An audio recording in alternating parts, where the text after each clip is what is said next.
Chapter 689. Okay, then let's prepare to counterattack. Look carefully and shoot. We have to hit them until they can't even find north. Yang Qindong took off the Type 95 pistol from his back and reloaded it with a new magazine. Then he aimed and pulled the trigger. Beta Persei had already returned to the team and was also aiming with the Type 95 pistol. There were simply too many Mongol cavalry and they were everywhere in sight. This made it so that they didn't need to aim too much. They just needed to fire based on their instincts, and often, an enemy would be shot and fall off their horse. Although the number of guards was limited, wherever they aimed, the Mongolian army would be heavily injured. This greatly suppressed the enemy's morale and courage. Still hiding behind his bodyguard, Swade stared at the pile of short rocks with a face full of anger. He couldn't understand how the enemy's muskets were so powerful that they could shoot so many bullets and injure so many of his soldiers. No, we can't let them kill without any scruples. Men, send out 1,000 cavalry and charge forward. I don't care what method we use, we have to destroy these people. We can't let them become a threat. As soon as the Khan gave the order, a cavalry of 1,000 men charged towards the pile of rocks. They're finally here. Yang Qindong had already expected that the enemy would send troops to restrain him. He sneered, "Fire at them. I want to see if they're made of iron. Facing our bullets, will they be afraid?" It was only 1,000 cavalrymen, so Yang Qindong and the guards didn't really care about them. After everyone agreed in unison, they turned the muzzles and aimed at the charging cavalrymen and pulled the trigger. As gunshots rang out, countless cavalrymen fell off their horses. Although they charged very quickly, they still lost more than half of their forces in the process. "Put away your guns." Seeing that the enemy was less than 100 meters away from him, Swade immediately shouted. Yang Qindong immediately put the 95 style on his back and pulled out his cavalry saber. With a shout, he rushed towards the pile of short rocks. Along with him were more than 100 black cavalry guards. They charged down like ferocious tigers. With their sturdy armor, it was as if they had entered an unstoppable state. They could cut down and kill whoever they wanted. The Mongolian cavalry fell off their horses one after another. Streams of blood flew out and dyed the sabers red. The setting sun was like blood. The Nuzan cavalry had already been surrounded by the Mongol vanguard. Both sides were engaged in a bloody battle. Dust flew up once again, and the only thing that could be heard were the roars and shouts of killing. As the Mongolian general, Kamubala didn't choose the Nuzan cavalry as his opponent. With the idea of picking the weakest among them, he set his sights on the 10 infantry battalions of the independent regiment. The advantage of cavalry against infantry was quite obvious. Looking from afar, infantry didn't have the mobility of cavalry. They formed a square formation with 400 men. They formed a tight square formation with black shields around them to protect their own safety. Outside the square formation, there were rows of barricades. It was as if they were telling the cavalry not to provoke them or they would be hurt. "Let's kill these infantry first," Zamubala said bluntly. Clearly, he didn't care about the formation of the infantrymen. The cavalry behind him was already eager to give it a try. The sabers in their hands were also ready to taste blood. As soon as the order was given, they would engulf and drown the infantry phalanx in an overwhelming manner. "Kill?" Zamubala raised the saber in his hand, and a crazed expression appeared on his face. He opened his mouth wide and swung his right arm forward. His legs clamped down hard, and the warhorse under him leaped forward as if their hearts were connected. In front of the infantry formation, there were hundreds of shield-wielding soldiers. They tried their best to hide behind the 1-meter-tall iron shields. When the cavalry launched their attack, waves of arrows fell on the shields like raindrops. Crackling sounds could be heard. When the cavalry attacked the infantry, they would use bows and arrows to kill them. If used well, a wave of arrows could often severely injure the enemy. When the cavalry truly arrived, the morale of the army would be crushed. In other words, the infantry could only passively defend against the cavalry's attack. It was as natural as a cat eating a mouse. However, when the 5-star army was involved in this matter, it was a completely different matter. Only defending and not attacking wasn't their habit. Split. After seeing the shield-bearers block the enemy's first wave of arrows, the battalion commanders of each infantry phalanx shouted out loud. The originally airtight square formation suddenly split into two from the middle. In the middle of the square formation, there were hundreds of musketeers. Some of them were lying on the ground, some were half squatting, and some were standing. They were divided into several echelons and formed a unique scenery. Fire! Fire! Fire! When the battalion commander gave the order to attack with a hoarse roar, The 100 gunmen with Type 81 rifles began to spit out their own tongues of fire. As the gunshots rang out, the enemy riders fell to the ground one by one in coordination with the sound of the gunshots. Since they were prepared, the Mongol cavalry were caught off guard. Some of them were just brandishing their sabers when they were shot in the chest. Some of them had just jumped over the barricades when they were shot in midair along with their horses. Some of them were running with their heads down when they felt a sharp pain in their chest and fell off their horses with a plop. Even more of them had lost their lives before they could even figure out what had happened. Even if they were dead, their horses were still running forward without them knowing. Luckily, the dense barricades were effective. In the end, without the guidance of their owners, the war horses were forced to stop in front of the barricades. The musketeers were the original auxiliary soldiers. The current independent regiment was built on the foundation of the 6 auxiliary battalions. In other words, there were more than 2,000 auxiliary soldiers who knew how to use guns well. Now, there were only 10 infantry formations and each formation only had 100 gunners. It was easy to gather them. This was also the trump card that Tiger Edge had prepared when training the infantry of the independent regiment. Now that it was used, it brought about an astonishing power and effect. The 1,000 auxiliary soldiers each held a Type 81 rifle that was much more powerful than the Type 81 rifles of this era. When the sound of gunshots rang out and the enemy cavalry was killed one by one on their horses, it was a shocking sight. Even the soldiers of the other independent regiments who were captured during the Battle of Liaohe were shocked by the strength of the auxiliary soldiers. It wasn't that they hadn't seen muskets before. In fact, because they were all comrades, they had even seen them up close. It was just that before they became auxiliary soldiers, they didn't even have the right to touch a gun. Because of this, many of their comrades were angry. They thought, "What are you guys so proud of? Isn't it just muskets? The great Ming Empire already has these things in their army." However, when they saw and experienced everything, they were still shocked. They were both muskets, but there were obviously too many differences. For example, the stability, continuity, lethality, and so on. Although they only served in the New Urgandusi region and didn't have the chance to come into contact with muskets, they could still feel the difference between the muskets in their comrades' hands and the Great Ming Empires. This was because if the Great Ming Empire had muskets with such lethality, with their advantage in numbers, would there be anyone who could be their opponent? The Divine Arms Battalion. Zamubala's face, which was as red as blood, showed a horrified expression.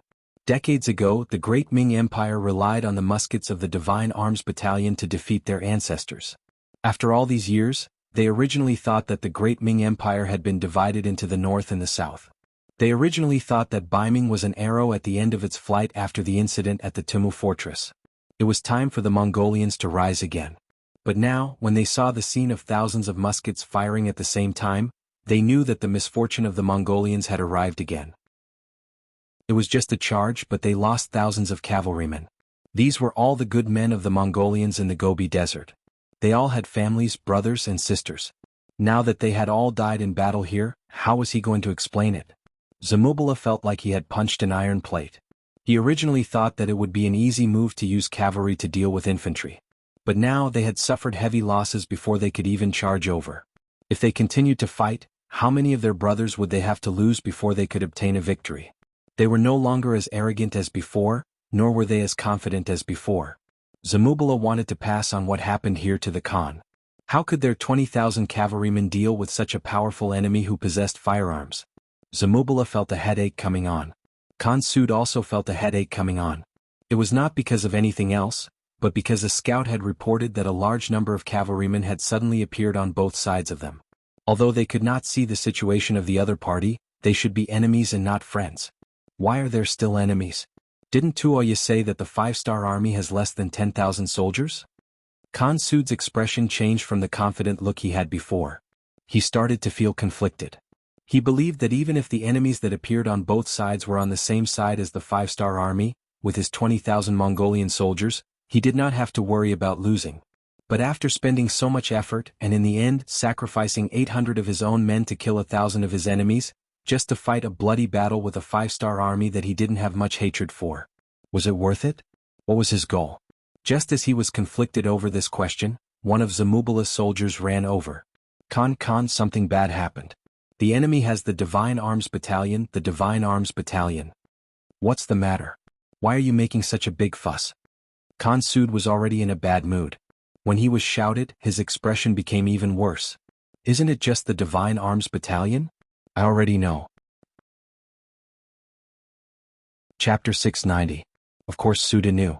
Previously, when Beta Persei came over to persuade them not to act rashly, he fired his flintlock, which gave the other party a chance to escape. Flintlocks were indeed one of the nemesis of cavalry, but it was only effective when there were a lot of them. Seeing that Sud Khan didn't seem to pay attention to his shouts, the bodyguard thought for a moment and realized where the problem was. Thus he shouted again, "Khan, it's thousands of Great Ming's Divine Machine Battalion. They all have powerful flintlocks in their hands. General Zamubala has suffered heavy losses after charging several times." This time, the problem was finally explained clearly, and Suda's expression became more and more unsightly. What? Thousands of Great Ming's Divine Machine Battalion? That must be the Divine Machine Battalion. My God, how is this the 5-star army? It's clearly the main force of the Great Ming dynasty. How did we end up fighting against them? Finally, Suda realized how stupid of a decision he had made. He actually treated the main force of the Great Ming dynasty as a soft persimmon. When he thought of the scene of the Great Ming dynasty sweeping through the grassland decades ago, he felt a chill in his bones. Quickly go and tell General Zamubala to retreat. Since they already knew the true situation of the 5-star army, and more importantly, they knew that the enemy had a powerful weapon like the Divine Strategy Battalion. In that case, there was no need for them to continue fighting. If they continued fighting, they would only suffer even greater losses. Looking at the somewhat chaotic battlefield and the dust that filled the sky, no matter how unwilling Suda was, he still made a very unwilling order. Pass down the order, all troops retreat. Finally, the order to retreat was issued. Hearing this, the soldier who passed down the order breathed a sigh of relief for some reason. He was also a cavalryman who had experienced countless battles, but he had never paid such a heavy price in such a short period of time like today.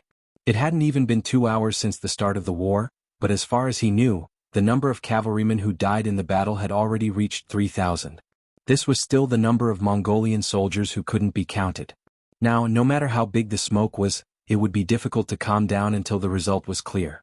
Even if they lost 3,000 cavalry in 2 hours, it was not a pain that the Mongol army could bear.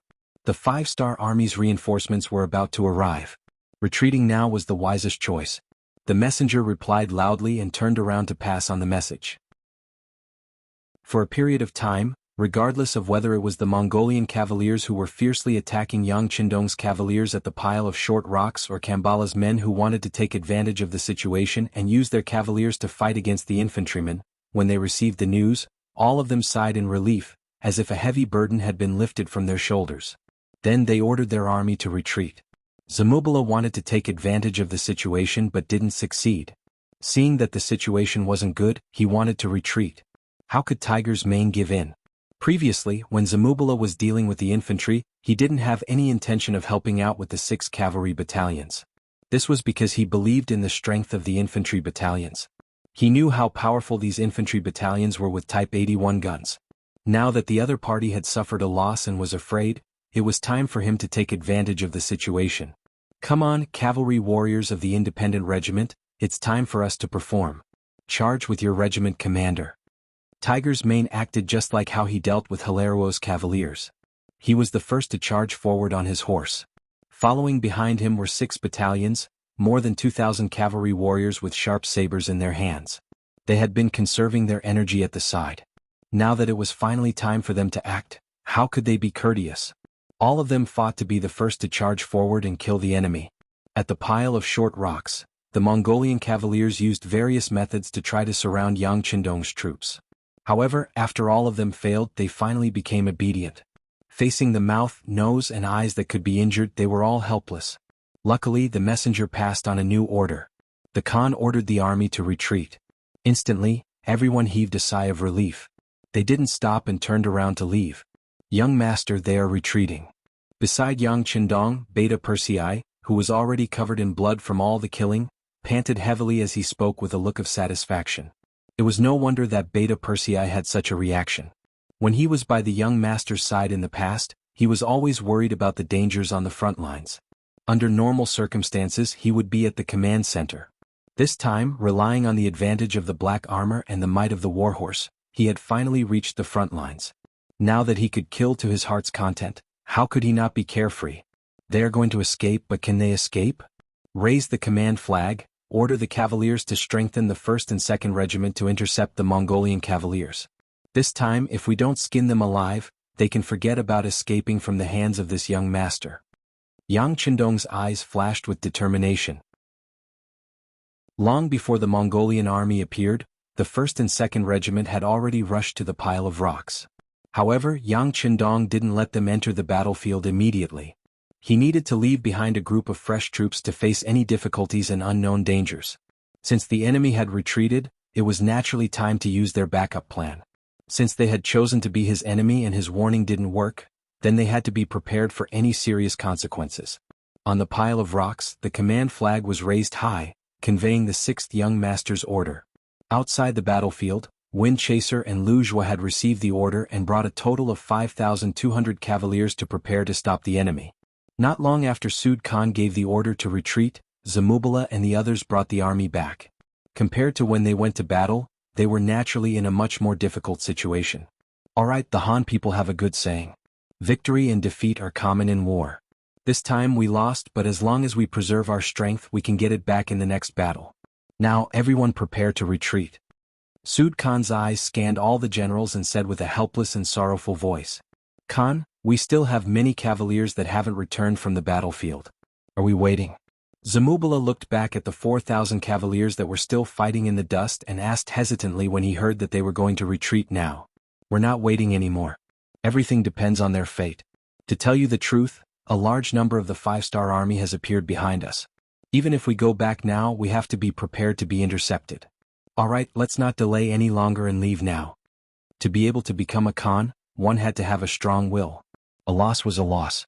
The most important thing was how to preserve the greatest strength in the face of a loss. As for sacrificing some people, although he felt some pain in his heart, he didn't even blink his eyes. The Khan had a strong will. Furthermore, they knew that the 5-star army was approaching from behind. Who would say anything else? They immediately started to retreat. Zamubala received the order, and together with Bao Yin, each led 5,000 cavalrymen to meet Jure Feng and Lu Zhua's troops who wanted to intercept them. Su Yu led 2,000 cavaliers and his daughter Tuoye through the battlefield and returned from the northeast direction. Although the Mongol army had an absolute advantage in numbers, they still paid the price of 2,000 cavaliers before retreating when they faced the 1st and 2nd Regiment that had been looking forward to a big battle. This was because the 6th Young Master's flag had clearly stated that they shouldn't chase a cornered enemy. Otherwise, if they were bitten by them, they might have to pay twice the price. Sud Khan retreated, or it could be said that he had escaped. The remaining 4,000 cavaliers that were fighting the Nuzan cavalry did not know about this. The commander of the independent regiment, Tiger's Mane, was ordered to bring 6 battalions of soldiers into the battle. After some instructions, the Nuzan cavalry retreated from the battlefield, leaving only 2,000 Mongol cavaliers searching for their opponents. The 1st and 2nd Regiment also came to the main battlefield. Along with them were the 2,000 war horses that they had just captured, as well as 200 captured Mongol cavaliers. 1st Regiment Jure Feng reporting to the 6th Young Master. 2nd Regiment Commander Lu Zhua reporting to the 6th Young Master. "Good, you guys came at the right time. Regiment Commander Lu, call Battalion Commander Taimur over." Yang Qindong nodded at the 2 regimental commanders who had just arrived. He then called out 3rd Battalion Commander Taimur. "3rd Battalion Commander, come over. The 6th Young Master is looking for you." Lu Zhua turned around and shouted. Under everyone's envious gazes, Taimur jumped off his horse and ran over to Yang Qindong. 2nd Regiment Commander Taimur greets the 6th Young Master. He gave a somewhat awkward military salute. Although it was not standard, it was obvious that this Mongol general was trying his best to adapt to the 5-star army's military rules. He returned the salute and lowered his hand. After Taimur lowered his hand, Yang Qindong pointed at the battlefield. "There are about 2,000 Mongol cavaliers here. I'll give you a chance. You can convince as many of them as you want to live. If you don't want to surrender, then you can die. Do you understand?" "Understood, 6th Young Master." Taimur's body trembled.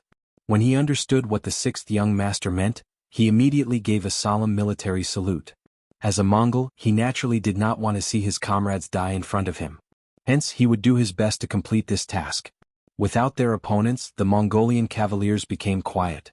Gradually, the dust in the air around them finally settled down, and everything that happened on the battlefield was clearly displayed before everyone's eyes. The 2,000 Mongol cavaliers who thought that they had killed all their opponents wanted to cheer in unison for victory. However, when they could clearly see what was happening around them, they saw countless arrows aimed at their chests. At that moment, many of them revealed panicked expressions. What's going on? Where's our Khan? Where's our Mongol army? Don't tell me they were all killed? Chapter 691. That's not possible. Our Khan is so wise. Our Mongolian army has so many people and is so strong. It's impossible for anything to happen to them. Alright, can't you see? The number of enemies has increased again. They must have defeated the Khan. The Khan must have given up on us and left us. Then what should we do? Fight them to the death? That's right. What should we do? After the truth came to light, all sorts of discussions could be heard. However, they were all speaking in Mongolian, so they couldn't affect the 5-star army's cavalry that surrounded them. Of course, even if they could understand their language, the iron discipline of the soldiers did not allow them to have any other thoughts.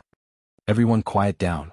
Just as the 2,000 Mongolian soldiers did not know where to go, a loud Mongolian voice rang out in everyone's ears.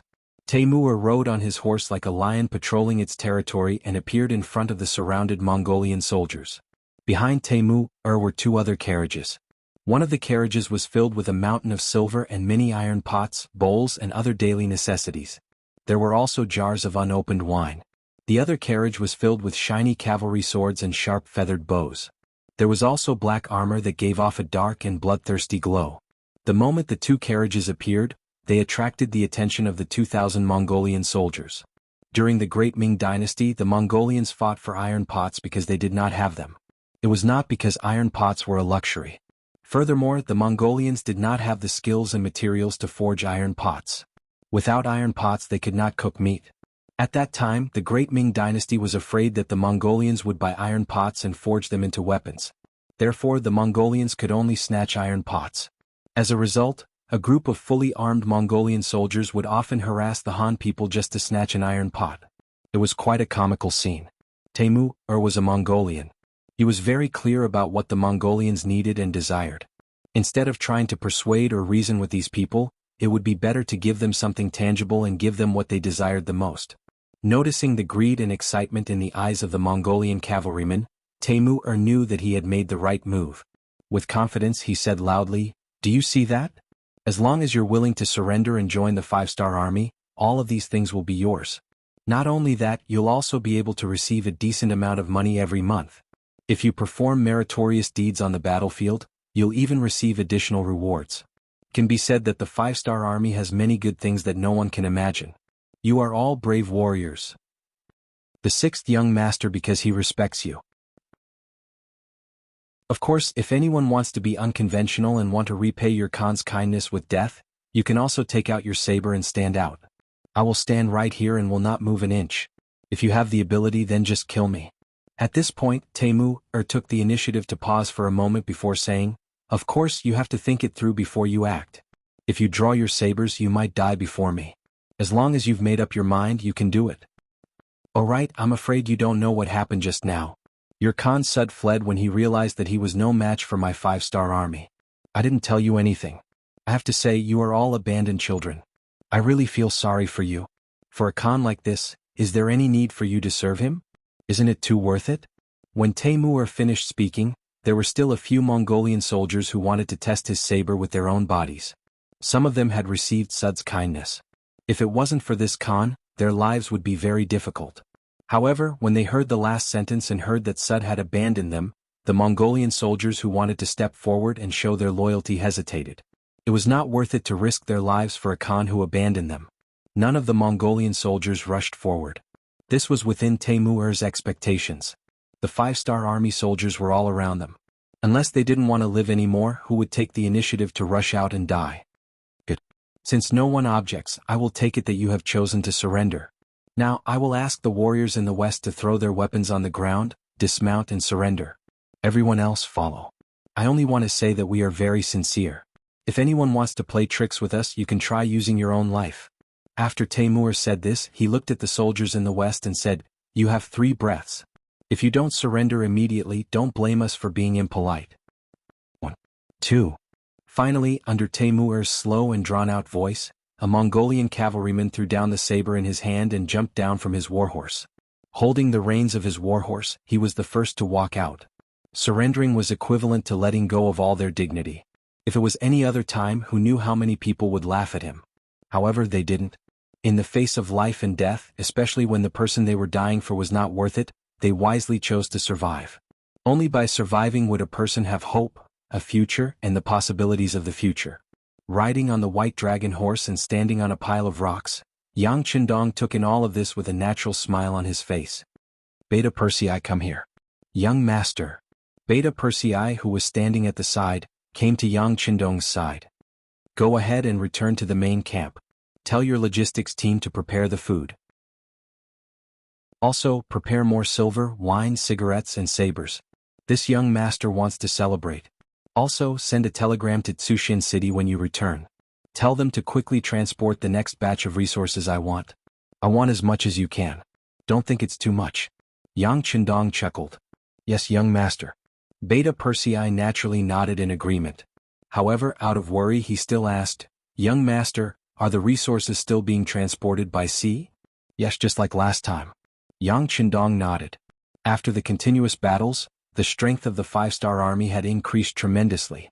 At this moment, when they were added to the new Urgandusi region, there was naturally nothing to worry about. It would be best if they didn't provoke him. If they dared to provoke him, he didn't mind teaching them how to be an honest person. Beta Persei led a small group of people straight to the main camp. After the Mongolian cavalry put down their weapons, handed over their horses and became infantry, they followed the main force of the 5-star army back to the main camp dozens of miles behind them. At this moment, the sun was about to set and a touch of red hung on the horizon. Looking at this scene, Yang Qindong couldn't help but sing heroically, the sun sets in the west and the red clouds fly in the sky. The soldiers return to the camp from their target practice. The red flowers on their chests reflect. Yang Qindong's singing naturally inspired the 100 black cavalry guards around him. They also sang the song coming back from target practice. After them, the independent regiment also sang loudly. It was mainly the soldiers from the 6 auxiliary battalions that had already been defeated. When these thousands of people shouted, it caused a huge commotion. It attracted the other regiments and battalions to sing as well. However, they had never heard this kind of military song before. They didn't know what the lyrics were or how to sing it. They could only sing along. Zhui Feng, Lu Zhua, and Yela's expressions didn't look too good. Especially Commander Lu Zhua. He had once been the commander of the auxiliary regiment and taught the soldiers how to sing military songs. But now, not many of his soldiers knew how to sing. He felt his face burning. He thought that after tonight, if he had the chance, he would definitely teach the soldiers how to sing. This would increase the morale of the soldiers and would be extremely useful and beneficial for the unity of the soldiers. Amidst the singing, under the setting sun, the army returned. The army was huge and winding like a dragon that had appeared out of nowhere. It was destined to break the tranquility of the grassland. The main force of the army had finally returned to the main camp. The 3 divisions of the Cold Front finally sent news that they had gone to do some hidden training. As Yang Xie's army continued to grow, as the most elite of the Cold Front division, they also felt the pressure on their bodies increasing. It was also because of this hidden training that they didn't receive news of the army's battle in time. Fortunately, even without the Cold Front division, the 5-star army strength was already very strong. Especially in this battle, the Nuzan cavalry had performed very well. Although they had lost more than 1,000 cavalry in 2 consecutive battles, how could there be no deaths in a battle? Moreover, the number of soldiers that they lost could be re-enlisted from the captives. This was originally what Yang Qindong had promised the regimental commanders. Beta Persei came back early. The logistics battalion had already started cooking. The smell of meat spread everywhere, causing the 5-star army soldiers who had been fighting for a day and night to open their eyes wide. They couldn't help but swallow their saliva. Same old rules. Wash your hands clean before eating. After the meal, we will reward you according to your contributions and distribute the rewards. Yang Qindong boldly leapt onto the white dragon horse and laughed heartily as he spoke. His laughter also attracted the cheers of the soldiers. The meat was large and there was enough rice. After all, they were still in a state where they could face the enemy at any time. Thus, everyone couldn't drink as much as they wanted. Each person could only drink 2 taels. But even so, many of the soldiers still had a satisfied look on their faces and ate until their mouths were full of oil. And if they could smoke a cigarette after eating, it would definitely be a life comparable to that of a god. Who knew how many soldiers slowly closed their eyes because of this, in a state of enjoyment? Chapter 692. After the two battles, they had taken over 1,000 Tatar prisoners and another 3,000 Mongolian prisoners.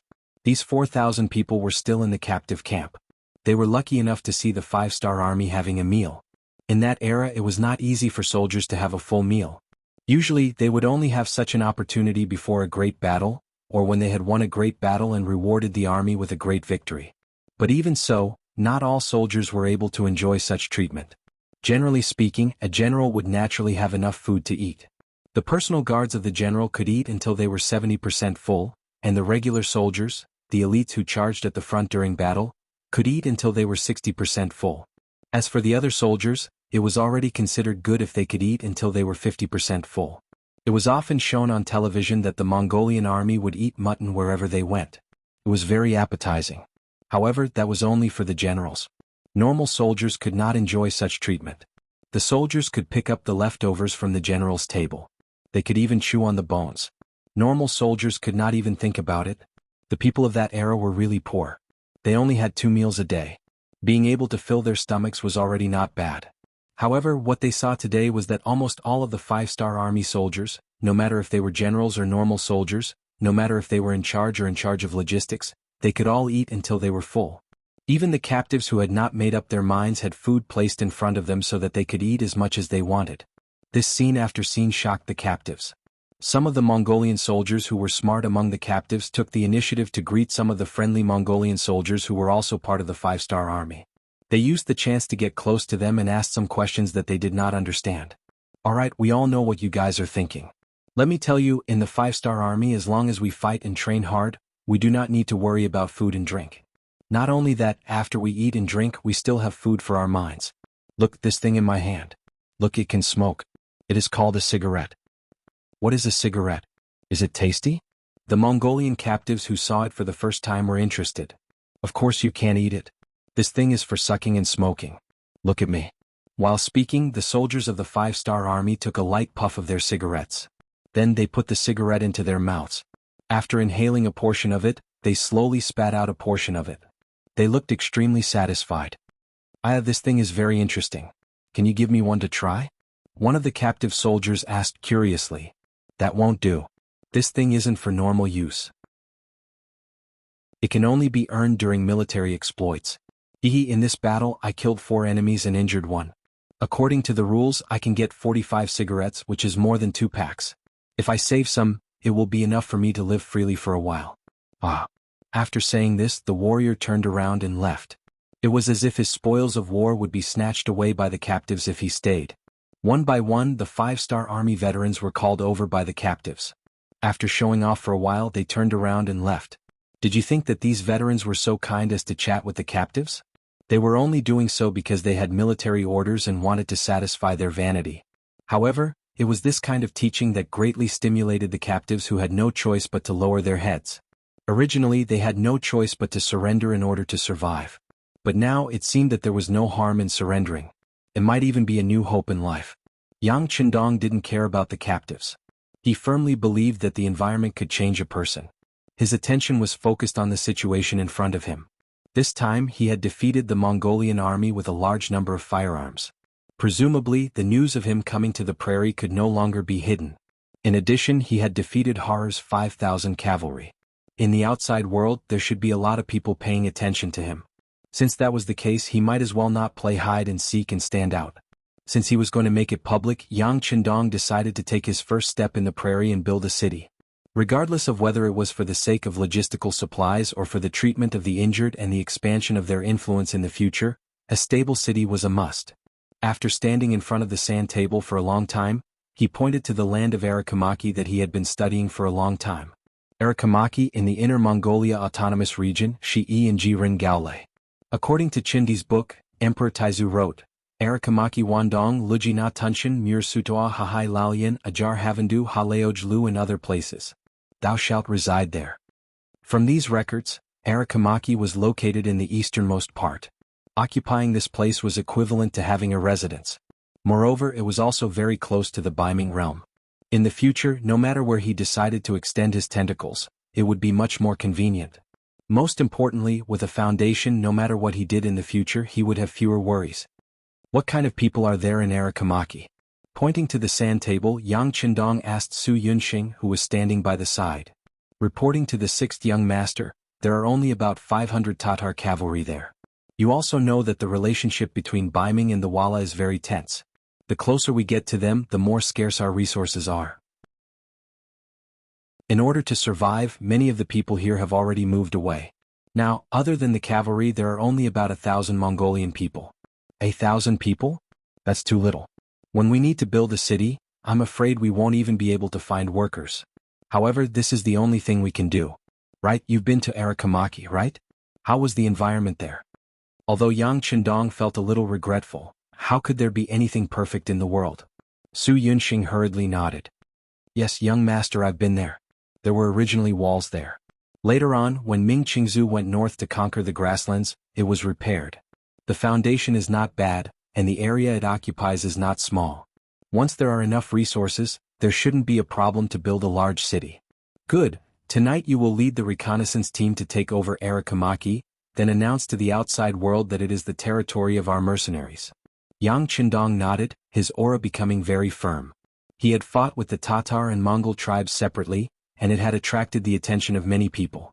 If he did not immediately send troops to take over Arakamaki, even if it was to monitor him, it would be occupied by other forces. At that time, if he wanted to take over Arakamaki, he would have to fall out with one of the parties. Before he had a sufficient foundation, it would be best to avoid war if he could. If the Vala, Tatar, Mongol, or even the northern Ming dynasty allied together to attack him, he was afraid that he would be exhausted to death with the few people he had. Yang Qindong gave the order, and Su Yunxing did not ask any questions. He nodded and agreed. Yes, after dark our reconnaissance team will move out. Tomorrow morning when the sun rises, this news will be spread all over the grasslands. Good, you can go. Call the 3rd Division Commander Wu Sheng and Political Commissar Qin Bo over. Yang Qindong did not even raise his head, and continued to look at the sand table in front of him, as if he had thought of something. After a while, the 2 senior officers of the 3rd Division of the Cold Front appeared in Yang Qindong's tent. How is it? Are you feeling regretful that you didn't get to fight the last battle? As soon as he saw the 2 young officers with the rank of senior colonel, Yang Qindong pointed at them and asked jokingly. Hiding in the grassland was different from hiding in the forest. Without the protection of trees, hiding in the open grassland would naturally require a higher level of training for a cavalry unit to be able to launch a sudden attack. However, under Yang Qindong's theoretical guidance, Wu Sheng and Qin Bo still did as they were told. They had already achieved some results. It was still difficult to hide a division in the open grasslands, but it was possible to hide a company or even a battalion. Just think about it. When both sides were about to fight, a powerful enemy cavalry suddenly charged out from the ground. It was self-evident what the outcome of the battle would be. Thus, even though the 3rd Division of the Cold Front didn't make it to the last battle, they did not regret it. This was because they knew that the 6th young master's ambitions were far-reaching. There would be more battles to fight in the future. As long as they could train their troops to become stronger, there would be no lack of opportunities for them to perform. There are some regrets, but we believe that gold will shine. The 3rd Division of the Cold Front will always be the strongest cavalry unit. Political Commissar Qin Bo chuckled and said confidently. Yes, the 3rd Division of the Cold Front will always be the strongest. Commander Wu Xing said with even more confidence. His expression was filled with determination. Good. Seeing the confidence of his 2 subordinates, Yang Qindong was very happy. His subordinates had to have this kind of spirit. They had to be invincible. Only this kind of army could become a true elite unit. Only this kind of army could win every battle. Yang Qindong was very satisfied with Wu Sheng and Qin Bo's attitude. Then he began to assign tasks. It's like this. This time I will teach you a very important and difficult mission. Cross the Daxing and Mountain Range, cross the Liao River and Songhua River to reach Hai Town. There, you will receive a large amount of military resources from Crimson City and rush back here. Pointing at the location on the sand table, Yang Qindong said, I want the 3rd Division to be like Monkey Sun this time. Create havoc in the sky and make the Baiming army in the New Urgan district not dare to say anything. If they try to stop you, you can use the banner of loyalty. If they still dare to stop you, you can teach them a lesson. How about it? Any questions? Chapter 693. In order to establish a foothold in a place, military supplies and logistics were always the most important. Humans couldn't live without eating, drinking, and defecating. In an environment like the grasslands where everything was lacking, it was obviously unrealistic to obtain materials locally. They could only rely on transportation. Opening up a sufficiently safe logistical path was one of the most important things at the moment. After thinking about it, Yang Qindong finally chose the new Urgan metropolis for this logistical path. Although there were many Biming army stations there, they had been closed off for a long time and didn't have enough strength. Such an army wasn't difficult to deal with. As long as the 3 divisions completed their mission well, they were completely confident that they could open up a safe passage. As long as there were no problems with logistics, Yang Qindong was confident that he could build a new city in the grasslands in the shortest time possible. A new city with great influence and far-reaching influence. When that time came, conquering the forces in this area would be twice the result with half the effort. As for how to intimidate the Biming army stations in the new Urgan metropolis with thunderous might, Yang Qindong thought about it and finally decided that the task would fall on the 3 divisions of the Lungfeng division. This was currently the strongest army under his command. Only they could have a powerful deterrent effect. In the face of such a powerful force, any schemes and tricks would be useless. Without waiting for the 2 divisions to make a decision, Yang Qindong added, "This mission is extremely important. If you have any questions you can raise them. But once you agree you must complete the mission perfectly. This cannot be discounted at all. Once the mission is completed, I will record it as a great merit. If the mission is not completed well or if there are any accidents with the supplies, then you should prepare to be demoted. You will be directly sent to Beta Persei's logistics camp to be a cook." This was a complete demotion. Making a division commander a cook, this kind of punishment could be said to be heavy. Wuxia and Qinbo couldn't help but be stunned, but they quickly recovered and said in unison, "Sixth young master, please don't worry. We will definitely complete the mission perfectly. If we can't do it well, we don't need to be cooks anymore. We'll just offer our heads." Wu Xing was a standard soldier. The bigger the battle, the more excited he was. It was understandable that he would say something like that. It was also in line with his usual style of doing things. As a political commissar, Qinbo was full of scholarly aura. Unexpectedly, he could say such words which surprised Yang Qindong. He looked at the 2 of them carefully and nodded after a long time. "Okay, I'll remember your words. Young Master Ben is looking forward to your next performance. Pack up and leave early tomorrow morning." Qinbo's performance really made Yang Qindong's eyes light up. He even thought that since this person's character was so determined, then he should test him a little more. If there were no problems, then this person could be trained as a military supervisor in the future. It seemed like a waste for such a hot-blooded officer to become a political cadre. Qinbo didn't know that his performance in Yang Qindong's eyes would give birth to such a realization. After he and Wu Xing gave a standard military salute, he left the command tent and called for an emergency meeting with the officers of the 3 divisions. After the 2 of them left, Yang Qindong's eyes fell on the map again. His eyes still fell on Arakumaki, the old city built by the great Ming dynasty in the grasslands. He imagined that after tonight's reconnaissance battalion took action, this city would belong to him. It would also become his first strong force in the grasslands. At this moment he even thought of a name for this new city. Since it was going to start here, then it would be called the First City. Arakumaki, this city that had been abandoned by the great Ming dynasty, and who knew how many times it had changed owners, now looked extremely desolate. There were no traces of people walking around in the city at all. Only the dilapidated walls could be seen from time to time, and one could imagine the former glory of this place. It wasn't the first time Su Yunxing came here. But for tonight's military operation he once again disguised himself and appeared here. In order to not attract attention, he only brought 2 of his trusted aides and the reconnaissance battalion's 1st company commander, Yenda battalion commander. There are only 500 enemy cavalry and 1,000 Mongolian civilians. If we want to take over this place, why do we need to be so careful? I just need to move out and the mission will be completed. Yenda was very dissatisfied with the battalion commander's cautiousness. In his view, there was no need to spend so much effort on such a deserted city. Caution is the parent of safety. Su Yunxing shook his head. Then, as if he thought of something, he looked up at Yenda and said, "Commander Yen, people can have pride, but they can't have arrogance. If you continue to look down on everything like this, I will consider transferring you out of the reconnaissance battalion." Su Yunxing suddenly became serious and Yenda was really afraid. With his ability, he was more than qualified to be a battalion commander in any regiment. Even if he went to the 3 divisions of the Cold Front, it wouldn't be a problem for him to be a battalion commander. But the position of the reconnaissance battalion was too important. Any battalion commander who wanted to see the 6th young master would be able to see the young master. So, he would rather be a company commander here than go to another unit. This was because he saw the importance of the reconnaissance battalion. Battalion commander, I was wrong. I'm actually very careful when doing things.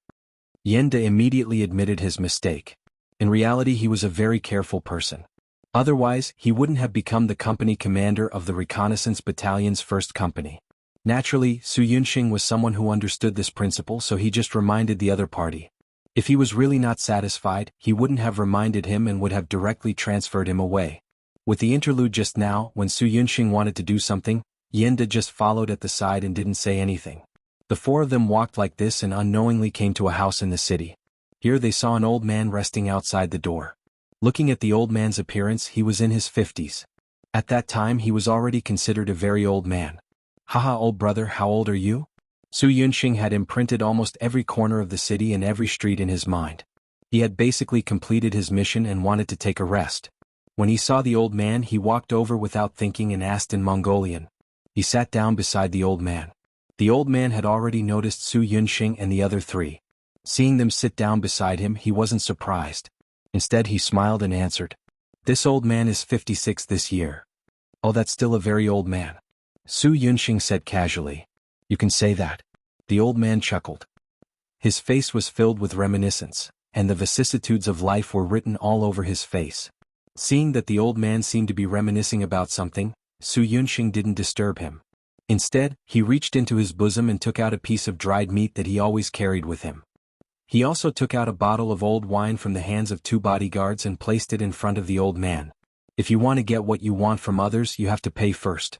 This was what Yang Qindong always said. Now the scouts who were good at gathering information had learned most of it. The wine and meat that was suddenly placed in front of him made the old man, who was originally sitting at the door basking in the sun, stunned. Then the way he looked at Su Yunxing and the other 3 changed. Allowing the old man to size them up in front of him, Su Yunxing only smiled and didn't say anything. But unexpectedly the old man suddenly said, "Although you are dressed like Mongolians, but if this old man didn't guess wrongly, you should be people of the Ming dynasty and soldiers of the Ming dynasty." Suddenly being exposed, the faces of Yenda and the 2 bodyguards couldn't help but tighten. They even instinctively wanted to pull out their swords to silence the old man. On the other hand, Su Yunxing's expression didn't change, and his heart didn't beat fast. He casually raised his arm and stopped the actions of the 3 bodyguards. He smiled and looked at the old man and asked, "But I don't know why old brother thinks so?" The old man didn't seem to notice the actions of the 3 bodyguards. He casually smiled and said, "Only people of the Ming dynasty who understand etiquette would treat guests like this. If you were really Mongolians, you definitely wouldn't be so polite to this old man." So it was because he was too polite that it aroused the suspicion of the other party. Su Yunxing reflected in his heart.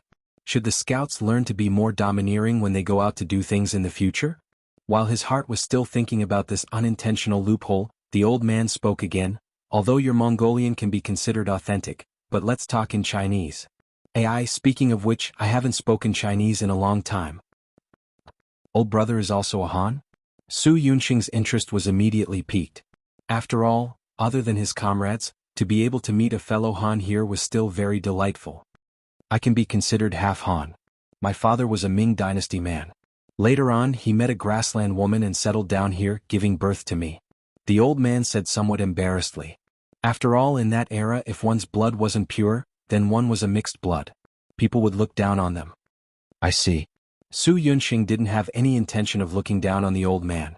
On the contrary, he was very curious about the old man's behavior in front of him. He had a feeling that this old man had some stories. "Old brother, I wonder if you can tell me your name?" "Name?" the old man said meaningfully. Then he sank into his memories for a while before saying, "This old man's Mongolian name is Zhang Shirbao, Han name is Zhang Shirbao. So it's Old Master Zhang. Nice to meet you." Su Yunxing very politely clasped his fist and didn't mention the old man's Mongolian name. He only said that it was a Han name to express a kind of closeness. Then he said something that shocked Yenda and the 2 bodyguards behind him.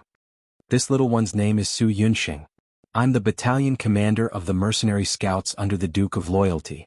Su Yunxing actually directly revealed his identity. This was definitely not allowed by the rules of the scouts. Unless it was one of their own, as a scout, he absolutely couldn't reveal his identity.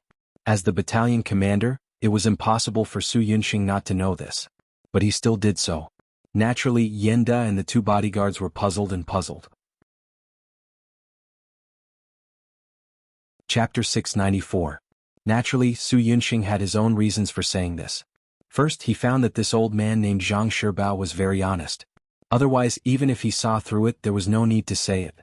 Because sometimes a wrong word could cost one's life. Secondly, he felt that Zhang Shibao still had a good impression of him, or rather, of Ming Ren. Third, even if he made a wrong judgment, he was confident that he could make the other party stay and not let the news of him appearing here spread. Since that was the case, there was no harm in directly revealing his identity. It had to be said that Su Yunxing's courage was quite big, and this time he made the right bet. Just after he reported his true identity, Zhang Shibao changed his unhurried expression and suddenly said with a shocked expression, "The Duke of Loyalty and Courage of the Great Ming Dynasty? Is it the Duke of Loyalty who is known as the God of War and defeated the Great Army?" Zhang Shibao also knew the name of the God of War. At that time, Yang Qindong had won against many and defeated Yi Xian. Because of this, his name was spread throughout the Mongolian grasslands. It was normal for Zhang Shibao, who had Han blood, to know about it. Yes. When Su Yunxing answered this question, he was also very formal, and his expression was very respectful. It was like the officials of the Ming dynasty were respectful when talking about the emperor. Is it really? The God of War is coming to the grassland? Zhang Shibao was a little excited. He stretched out his arm and grabbed Su Yunxing's arm. Yes, the God of War is not only coming to the grassland, but he also wants to build a city here. He wants to change the pattern of war here. He wants to create better living conditions for the Han people here. And Argamaki is his next target. He wants to occupy this place and rebuild it. At that time you will be very happy to live here. Su Yunxing felt that Zhang Shibao was really excited, so he simply told him about his mission and Yang Qindong's current goal. It seemed to be a secret, but after tonight, everyone would know that Yang Qindong had occupied Argamaki. It was no longer a secret. Su Yunxing told the truth, which surprised Zhang Shibao and made him very excited. Good, that's great. After saying good 3 times in a row, Zhang Shibao's eyes actually held a trace of tears. Obviously, this news really made him very excited. Su Yunxing was also excited and happy as if he had been infected. Look, this was what the people wanted. The 6th young master hadn't done anything yet, but his appearance had already made an old man like Zhang Shibao so happy. Once a big city was built here, there would be even more people who would be happy. Once he had the support of the people, what was there to worry about? That's right. With the arrival of the war god, the future of the Han people will be much better. As long as they abide by the law, they will be able to live a better life than before. This should be what everyone wants to see. Su Yunxing nodded and continued with the idea of praising the 6th young master. Zhang Shibao's eyes lit up when he heard that. Then he repeated thoughtfully, "Can the Han people really live a good life?" Of course. You don't understand the war god. He has always been merciful to his enemies, but he is very good to the Han people. I'm afraid you still don't know that the former Jiaoji and Lansang kingdoms are now under the rule of the war god.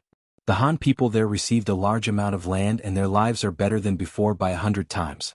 If you have the chance to go there and take a look, you will see that the Han people's faces are filled with all sorts of smiles. That is happiness from the bottom of their hearts. A large amount of land that belongs to them. Zhang Shibao continued to repeat. His eyes revealed a look of yearning. Yenda and the 2 soldiers saw this and couldn't help but feel happy. This was because they also had a part to play in this matter. Just when the 5 of them were immersed in the hope of a beautiful future, Zhang Shibao's thoughts suddenly returned to reality. He looked at Su Yunxing and said, "You guys should be here to act as the vanguard and prepare to occupy this place. Have you guys thought of how to deal with the Mongol cavalry? Also, how can we prevent them from destroying the spring in their desperation?" Su Yunxing was about to confidently say that it was just 500 unguarded cavalry. Their reconnaissance unit would naturally be able to take them down easily. However, when he suddenly heard about the spring, his face was still filled with shock. Spring? What spring? You guys don't know? Zhang Shibao also looked at Su Yunxing and the other 3 with a puzzled expression. I really don't know. Please tell me, Elder Zhang. Su Yunxing's face was a little red as he lowered his head. Speaking of which, although the reconnaissance unit was powerful, it wasn't as pervasive as the security bureau. In addition, Yang Qindong had just given the order to take down Alikomaki, so it was reasonable that he didn't fully understand the situation here. This actually is not a big secret. However, not many people know about it. Alikomaki City, there is a spring here. It is also because of this that the problem of water source is solved. This is also the main reason why the great Ming dynasty chose to build a city here. Otherwise, wouldn't it be too troublesome to transport water from the Wuligu River? There are only about 1,000 people here. There are indeed 500 Tatar cavalrymen guarding this place. In fact, they are guarding this water source. Every half a month or so, the Tatar army will come here with water carts to collect water. The 500 cavalrymen here are prepared for this. From Zhang Shibao's words, Su Yunxing learned of another big matter. He also knew that tomorrow the Tatar army would come to collect water. This unexpected news shocked Su Yunxing. He suddenly felt that he knew too little about this place. Even if it was because this was the first time they came here, even if it was because they hadn't come here the last time the Tatar army came to collect water, these were not the reason. The most fatal reason was that he didn't know enough. His meeting with Zhang Shibao was just a coincidence. However, he unexpectedly received this news, which was enough to make Su Yunxing feel that this trip was not in vain. If not for this matter, he would have brought the scouts here. It was very likely that he would have given the Tatar cavalry a chance to destroy the water source in the spring. Once they poisoned it, who knew how long it would take for the spring to be digested and for the people to drink it with ease? After Zhang Shibao knew that Su Yunxing represented the god of war, he told him everything. When it was almost dusk, Su Yunxing left. Before he left all the food on him as a sign of gratitude and asked Zhang Shibao to keep this a secret. The 4 of them left Alikomaki as though they were passing by. Because there were only 4 of them, even if the Tatar cavalry in the city saw them, they didn't pay much attention. This was because, strictly speaking, Alikomaki wasn't under anyone's influence and no one wanted to forcibly occupy this place. After Su Yunxing and the other 3 left Alikomaki, they immediately rushed to the command center. After dinner, they appeared in the headquarters. Su Yunxing hurriedly went to the command center to meet Yang Qindong. The matter of the spring was also somewhat out of Yang Qindong's expectations. Before this, he didn't receive any relevant information, but now that he knew, it was naturally a good thing. Previously, he was still thinking that once the first city was built, it would be troublesome to obtain water from the Wuligu River. He was even thinking about digging a canal. Now that he knew that there was a spring in the city, and according to Zhang Shibao's words, the spring seemed to be quite big. In the past, when Alikomaki had a population of tens of thousands, it wasn't difficult to supply water. This was equivalent to a gift from the heavens. We must protect the safety of the spring. How about this? Arrange the Wolf Fang Special Forces to complete this task. Your scouts only need to follow the plan and do what you want. As for the water-fetching team sent by the Tatar army tomorrow, leave it to Tiger's Mane's independent regiment. They just changed from infantry to cavalry and can be used to train the troops. Yang Qindong made a decision after thinking for a while. Su Yunxing quickly left, along with the Wolf Fang Special Forces led by Tiger's Mane. As the military system continued to expand, the strength of the army also continued to increase. The mission of the Wolf Fang Special Forces had already changed. In Yang Qindong's words, their mission was mainly to carry out beheading operations and special undercover missions. This time, protecting the spring in Alikomaki City belonged to the undercover mission. After receiving the military order, Tiger's Mane quietly set off with a group of members. This night for Alikomaki City was no different from any other night. When night fell, the city became quiet as usual. Apart from the 100 cavalrymen who were responsible for the normal night patrol, there was not a sound to be heard. Perhaps it was because no one had any ideas about this place for a long time, or perhaps it was because there was simply no place worth other people's attention. In short, the 100 cavalrymen patrolling would only make a symbolic trip once every 2 hours. Then they would gather at a lit bonfire in the city to rest their feet. An almost abandoned city, a city without many citizens, a city without many resources, a city without a very good geographical location. If not for the existence of a thick spring, which could still be considered useful, there would not even be 500 cavalrymen. How could such a place have a heavy military force, and how could it be so tightly guarded? Therefore, when Tiger's Mane brought a group of Special Forces members into this place, they did not encounter any obstruction at all. They followed the map that Su Yunxing obtained from Elder Zhang Shibao and rushed to the spring. Chapter 695. The mouth of the spring was located in the middle of a courtyard that was not small. Rather than calling it the mouth of the spring, it would be more accurate to call it a well. Just beside the mouth of the spring, there was a pond in the courtyard. It was already filled with water and looked extremely clear. At night, a bright moon hung upside down in the water, giving people the feeling that they could fish the moon out of the water. Tai Hu and the others came to the high wall beside the small courtyard from all directions. Each of them was like a nimble fox, not making any sound or movement. After they observed closely from the surrounding rooftops, they noticed that there were dozens of breathing sounds coming from the row of houses beside the pond. Some were light, some were heavy, but most of them seemed to have entered a state of sleep. Since Zhang Shibao said that the Tatar cavalry might drug the mouth of the spring and destroy the water quality here, Tai Hu and the others had to be prepared. With a signal, the 20 members divided into different directions and began to divide the work.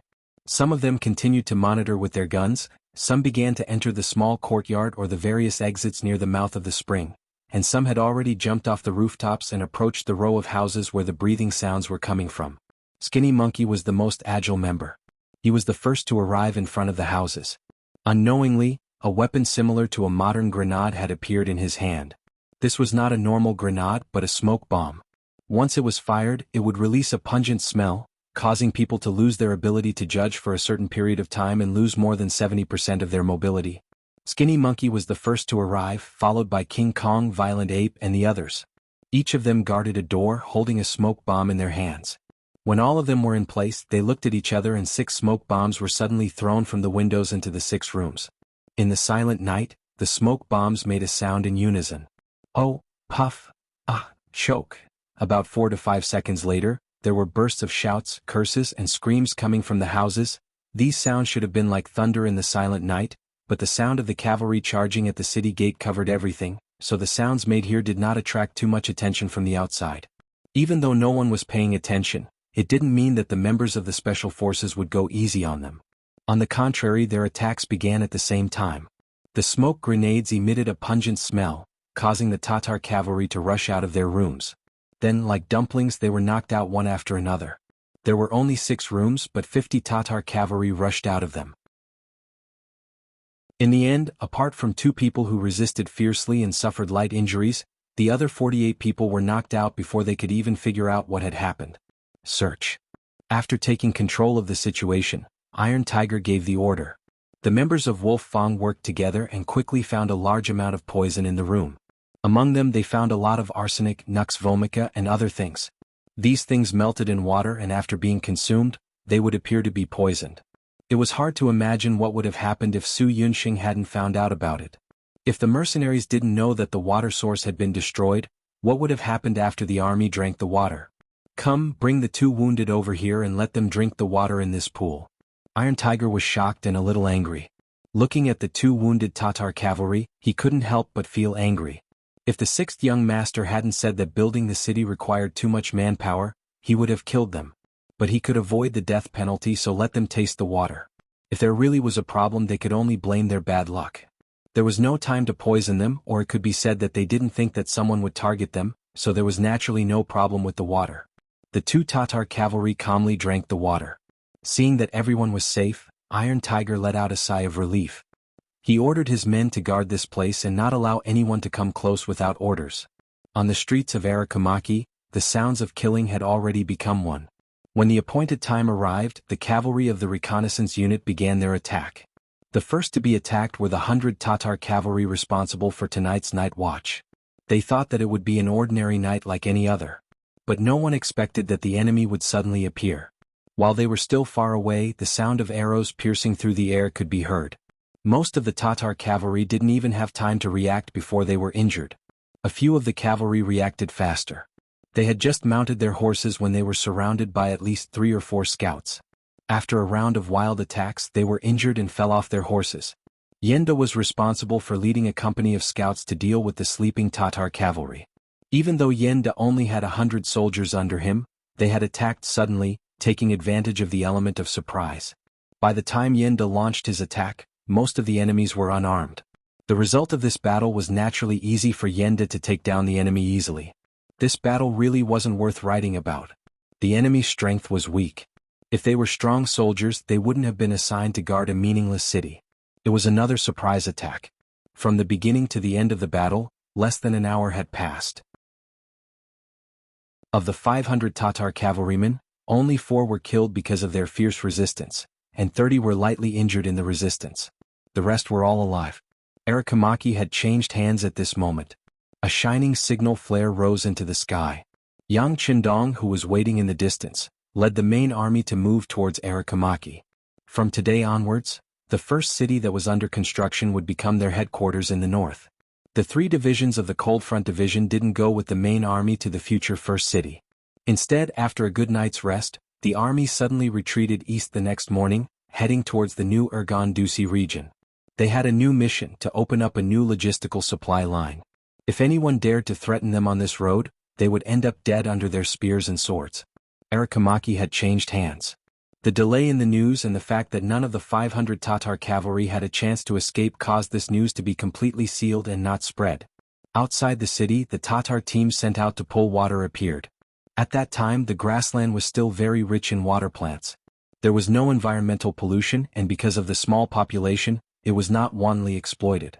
In fact, there was no shortage of water sources. It was just that the spring water in Arakamaki city was better and more delicious. Therefore, some Tatar nobles were still very used to drinking the water here, and there was a matter of fetching water once every half a month. Not only was the water quality of the spring good, but the amount of water was also sufficient. No one knew where it was connected to, but it gave people a feeling of inexhaustible. Every time the caravan that came to fetch water became very large. Looking at the place where the independent regiment was lying in ambush, the number of caravans was more than 200. Could be said to be majestic like a long dragon. Wow, what a huge team. Using binoculars, Tiger Mane saw the approaching caravan from afar and sighed. At the same time, his eyes were shining. He was afraid that there would not be many people coming. If that was the case, there would be no meaning in fighting. Reporting to Commander, the scouts report that the enemy has a total of 200 carriages, 5,000 civilians and about 1,000 cavalry. Deputy Commander Xan Honghai lowered his voice and came to Tiger Mane's side to report. Xan Honghai, the deputy commander of the independent regiment, was from Chichen City. He had been an auxiliary soldier, cold front squad leader, platoon leader and company commander. Later, because of his courage and calmness, he was chosen by Yang Qindong and transferred to the independent regiment to assist Tiger Mane in his daily work. Because of Tiger Mane's multiple identities, when he was not around, Xan Honghai was mainly responsible for the regiment's work. Only 1,000 cavalry? Tiger Mane, who was originally eager to give it a try, was like a deflated balloon. His fighting spirit was reduced by half in an instant. He originally thought that it would be the enemy cavalry, but he did not expect that there would be 5,000 civilians. In this way, this battle really did not have much of a start. If they were not evenly matched, it would not show the strength of the independent regiment, right? This was the difference between mercenaries and other armies. Other people were afraid that the opponent was too strong and would be dangerous when fighting. However, when it came to mercenaries, they despised the opponent for being too one-sided. It would not be satisfying to fight and it would not show their strength. With only 1,000 cavalry opponents, Tiger Mane felt dispirited. When he looked at Xan Honghai, who was unusually excited, he decided to do him a favor. "Alright, Deputy Commander Xan, the command of this battle will be handed over to you. But remember, the 5,000 civilians cannot be hurt. Young Master wants to build Shire City, so he needs a lot of manpower. These are all good laborers." "Understood, please rest assured, Commander." Xan Honghai patted his chest and said with a face full of assurance. Then he turned around and left, as if he was afraid that Tiger Mane would change his mind if he stayed any longer. Tiger Mane was Yang Qindong's subordinate, so naturally he did not have to worry about being promoted. Xan Honghai had relied on his own hard work and ability to get to where he was today. Although he was only in his early 20s and could be considered a relatively young deputy commander, since he was born in the cold front, the world in his heart was much bigger than that of ordinary people. His dreams were also much broader. After receiving the military order, Xan Honghai immediately called over the 10 battalion commanders who had just been reorganized from infantry to cavalry. "Commander has already handed the battle mission to me. Now, I order each battalion to send out 100 cavalrymen to attack the enemy's cavalry with me. The other cavalrymen will be responsible for guarding the 5,000 civilians pulling the water wheel. Since the enemy only had 1,000 cavalrymen in order to train the ability of his subordinates, he naturally would not send out too many cavalrymen. Only when the number of soldiers was equal could it be a form of training. A battalion had 400 people, but only 100 of them could go out. This made the 10 battalion commanders somewhat unhappy. 2 of the young and energetic battalion commanders clamored that they would send out their own battalion to ensure that they could deal with the enemy's 1,000 cavalrymen. Chapter 696. It was naturally a good thing for the officers to have strong confidence. However, this wasn't the time to flaunt their heroism. How could Xan Honghai agree to this? With one sentence, if anyone dared to speak out of turn, even the mission of 100 men would be cancelled. Sure enough, the battalion commanders became well behaved. So be it, it was better than not sending anyone. The battalion commanders followed Xan Honghai's instructions with the idea of training their fighting spirit through actual combat. They picked out a group of 100 men with average strength and gathered a total of 1,000 men to hand over to the deputy commander. What was worth mentioning was that the officer leading each battalion was actually a battalion commander, and all of them held official positions. Xan Honghai naturally noticed this scene, but he didn't say anything. The officers below also wanted to go on the battlefield and kill the enemy. He naturally couldn't refuse. After all, wasn't he also leading the troops? The caravan in the distance was getting closer and closer. It could already be seen that the 5,000 men driving the caravan were all dejected and dispirited. Even the 1,000 cavalrymen were walking sparsely. There wasn't the slightest bit of vigilance and formation that a cavalry troop should have. Although it could be said that the grasslands were currently in chaos, there was war everywhere. Many people were still fine when they left home in the morning, but who knew if this would be the last time they left home? However, in the face of danger, no one would have the idea of taking the water caravan. It was simply too worthless. It was too much of a loss to pay the price for these things. Even the common people knew that they shouldn't do things that were unprofitable, let alone a cavalry troop. Therefore, when the independent regiment suddenly appeared and Xan Honghai led 1,000 cavalrymen to kill from the side, the 1,000 Tatar cavalrymen looked at them as if they hadn't woken up from a dream. They looked at them as if they were looking at an idiot. It was as if they were saying, "Are you kidding me? We're just a caravan. You want to steal from us? Enemy attack! Enemy attack!" The leading Tatar Chiliarch only stared blankly for a moment before he reacted. He then pulled out his saber and shouted loudly. He intended to summon the morale of the army back in the shortest time possible. Kill. At this moment, Xan Honghai and his 1,000 cavalrymen were already less than 150 meters away from the Tatar cavalrymen. As the general leading the team, he shouted as he took out his bow and shot an arrow at the nearest target. He didn't use a flintlock because Xan Honghai didn't think it was necessary. Since they were cavalrymen, archery was still the best choice for long-range weapons. This was also a form of training for the troops. Following Xan Honghai's arrow, the countless independent cavalry around him also knocked their bows and shot forward. Dozens of Tatar cavalrymen had nowhere to hide and were hit by the arrows and fell from their horses. However, even more of the Tatar cavalry managed to escape with the speed of their horses. At the same time they began to shoot arrows, threatening and killing the opposing cavalry.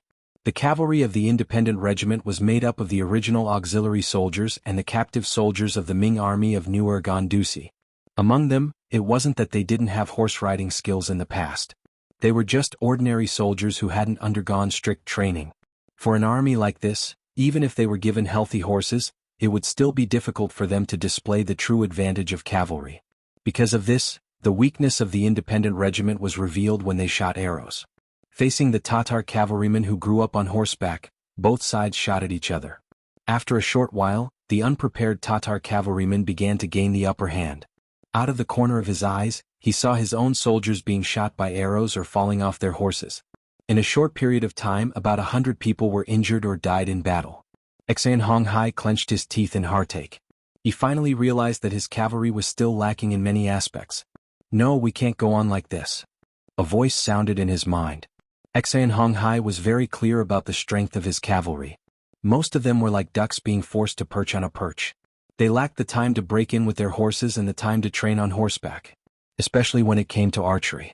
Whether it was shooting moving targets or moving arrows, they were still very weak. It was expected that cavalry would be at a disadvantage when shooting at each other. Rome wasn't built in a day. Powerful military combat ability wasn't something that could be trained in a single battle. In order to reduce losses, the soldiers had to have more opportunities to train and survive. Xian Honghai made a decision. He shouted loudly, "All battalion commanders charge with me." Close combat. With Xian Honghai as the leader, he brought 10 battle-hardened battalion commanders to close in on the Tatar cavalrymen from all directions. Under their lead, more and more soldiers stopped taking out their bows and followed behind the officer. They dodged the arrows and closed in on the enemy cavalrymen. Tiger's Mane was looking at everything that was happening in the distance through his binoculars. His expression was stern. When the 6th young master said that he wanted to give this mission to them to train and strengthen the ability of the independent regiment to fight on horseback, he was still a little unconvinced. Previously, their independent regiment had used infantry to defeat cavalry at the short stone pile. Now that they were cavalry, how could they not defeat cavalry? Reality gave Tiger's Mane a big slap in the face. Only now did he understand that their previous victory was only due to the power of the Type 81 assault rifle. When they gave up on using firearms, their independent regiment was nothing. "Commander, the situation with Vice Commander Xin is not good. Should we send the cavalry battalion?" Another cavalry battalion commander of the independent regiment asked worriedly. The independent regiment had 10 cavalry battalions that were reorganized from infantry. Apart from them, there were 6 other cavalry regiments. In comparison, these 6 cavalry regiments were much stronger. Although they couldn't compare to the Nuzan cavalry, they had the advantage of numbers. Dealing with 1,000 Tatar cavalrymen wasn't a problem. Clenching his right fist, Tiger's Mane was a little tempted. His breathing became a little heavier. But after a while he exhaled and said, "No need. An army has to go through hardships and risks in the end. If they are always under protection, this kind of army will never be strong." Tiger's Mane didn't order the main force to go out and help. This was because he knew that an army that hadn't undergone a transformation wasn't a strong army. It was also because he believed in his vice commander, Xian Honghai. He believed that he would be able to obtain the final victory. Not letting Tiger's Mane down, Xian Honghai really did give up on long-range attacks when he discovered that the situation wasn't good. He changed to close combat. He relied on the incomparably sharp saber in his hand to shorten the gap between the two sides. When Xian Honghai brought his 10 battalion commanders to the front of the Tatar cavalry, the saber in his hand continuously swung down. The enemy's cavalry formation that had just gathered was scattered. The advantage of archery was suppressed. Taking advantage of this opportunity, more and more of the independent regiment's cavalry rushed over. The situation began to turn in their favor. The soldiers of the independent regiment couldn't be more familiar with the saber training. When they didn't have war horses, one of the things they had to do every day was to hack their saber 1,000 times a day. Because of this, countless soldiers' right arms swelled up. Some even fainted on the training ground. Their hard work finally paid off. Under the supervision and urging of their commander, Tiger's Mane, Vice Commander Xian Honghai, and other officers, the soldiers swung their sabers quickly and powerfully. Now that they had changed to close combat, their hard work finally paid off. Ding ding dang dang. The sound of metal colliding rang out. Weapons collided with weapons, and the two sides that were previously suppressed entered a stalemate. This stalemate didn't last long. As the sabers continued to collide, cracks began to appear on the sabers of the Tatar cavalry. The quality of the weapons became the biggest factor that affected the outcome of the battle. Finally, after 7 or 8 clashes, the sabers in the hands of the Tatar cavalry began to break more and more. Both sides were riding horses, both were cavalry, and both sides were moving at the same speed. One side had weapons, while the other side only had a broken saber that couldn't threaten the life of the other side. The result was already predetermined. Retreat. Seeing the sabers in their hands break one after another, the arrogant Tatar cavalry's expression changed greatly. They turned around and fled. They had already seen 200 water carts and 5,000 civilians being controlled by the enemy. Knowing that the difference in numbers was too great, they finally decided to retreat. They had to inform the generals of this news. The Tatar cavalry fled. They used horse riding skills that were more skillful than the independent regiment's cavalry to escape. All that was left for Xian Honghai and the others were the horses' tails and the backs of the Tatar cavalry. Although the Tatar cavalry fled and the independent regiment seemed to have won, when the final statistics were tallied, they discovered that they had lost more than 100 soldiers and more than 300 were injured. However, the number of enemy cavalry that remained was less than 200. This was the first time since the establishment of the mercenary regiment that they had such a ratio of battle results and casualties. Of course, this was the first time that the results were the worst.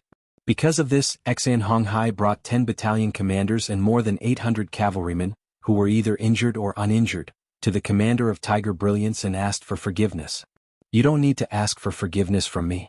You should ask for forgiveness from the more than 100 comrades that have already died. With the same number of soldiers, you suddenly killed your way out and took the initiative. However, the battle was actually so tragic. You can conclude it yourselves. Tiger's man said with a cold face. After saying this, he brought the 200 water carts and the 5,000 civilians that he had just captured and headed to the beginning city. As the commander of the independent regiment, he had to bear the main responsibility for today's battle. He had to personally ask for forgiveness in front of the 6th young master. Aramaki had been officially renamed as the beginning city by Yang Qindong. After the name changed, the city seemed to be glowing with youth. The city was bustling with activity. Chapter 697. Under Yang Qindong's orders, a large number of trees and stones were carried into the city. Temporary houses were either reinforced or uprooted from the ground. Since they were going to choose this place as their base camp, they naturally had to build a place for the army to live. Rows of brave cavalrymen dismounted from their war horses and became construction workers to build their own homes. Not only them, but the thousands of people in the city were also busy. Among them, except for the children, everyone else joined the army to build the city. The old men and young men worked with the mercenary soldiers and could earn 1 or 2 taels of silver every day. This was naturally a great temptation for them. Even the women entered the logistics camp to help cook. In this way, not only could they eat 3 meals in the army, but they could also earn half a tael of silver a day. This was an unprecedented good thing. For the thousands of people in the city, silver was a very distant thing. They almost did not have an impression of it. The daily necessities were the men hunting and the women mending clothes. They were barely able to survive and not starve to death. But now the appearance of the mercenary army gave them new hope. They were already fantasizing that with enough silver, one day, they could buy the good things that they had always wanted to buy but did not dare to buy. Perhaps when that day came, they would also be able to live a decent life. Yang Qindong had never lacked silver. The creativity of Crimson City had surpassed any force. The Outer Heaven Trading Company had also become the richest trading company in the world. The rare goods from their hands had now been circulated to the 5 continents and 8 places. Even among some unfriendly forces, they did not openly exclude Yang Xie's goods. After all, there were some things that even the aristocrats and royalty liked. Once they were openly excluded, they would no longer be able to get the goods that they liked and the items that could make their quality of life reach a higher standard. As the saying went, it was easy to do things with silver. Yang Qindong firmly believed that when a large sum of silver was spent, it would attract more people to come to the beginning city, either to work or to settle here. It would not be long before this place would become a big city, a strong city. Since it was called First City, Yang Qindong had a certain idea and hope in his heart. He wanted to build this city into one of the largest cities in the vicinity. In order to achieve this goal, he had to expand the original area of the city to more than 10 times its original size. This required an astronomical number of workers. Just as he was thinking about the lack of manpower, Tiger's mane arrived. Yang Qindong laughed heartily when he heard that. Very good. Arrange for them to start working immediately. Alright, in order to let them put in all their strength to the maximum, you can tell them that if they perform well, not only will they regain their freedom, but they will also be paid several times more than outside. Yang Qindong seemed to be in a good mood. When Tiger's mane agreed, he took the opportunity to talk about the performance of the independent cavalry on the battlefield. In the end, he even took the initiative to reflect on himself, saying that he had failed in his leadership and asked for punishment. The 10 cavalry battalions that were established after the independent regiment were not trained by Tiger's mane. They were just ordinary soldiers from the Baiming Guards. In terms of military quality, they could only be said to be average. If not for the fact that he did not want to reveal his identity and whereabouts at that time, he was afraid that these people would have been released at that time. However, since they had stayed for such a long time, and after they understood the situation of the mercenaries, they also wanted to join. Yang Qindong naturally could not refuse. This gave them the opportunity to enlist in the army, and even become a glorious cavalry. However, a weak foundation was a weak foundation. This was an indisputable fact. This battle had already exposed too many of their weaknesses and shortcomings. Normally, if it were any other general, they would have given up on this kind of army. After all, training a qualified cavalry required a lot of energy and financial resources. Even training an excellent cavalry required more time and effort than training 5 infantrymen. However, since they were fated to join the mercenary army, Yang Qindong couldn't just leave them be, based on the principle of not giving up on them. After thinking for a while, he took the initiative to say, "How about this? I will give you a month. In this month, unless the situation is urgent, I will not arrange any combat missions for these 10 battalions. After a month there will be an assessment. Those who pass can stay, and those who do not pass will be given a toll to leave the army." No matter what, these cavalry soldiers were still Han disciples. Just based on this point, Yang Qindong was worthy of giving them a chance.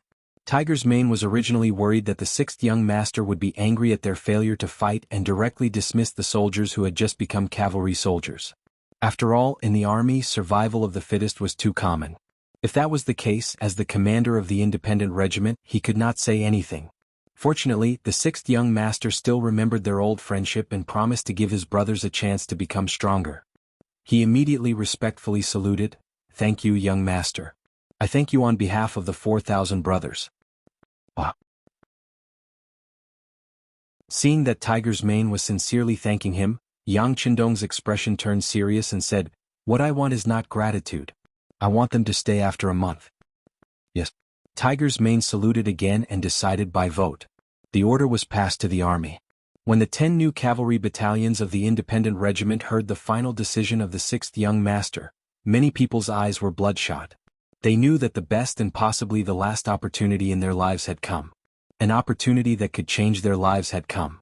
Perhaps in the past, their abilities were really ordinary or could even be described as very weak. But that was only because of the military rules. In that kind of environment where everyone was just muddling along, even if you wanted to show off, there was no chance, let alone any conditions. Think about it, an army that could barely fill their stomachs, what kind of strong combat power could they rely on? But now their eating, drinking, and pooping were not a problem. They did not even need to build a city like the 2 reinforced cavalry regiments and the Nuzan cavalry regiment. Instead, they only needed to focus on training. In such an environment, if they still couldn't raise their strength within a month, then they were really trash. They really didn't deserve anyone's sympathy and understanding. Although they still could not be like the Nuzan cavalry regiment in a month's time, they were at least stronger than ordinary cavalry and reached the standard of second-class cavalry. With this belief, the independent regiment went out of the city to train every day at dawn. They would only return when the sky was completely dark and they could not see. Then, after dragging their tired bodies to eat a full meal, they quickly entered the temporary barracks to rest. They trained for at least 12 hours every day, but no one complained about being tired. They were all working hard to change themselves and improve themselves. The independent regiment was changing at an astonishing speed. Just like them, the beginning city was also changing day by day. When the simple barracks were built, Yang Qindong gave another order. Some of the old houses in the city were demolished one after another. The stones and wood that were taken down were used to build the outer city wall. In Yang Qindong's eyes, most of the original buildings in the city were not up to standard. Not only were their houses built simply and not sturdy enough, but even the layout was too messy. The streets were too narrow and there was no planning. No matter how big the territory of such a city was and how many people it had, it still gave people the feeling that it was extremely backward. Since the city was named by him, it had to look like a big city. For a time the city began to become empty. More and more uninhabited houses in the city were demolished to build the big city wall. In this manner, after merely 10 days had passed, there was an additional solid outer city that was 6 to 7 miles long outside of the beginning city. Looking from afar, it had a trace of majestic appearance and the embryonic form of a large city was beginning to appear. The movement in the beginning city naturally attracted the attention of the other forces in the surrounding area. This was especially true for the nearby Tatars. Originally, the first city belonged to them. Now, not only was it occupied by someone else, the 5,000 commoners who were sent to fetch water were also snatched away by someone else. Out of the 1,000 cavalrymen that were sent out, about 200 of them had died. This was already considered hatred. It was a kind of hatred that had to be avenged. Not only the Tatar army, even Hara Ruachu of the Wara, who had suffered a loss at the hands of Yang Qindong, had also sent out scouts to inquire about them after losing the battle. The movement in the beginning city was big enough. Of course, it had attracted their attention. For a time they were eager to give it a try. In addition, there were also the Mongolian tribes in the Gobi Desert. Khan Sud suffered a great loss at the hands of Yang Qindong. When he returned to the tribe, he was also criticized. This made him feel ashamed. At this time, the scouts sent back news that they had found the 5-star army that had once caused them a loss. They were building the beginning city. But at the same time, there was another piece of news. That was, the 5-star army was actually a mercenary army. Their leader was the war god of the great Ming dynasty who had defeated the leader of the Wala Yeshen. He was the great Ming dynasty's Duke of Loyalty, Yang Qindong. The 5-star army was a mercenary army. The army that was building the beginning city was a mercenary army. When this news was intentionally released by Yang Qindong, it quickly shocked the area. Some of the forces that were originally eager to make a move couldn't help but suppress the idea of making a move. They decided to wait and see first. Who was Yeshen? Presumably, there was no one in the grassland who didn't know about him. In the coup 3 years ago, this person defeated the great Ming dynasty's hundreds of thousands of main forces. At one point, he almost breached the capital of the great Ming dynasty. How glorious was that?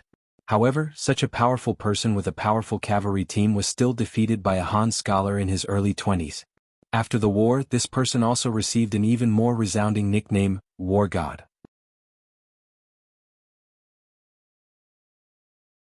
Chapter 698.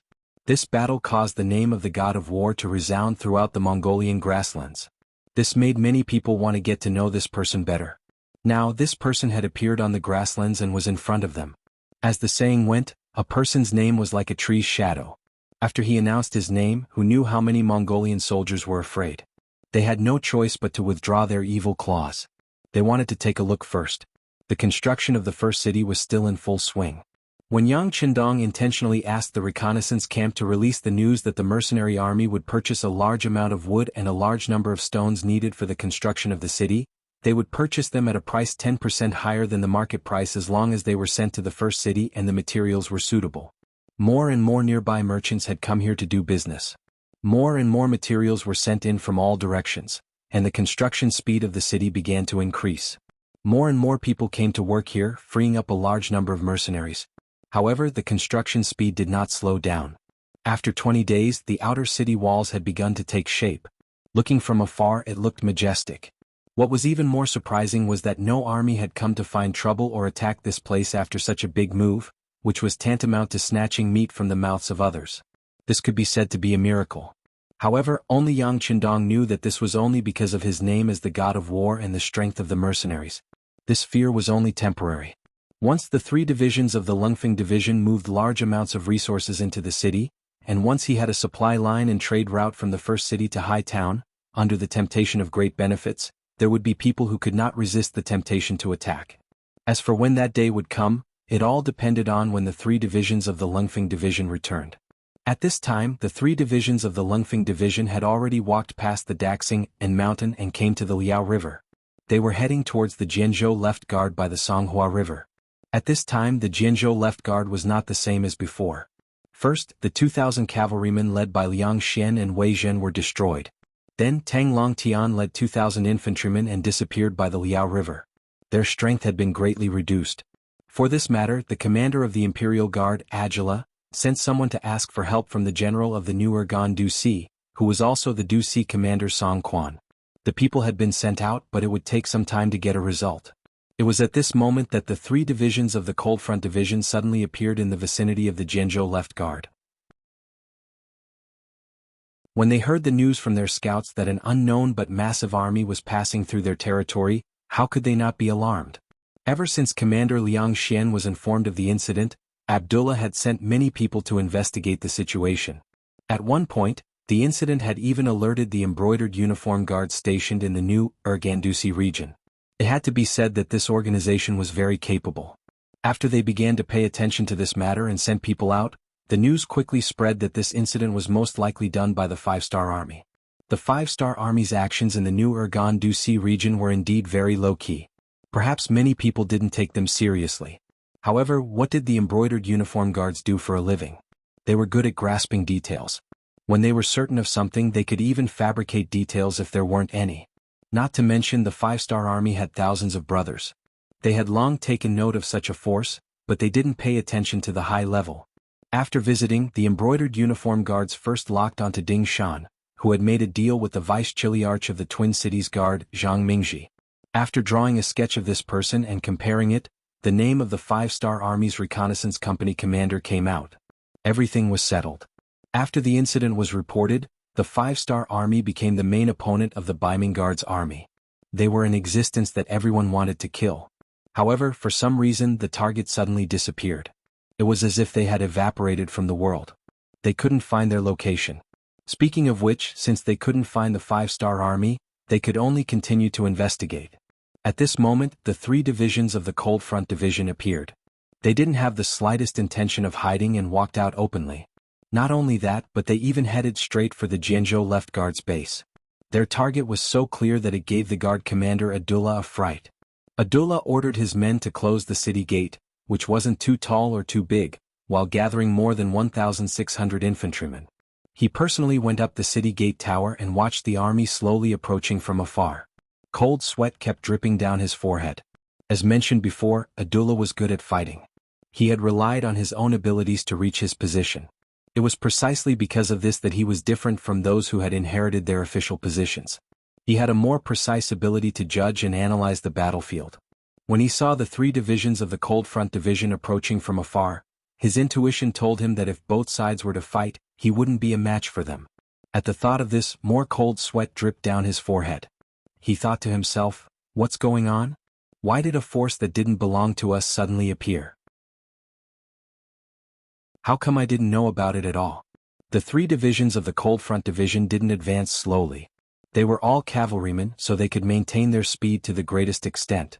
In addition, Yang Qindong had ordered them to make a big fuss, so they didn't have to hide anything along the way. Their speed became faster and faster. The army that was still far away soon arrived at the foot of the Jianghu Left Guard city. The 2nd Regiment, which was in charge of the vanguard, also arrived at the foot of the city and began to get into formation. Qin Bo, who was the regiment commander and the political commissar of the 3 divisions, was the first to leap out of his horse. When he looked up, he saw Abdullah looking at him from top to bottom. The 2 people's gazes met at this moment.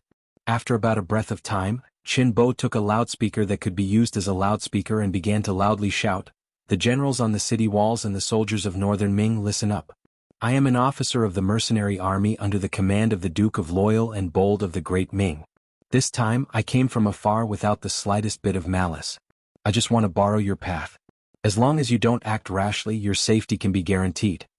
Qin Bo stopped after shouting this sentence twice.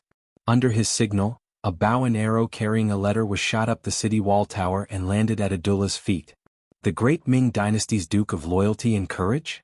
Abdullah muttered something under his breath as he picked up the bow and arrow that had fallen to the ground. He then opened the letter and read it. The contents of the letter were even more detailed and confirmed what Qin Bo had said earlier. When the Great Ming Dynasty's Duke of Loyalty and Courage heard that the Walla in the north intended to invade the border, he had already arrived at the grasslands in the north. He wanted to build a rear base called Sure City there. However, considering the shortage of supplies, he needed a sufficiently safe logistical path. Thus he chose the new Urgan Dusi area.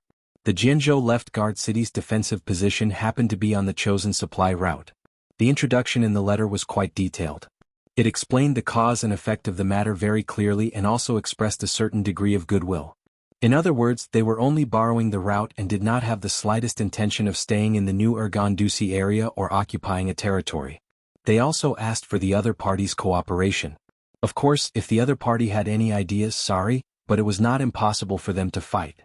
At the end of the letter, Yang Qindong also said that the Han people in the world were originally one family. This time he was helping the Han people to deal with the foreign tribes in the north. However, if someone dared to play any tricks behind his back, he did not mind taking action to deal with the foreign forces first. By then, whoever wanted to use the mercenaries would have to pay 10 times, 100 times, or even 1,000 times the price.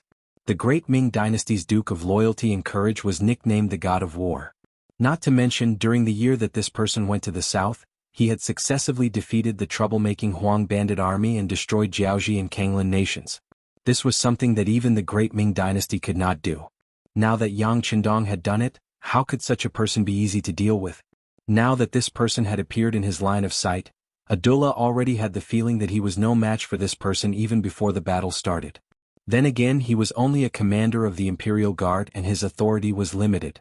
Such a major matter was not something that he could make the decision on. He still needed to seek instructions from the higher-ups and listen to their arrangements. Abdullah did not want to offend the other party, so he quickly replied, "General, this matter is of great importance. Please allow me to seek instructions from the higher-ups before making a decision. Of course, to express our goodwill, we will do our best to provide you with food during the few days that you are waiting. Is that all right?" The supplies needed to be prepared and shipped from Chichen City to High Town. It would take some time for them to be shipped by sea. What the Lung Feng's 3 divisions had the most now was time. What they needed to do was to make use of this free time to build up their invincible influence. Therefore, it did not matter where they stopped as long as they could intimidate the enemy. "All right, we agree. General, please make the application to the higher-ups as soon as possible." Chen Bo agreed on behalf of the 3 divisions. With a wave of his hand, the cavalrymen dismounted and began to set up camp 5 miles in front of Jian Province's left guard. Abdullah returned to the barracks from the city tower and immediately wrote an urgent letter. He then ordered his trusted aide to deliver it to the city where the commander was stationed. After that, he arranged for the soldiers in the barracks to send some extra food to the foot of the city in baskets. Speaking of which, after losing 2,000 cavalrymen and 2,000 infantrymen, they still had a lot of food left. The Lung Feng's 3 divisions did not hold back and arranged for their soldiers to receive the food at the foot of the city. They did not seem to be on guard at all, which showed that they had no ulterior motives. This made Abdullah feel more at ease. The fact that the other party was willing to accept the food meant that they were expressing their goodwill. In this case, the other party should not attack anymore. Otherwise, why would they go through so much trouble?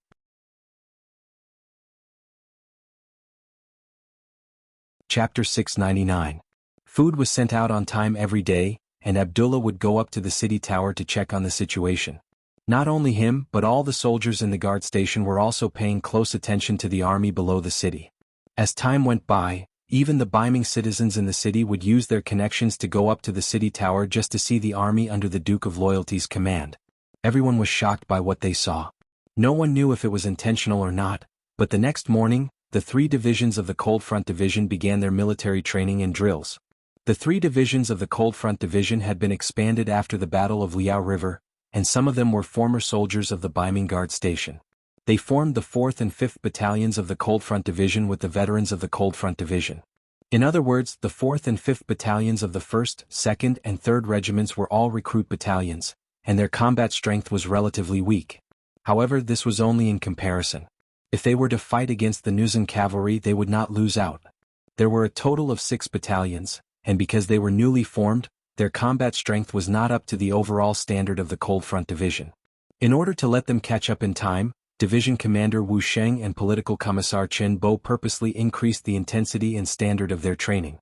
Now that they had time to stay below the city, of course they would not abandon their training. Not only that, they also increased the intensity of their training. Every day at dawn, the soldiers of the 6 battalions would get out of bed, run a few laps around the camp, and only stop when they had covered a distance of 10 kilometers. Then they would practice slashing with their swords, and each person would slash at least 200 times. When they were done, it was time for breakfast. Only then did the soldiers have half an hour to rest. After breakfast, the training continued. Each person would slash 200 times and then it was target practice. Of course, considering the amount of ammunition they had, it was impossible for them to use live ammunition right away. First, they had to practice various postures. For example, one person would have to practice for 2 hours to raise the gun. They also had to hang a heavy stone under the butt of the gun to practice their stability and so on. In the afternoon, it was time for cavalry training. Getting on the horse to slash, getting on the horse to raise the spear and so on. At night, there would be an hour of sparring practice. The warriors would put on all kinds of armor and then fight with wooden sabers. It was common for them to bleed and get injured. After an hour, it would be a day and a half of rest and study time. At least half an hour of learning, including various maps, hand gestures and other skills, before they could sleep for the day. At this time, the soldiers would start snoring after entering their tents. There were even sounds of teeth grinding, farting and so on. However, no one blamed the other comrades because everyone was very tired. It could be said that they fell asleep as soon as they touched the pillow. Again and again, every day was the same training. All of this fell into the eyes of the Ming army generals and common people on the city gate tower. Abdullah had sighed in his heart more than once. This is a strong army. Their training methods are very scientific. They definitely won't be able to stop such an army. Not to mention that he only had a little over 1,000 infantrymen. Even if he was given 10,000 or 50,000 men, he would not think that he could defeat such a powerful enemy. Hopefully Shangguan will agree to open up a path for them. It's definitely a nightmare to be enemies with such people. General Abdullah sighed in his heart as he anxiously waited for Shangguan's reply. This wait lasted for 10 days. Finally, a cavalry scout came from afar with a letter in his arms. It represented the attitude of the new Urgan city toward the mercenaries. Whether they would fight or cooperate, the result would be clear soon. Abdullah received the letter from the scout with a nervous heart. He opened it silently. His expression changed rapidly. His brows were furrowed and relaxed at times. The letter was written by the city's commander, Song Quan. According to the letter, the embroidered uniform guard had already determined that the 5-star army was part of the mercenaries. In other words, the horse robbery that happened here, including the Liao River incident, should be the work of the mercenaries. Come to think of it, this was probably the only army in the world that could eliminate more than 10,000 enemies without leaving any traces or evidence behind. The letter also said that since the mercenaries provoked them first, it would not be a problem for them to retaliate appropriately. Considering the strength of the mercenaries, the lack of orders from the higher-ups, and the fact that Yang Qindong was a loyal duke recognized by the great Ming dynasty, they only needed to retaliate appropriately and did not need to go all out. Abdullah heaved a sigh of relief when he read this. He no longer considered what the mercenaries had done to them. His observations over the past few days told him that the mercenaries were not to be trifled with, not at all. The contents of the letter made Abdullah feel even more relieved. Considering the current situation of the Jian province left guard, the higher-ups would not send them into battle personally. It was not just the Jian province left guard. Even the larger Jian province guard and Shenyang central guard did not have any cavalry, so they did not need to use them. This time, the higher-ups would directly send 3,000 cavalrymen to test the mercenaries' capabilities. What Abdullah needed to do was to stand below the city gate tower and record everything that happened from the beginning to the end of the battle in detail. He could then report it truthfully when he returned. After reading the letter, Abdullah had mixed feelings. The higher-ups were not willing to let the mercenaries off easily. They wanted to be selective and test them appropriately. However, was this necessary? Perhaps 10 days ago, when the 3 Lingfeng division masters had just arrived, Abdullah also had the same thought. However, after watching the mercenaries training for 10 days, especially after watching the 3 divisions 9 Lingfeng division battalions train, he had long given up on such thoughts. The 9 battalions were quiet, but when they moved like flood dragons. Not only were their horsemanship superb, but they also practiced chopping 500 times in a row. Not only were there sufficient numbers, but their speed was also very fast. He had seen with his own eyes the wooden stakes that had been set up to act as imaginary enemies being split in half in a very short period of time. That saber seems different too. Is sharper and tougher than ours. Abdullah could not help but sigh as he thought about it. Then he began to look forward to the outcome of the 3,000 cavalrymen sent by the higher-ups. He also wanted to encourage his own cavalry, but for some reason he could not muster up the strength to do so. In the military camp outside the city, Division Master Wuxia had just returned from his chopping training. Compared to the ordinary Lingfeng warriors, he had set himself a requirement of 600 slashes in a row. While he had to make an extra 100 slashes, the time requirement was the same. In other words, if the warriors could make 500 slashes in the same amount of time, he would have to make 600 slashes to qualify. As the Lingfeng warriors' military quality continued to improve, as the division master, Wu Sheng's expectations of himself became higher and higher. He returned covered in sweat. As soon as he received a towel from the correspondent, Political Commissar Qin Bo appeared in front of him. Division Master, the Biming Division has already sent someone back to the city. They should have received some news. However, the other party has no intention of contacting us. It seems like the news is not necessarily good. I'm afraid we'll have to fight. The moment Qin Bo entered the room, he took a towel from the correspondent behind him and wiped his face. It was obvious that he was also covered in sweat. It was obvious that he had just finished his training. Let's fight then. If we don't fight, some people won't know how powerful we are. The warriors below have been holding back for a long time. It's a good opportunity for them to vent their frustrations, Wu Xing said nonchalantly. His face was filled with fighting spirit and confidence. All right, let's wait and see. Qin Bo said unhurriedly. In their eyes, the Ming division's cavalrymen were nothing. Even though they knew that a big battle was coming, they were not nervous at all. They did not even need to prepare. This was because the 3 divisions of the Lungfeng division had always been on the first level of combat readiness. They were ready to fight at any time. Being unprepared was the best preparation. This was a strong confidence in one's own strength. 3 days later, in the morning, from the northeast of the 3 divisions' barracks, a cavalry troop that seemed to cover the sky and earth came from afar. They left a trail of dust behind them. They're here. Division Commander Wu Sheng and Political Commissar Qin Bo, who were still instructing the troops to practice shooting, immediately reacted. The troops immediately gathered, mounted their horses and carried their swords. They were eager to fight. As soon as the troops gathered, a scout rushed back and rushed in front of the division commander and political commissar. Reporting to the chief. It's the Ming division's cavalrymen. There are about 3,000 of them. 3,000? After hearing this, Wu Sheng shook his head with some disinterest. 3,000 is really too little. That's right. It's a little too little. This time, even political commissar Qin Bo agreed. However, they did not know that if their opponents heard these words, they would be enraged. They had seen people look down on others, but they had never seen people look down on others like this. The 2 division commanders looked at each other and smiled helplessly. They said at the same time, "Who do you think we should send?" They said the words at the same time. Then the 2 looked at each other and smiled. They were prepared to fight personally, but the enemy only had 3,000 men. To be honest, it was too little. It was so little that they were embarrassed to fight with their subordinates. They both understood each other's thoughts. In the end, political commissar Qin Bo said, "Then let's rest for a while. We have to give the soldiers who came later a chance to show off. Why don't we send the 3rd commander to lead the 6 battalions? 6 battalions against 3,000 cavalrymen. That's reasonable." Wu Sheng thought about it carefully and nodded in agreement. 6 battalions meant that each battalion had 400 men, which was 2,400 men. Although these people were not enough to deal with the enemy's 3,000 cavalrymen to Lung Feng, this was already bullying. The 6 battalions were formed later, so their overall strength was slightly weaker. If it was the elite Cold Front division, 3 battalions would be enough.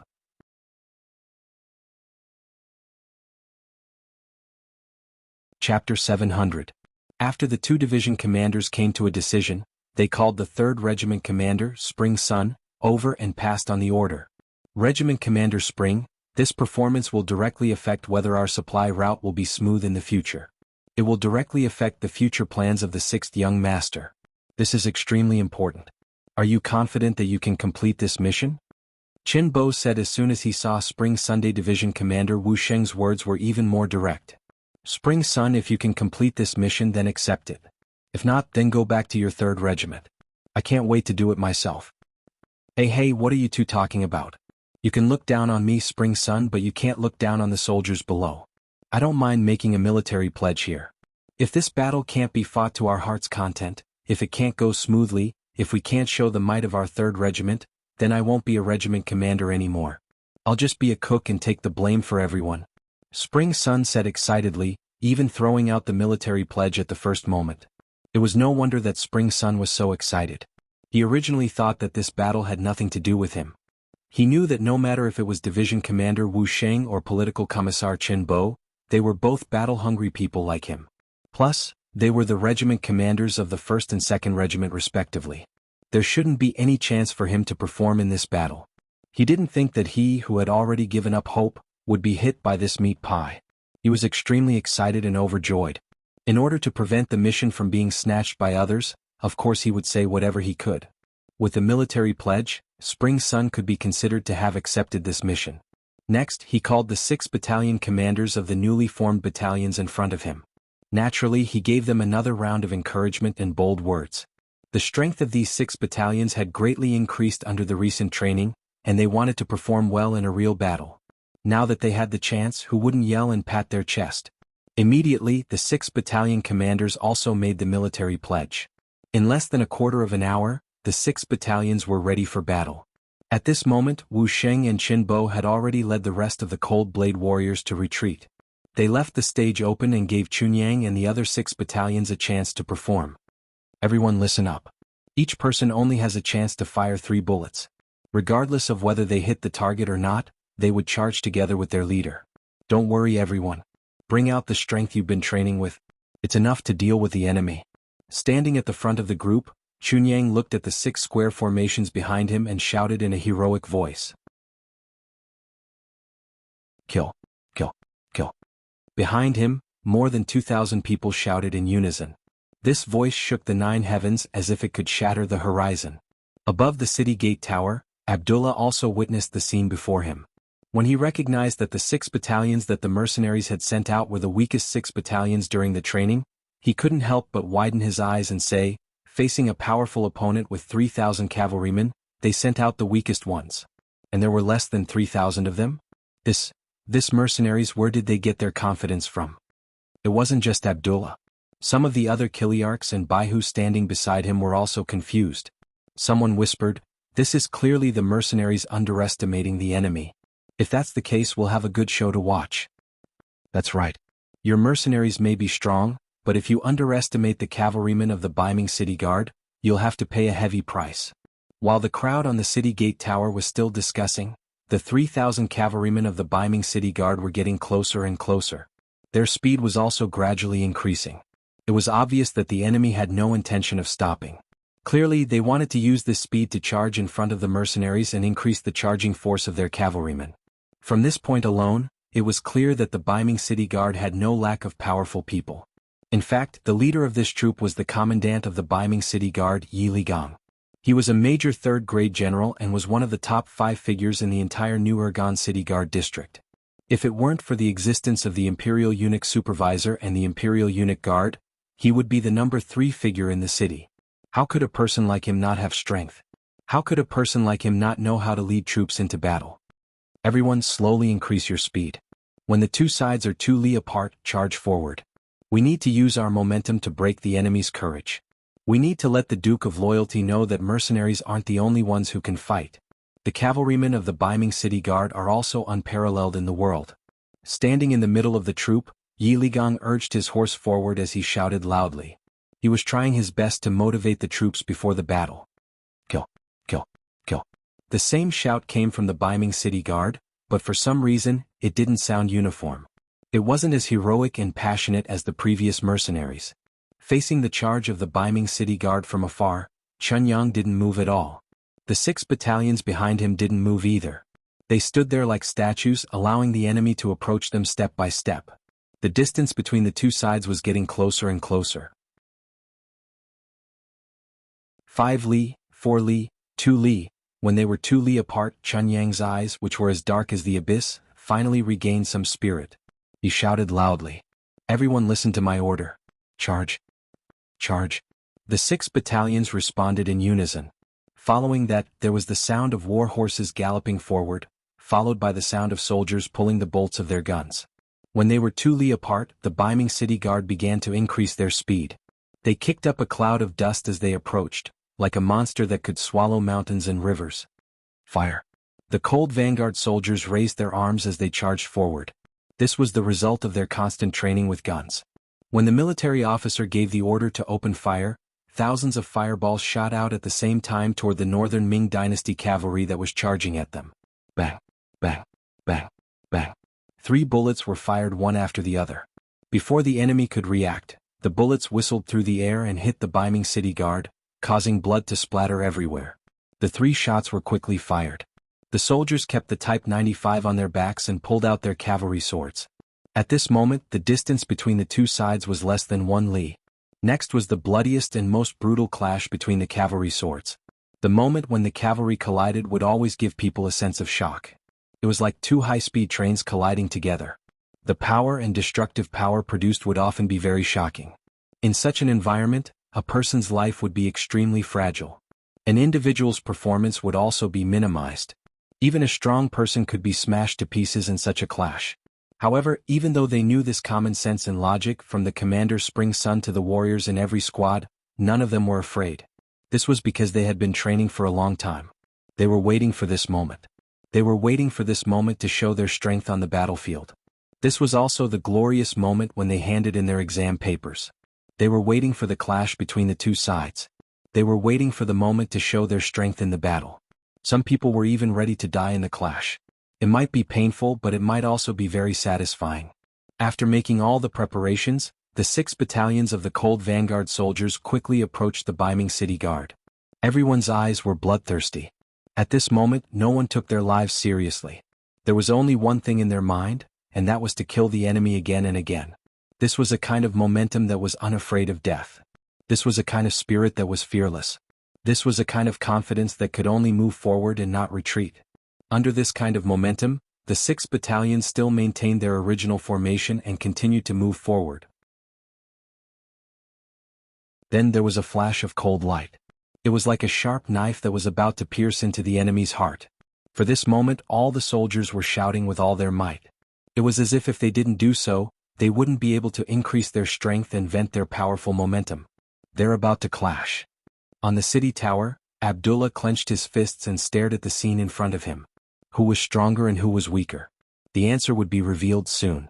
Even though he already knew the answer in his heart, he still hoped that his side would win, even though it seemed impossible. Yes, it was indeed impossible. Just as the two sides were about to collide and were less than 300 meters away from each other, a shocking scene occurred. Like dominoes, the Ming city guard fell from their horses one after another. In the blink of an eye, over 1,000 men had fallen from their horses. The sudden turn of events caused the originally ambitious General Yi Ligang to turn pale with fright. He suddenly thought of the gunshots he had heard before. Could it be that all of this had happened because of that? Although the newer city guard was located in a remote area, they knew that the mercenaries had continuous fire guns. However, that was all they knew. They knew that the great Ming dynasty also had firearms and the Divine Arms Battalion, so they didn't think much of it. It was the same for Yi Ligang when he heard the gunshots just now. He had tried firing firearms on horseback before. When the horses were still, they were still somewhat accurate. However, once the horses moved, they would be firing randomly. The effectiveness of the firearms was very limited. It was precisely because of this experience that he didn't think much of the gunshots. However, he suddenly understood that his brothers who suddenly fell from their horses must have been hit by the firearms. But how could there be so many of them? Yes, there were too many of them. Nearly half of the 3,000 cavalrymen died before they could even get close to the enemy. However, this was not the most important thing. The most important thing was that the casualties were all soldiers, but the war horses were fine. What did this mean?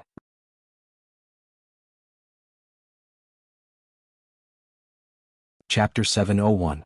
This meant that the enemy's marksmanship was extremely accurate. Not a single shot hit the ground or hurt the horses. This was a terrifying outcome. If the enemy launched another wave of musket attacks like this, would there still be anyone alive around him? Even if he did, would he be able to survive? At this moment, Yi Ligang was terrified. He instinctively pulled on the reins. He wanted to see what would happen. He did not want to lose his life here. There were quite a few people who had the same thoughts as Yi Ligang. They intentionally slowed down and watched as some of their companions charged into the mercenary camp. Boom! Finally, the cavalry from both sides collided. Blood splattered everywhere. Heads were tossed into the air, horses neighed, and corpses fell to the ground. It was only the first charge. Due to the difference in numbers, the difference in the number of strikes, and the absolute suppression of strength, hundreds of Ming cavalry were cut down from their horses. They fell to the ground and became minced meat under the horses' hooves. Retreat. Retreat quickly. After this collision, the last bit of hope in Yi Ligang's heart had disappeared. Seeing his subordinates being chopped into minced meat the moment they entered the enemy's formation, he who had already stopped his horse, turned around and fled without any hesitation or politeness. The main general suddenly turned around and fled with his bodyguards. Following that, more and more northern Ming cavalry also cursed and wanted to turn around and flee. However, it was not that easy to escape. Behind them, Chunyang had already led his cavalry and charged forward. Under their repeated attacks, Ming cavalry were cut down one after another. When some of the northern Ming cavalrymen wanted to counterattack, they suddenly realized that their companions were no longer around. When he had to face the continuous attacks of more than a dozen Cold Vanguard cavalrymen, he could block 1 or 2 strikes, but could he block the 3rd strike, the 4th strike, or even more? In the first place, the speed of the saber attacks was not as fast as a human's. After blocking a few attacks, the surrounded northern Ming cavalry were like sheep that had entered a wolf's den. They were instantly devoured, and not even their bones were left behind. Such a scene continued to happen on the battlefield. Wherever there was a surviving northern Ming cavalryman, there would be a dozen or even dozens of Cold Vanguard cavalrymen slaughtering him. As a result, the northern Ming cavalrymen were like small boats sailing in the sea, facing huge waves one after another. No one could survive, no one. Originally, it should have been an evenly matched cavalry charge, but it had turned into a completely one-sided situation. From the beginning to the end, only half an hour had passed. Other than Yi Ligong, who escaped with less than 50 bodyguards, the other 2,950 Ming cavalry were all killed. Not a single captive was left. Not even a single wounded person was left. Of course, this was because Lung Feng wanted to establish his dominance, but at the same time, it was also because the 6 battalions were too eager to prove their worth. That was why they didn't hold back and killed with all their might, resulting in this outcome. Tabulate the battle results. Spring Sun was covered in blood. He had killed more than 4 Ming cavalry. Although it wasn't as many as he had expected, he had no choice. He had killed too many people with his muskets. It was already good enough that he was able to get 4. Without any enemies, he began to tabulate the battle results. He wanted to see how many casualties he had suffered. 13 of my battalion died. 7 are wounded. 16 of my battalion are wounded. No wounded. 12 of my brothers died. 2 are wounded. 13 of my brothers died. No wounded. 7 of my battalion died. 4 are wounded. All of them are lightly wounded. My battalion. The battle results were quickly tabulated. Spring Sun nodded to show that he understood. He turned around and galloped towards Division Commander Wu Sheng and Political Commissar Chen Bo, reporting to Division Commander, Political Commissar. In this battle, 70 of our brothers died. 18 are wounded. We killed 2,950 enemies. No prisoners. When Spring Sun arrived in front of the 2 division commanders and reported the results of the battle, the 3 divisions couldn't help but burst into thunderous cheers. This result made Wu Sheng and Chen Bo very satisfied. There were always casualties in war. It didn't matter if you had the right time, the right place, or the right people. After all, accidents were everywhere. To be able to kill nearly 3,000 enemies with less than 100 casualties was already a miracle. Good, very good. We will remember this great achievement. Let's celebrate tonight. Division Commander Wu Sheng laughed loudly. At this moment, he knew that the quasi-cold vanguard of the 6 battalions had become a qualified cold vanguard brother after this bloody battle. The combat strength of the 3 divisions had also improved greatly after this battle. Oh, we won. The other cold vanguard warriors couldn't help but cheer and shout loudly when they heard the celebration. When these voices reached the city, Abdullah's face turned pale with fright. He still didn't know the final result of the battle. However, Ming's cavalry had been defeated, and they had been defeated very quickly and thoroughly. He saw it clearly. When night came, out of fear they took out more food and sent it to the 3 divisions. The exact results of the battle had also been announced. Less than 100 casualties, 2,950 enemies killed, and nearly 3,000 warhorses were taken. The result made Abdullah almost lose his balance and fall to the ground. With the help of his personal guards, Abdullah sat back down on his chair and remained silent for a long time. He had already determined a fact in his heart. The mercenaries were powerful and could not be provoked. Whoever dared to provoke them would end up dead. Of course, he didn't forget to report everything he saw and heard to his superiors. He could already imagine what their decision would be after seeing this report. The path of the cold vanguard had to be given up, and it had to be given up completely. The camp of the 3 divisions. The banquet, celebration, and recording of achievements were carried out in an orderly manner. Countless soldiers used their military merits to exchange for cigarettes, ham sausages, canned food, and other things. When they held these items in their hands, many of them shed tears. They were originally Ming's cavalry and looked very powerful. However, only they knew that they were nothing more than a facade. However, after joining the 3 divisions, they had undergone a transformation. They were still themselves, but in front of their former comrades, they were already superior. Even if they couldn't do anything now and retired, they would still be able to get a sum of money to spend the rest of their lives. Although there was still a long way to go before they could become rich, at least they could live a normal life and get married and have children. However, was this really their goal in life? No. They could still continue to work hard and obtain more glory and wealth. After a few more years of hard work, it wouldn't be a problem for them to build a good family background and property for their descendants. At this moment, the hearts of the soldiers were filled with hope and longing for the future. The birth of these ideals would make them stronger and more fearless. This battle established the belief that the 3 divisions were powerful and invincible. Not long after, Nuergan Dusi issued a clear rule. It said that the mercenaries were fighting for the peace of Biming's north and were worthy of respect. It was also very reasonable that they needed a logistical supply line. No guards were allowed to obstruct or interfere. Otherwise they would be severely punished. This was the result of fighting. This was the result of showing their strength. Everything was not out of Wu Sheng and Qin Bo's expectations. They knew that they were very close to completing the mission given by the sixth young master. The next day after receiving the news, the three divisions left Jian Province's Zuowei city and headed straight for Sea Town. The supplies were already at sea and would arrive soon. Their next mission was to gather at Sea Town and then unload the supplies and transport them back to Shi City. Then they would be done. As for the safety of this road in the future, they were not worried. Unless they didn't want to live, they really couldn't think of anyone who would dare to stop the logistical army under the banner of mercenaries here. Shi City. It had been a month and a half since they occupied this place and started the construction. During this period of time, the city had undergone great changes. The appearance of the city had taken shape with the investment of a huge amount of manpower, material resources and financial resources. The construction in the city had already begun. When they walked to the street, Shi City had become much more lively. Originally there were only 1,000 people in the city. Now the number of people in the city had reached more than 2,000, nearly 10,000 people.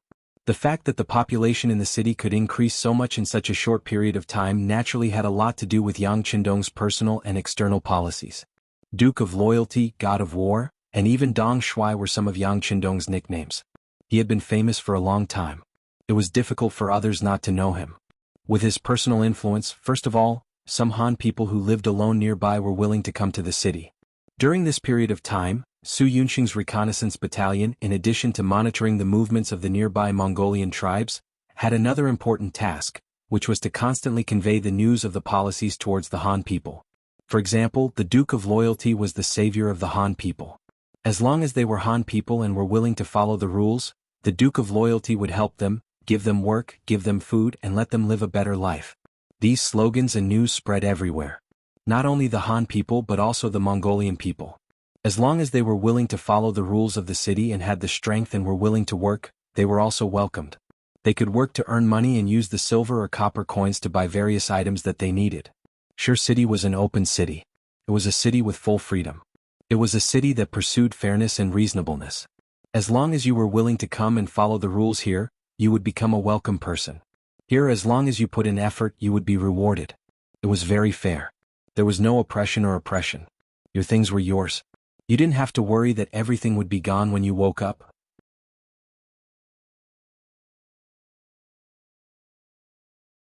Chapter 702. It was precisely this concept that attracted groups of people to settle in after it was spread out. First, it was a few people, then a dozen people, then dozens of people. Soon, it expanded to hundreds of people, thousands of people, and then nearly 10,000 people. Even this number was increasing every day. Speaking of which, everything was due to the rules of the grassland. It was particular about the law of the jungle. It was particular about the law of the jungle. Whoever was more powerful would have all the good things. As for the weak, some people might sympathize with them, but it was only sympathy. On the day you were bullied, no hero would appear to help you. They were used to snatching and being robbed when they saw good things. As a result, many kind-hearted people did not like to stay on the grassland, especially those who lived alone. They often did not have a neighbor within dozens or even hundreds of miles. Once they encountered a grassland bandit, they could only wait for death. This feeling was very bad. If it was in the past, they did not have a place to go and did not have a better way to solve the problem. It seemed that they could only choose to join a grassland tribe. Even so, they had to pay too much and could become a sacrifice in the war at any time. If they were unlucky and the leader of the tribe took a fancy to something, they would also have to contribute. That feeling was like falling into a bandit's lair. The first city was different. As long as one was willing to come here, there would be a ready-made house for one to live in. Of course, one would have to pay the rent every month. However, this was not a problem. There were many jobs to do in the city now. Building a city and building houses was a rich income. As long as one worked hard to earn money, one would not have to worry about it. As long as one had their own house, anything that they earned would belong to them. No one would come to rob them, no matter who the other party was or what kind of identity they had. Otherwise, the law enforcement team that appeared on the streets at any time in the city would teach the other party how to behave. It was this kind of protection policy that attracted a large number of people to the first city. When they familiarized themselves with the rules here and found that it was indeed different from the outside world, many people quickly fell in love with this place. While they chose to live here, they also spread the news, allowing more relatives and friends to come and stay here. After all, everyone would want to have more old friends by their side when they arrived at a new place. This would give them a sense of security. There were more and more people in the city, and the labor problem was solved accordingly. In the largest mansion in the beginning city, Yang Qindong was sitting there and resting. Some of the tension on his face disappeared, and there was a trace of relaxation. This was a newly built backyard. There was a large pond and even a rockery. To be able to have such things in the prairie city could only be described as extravagant. However, no one thought that this was wrong. The sixth young master had done so much for everyone. Was it wrong for him to want a better environment and conditions to rest? No one should even think of shaking Yang Qindong's position in the army or speaking ill of him. Otherwise, he would be beaten up so badly that even his mother wouldn't be able to recognize him. Sitting in the garden to rest, Yang Qindong did not forget to look at the information in his hand. It seemed like a while had passed, but it also seemed like a long time had passed. He lifted his head and looked at Tiger's Mane, who was at the side, and asked, "This is the data from this morning. It says that the number of people in the city has exceeded 10,000? Yes, the statistics were out last night. The number of people is about 10,300. Compared to the 9,800 people from the day before, there are 500 more people now. This number should increase today. Young master, you're amazing." Tiger's Mane could not help but give him a thumbs up when he mentioned this. When the city was first built, the city was so vast, and it was not that no one had discussed it before. They thought that this was a grassland after all, and it was different from the Central Plains. It was normal to not see a single family for dozens of miles. In such a place, building a city was originally a very extravagant thing, let alone building such a big city. Looking at the sixth young master's meaning, the beginning city could accommodate 500,000 people. This was indeed a very frightening number. Even the Mongolian tribes who had lived here for generations did not dare to think about it. They could not see that the sixth young master could do it. Some people even thought that this was the first time that the sixth young master had made a wrong judgment. The development of the facts was indeed not satisfactory at the beginning. Although the reconnaissance camp had released a lot of information, it was still very limited that it could attract people. In the first few days they did not see anyone coming here, let alone living here. However, the situation slowly changed. From a few people who came in a day at the beginning, to more than 10 people, and then to a few hundred people now. The number of people in the city began to increase. More importantly, almost none of the people who came here had walked here before, and that was the most important thing. It was not easy to attract people here, but the most important thing was how to attract people to not leave after they came here. Now it seemed that the sixth young master had done a very good job. The people below could not help but sigh again. The sixth young master was the sixth young master. His vision of things was not comparable to that of ordinary people. Tiger's Mane naturally had never questioned Yang Qindong. On the contrary, he had a kind of blind worship. In his opinion, as long as it was the sixth young master's words, it must be the truth. As long as it was the sixth young master's words, it must be incomparably correct. However, he could not stop the people below him from talking. Now that he had used facts to slap some people in the face, he naturally felt honored and happy. Haha. Looking at Tiger's Mane's sincere and happy smile, Yang Qindong, who was infected, also laughed.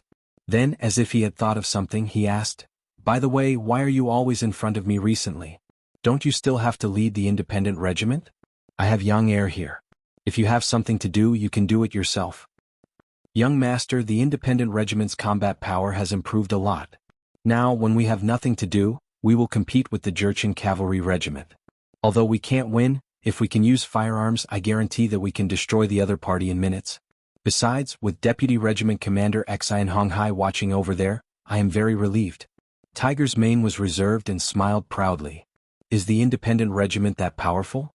This was the first time Yang Qindong heard of it. The main reason was that he had been focusing his energy on building the city recently. Although he had a lot of people under him this time, and many of them were smart and capable, there was really no better person to manage the affairs of the city. Those people were all martial artists. When it came to war, their eyes were wide open, but when it came to managing the city, they instantly wilted. He did not know whether to laugh or cry. He had no choice but to do it himself. After all, a person's energy was limited. If he was busy with government affairs, he would not be able to care about the army. Now that he heard Tiger's Mane say that the independent regiment's combat power had greatly improved, he was interested. He asked about the Jurchen Cavalry Regiment and the strengthening of the 1st and 2nd Cavalry Regiment. According to Hu Mang, the combat strength of these 4 regiments was increasing every day. In order to achieve more military merits, they would seize the opportunity to train whenever they had the chance. Moreover, it was the kind of training that everyone was willing to do. When they had nothing to do, the 4 regiments would also practice against each other, and the improvement of their combat power was much faster. It is a good thing that you all can take the initiative to think of ways to improve your combat power. This is positive and should be encouraged. Yang Qindong was very happy after hearing this. However, after saying this, he quickly changed his tone and said, "Be prepared for danger in times of peace. Soldiers of my generation must have this kind of awareness.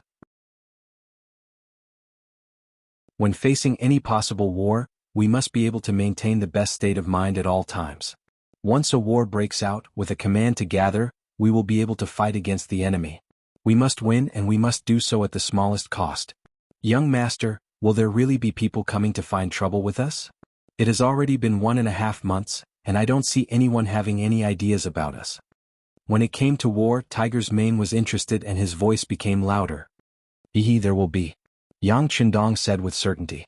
If the establishment of the first city did not attract the attention of some of the surrounding forces, it attracted many people to move in with its powerful attraction. This was indeed something that some people did not want to see. On the grassland, it could be said that everything was lacking, so much so that the population was also a hot commodity. When 2 tribes fought, the winning side would often plunder all the population of the losing side in order to strengthen their own strength. The appearance of the first city had taken in all the individual households.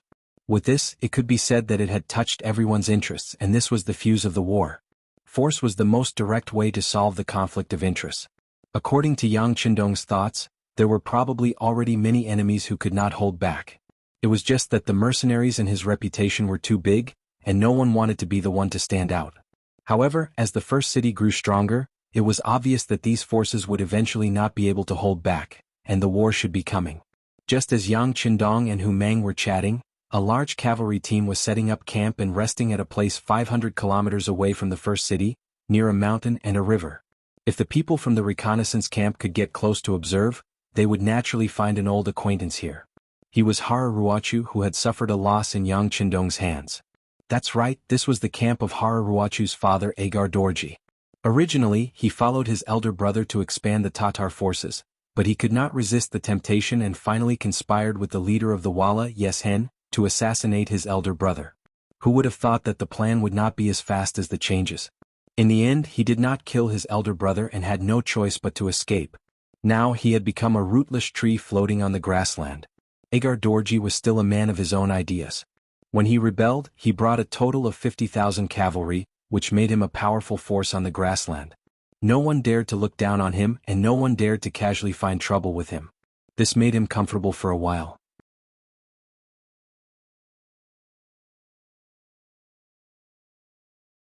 Chapter 703.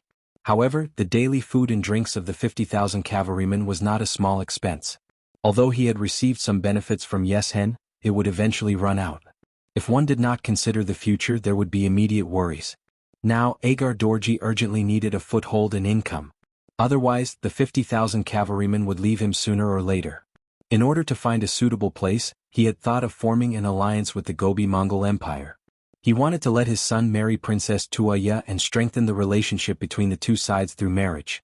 Unfortunately, his son Hararuo was too ugly. He was so ugly that Tuoya did not like him at all. In addition, Sudor Khan was not very courageous and was afraid that he would swallow up the other side, so the marriage did not happen. Not only that, but because of the battle with the 5-star army, he lost 5,000 cavalrymen and a general like Lumak. For this matter, Agar Dorji scolded his son and even gave him 2 horsewhips as punishment. Then he naturally thought of finding trouble with the 5-star army. Since they beat him, they should be prepared to be beaten back. But he never thought that the 5-star army would suddenly become a mercenary army. This made Agar Dorji think of giving up.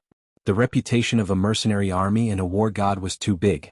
In the grasslands, Yeshen's strength was obviously the strongest. Especially since he had done business with Baiming a while ago, who knew how many rare goods were shipped to the grasslands through his hands. These goods had become sought-after goods in the eyes of the grasslands nobles. He had made a lot of money.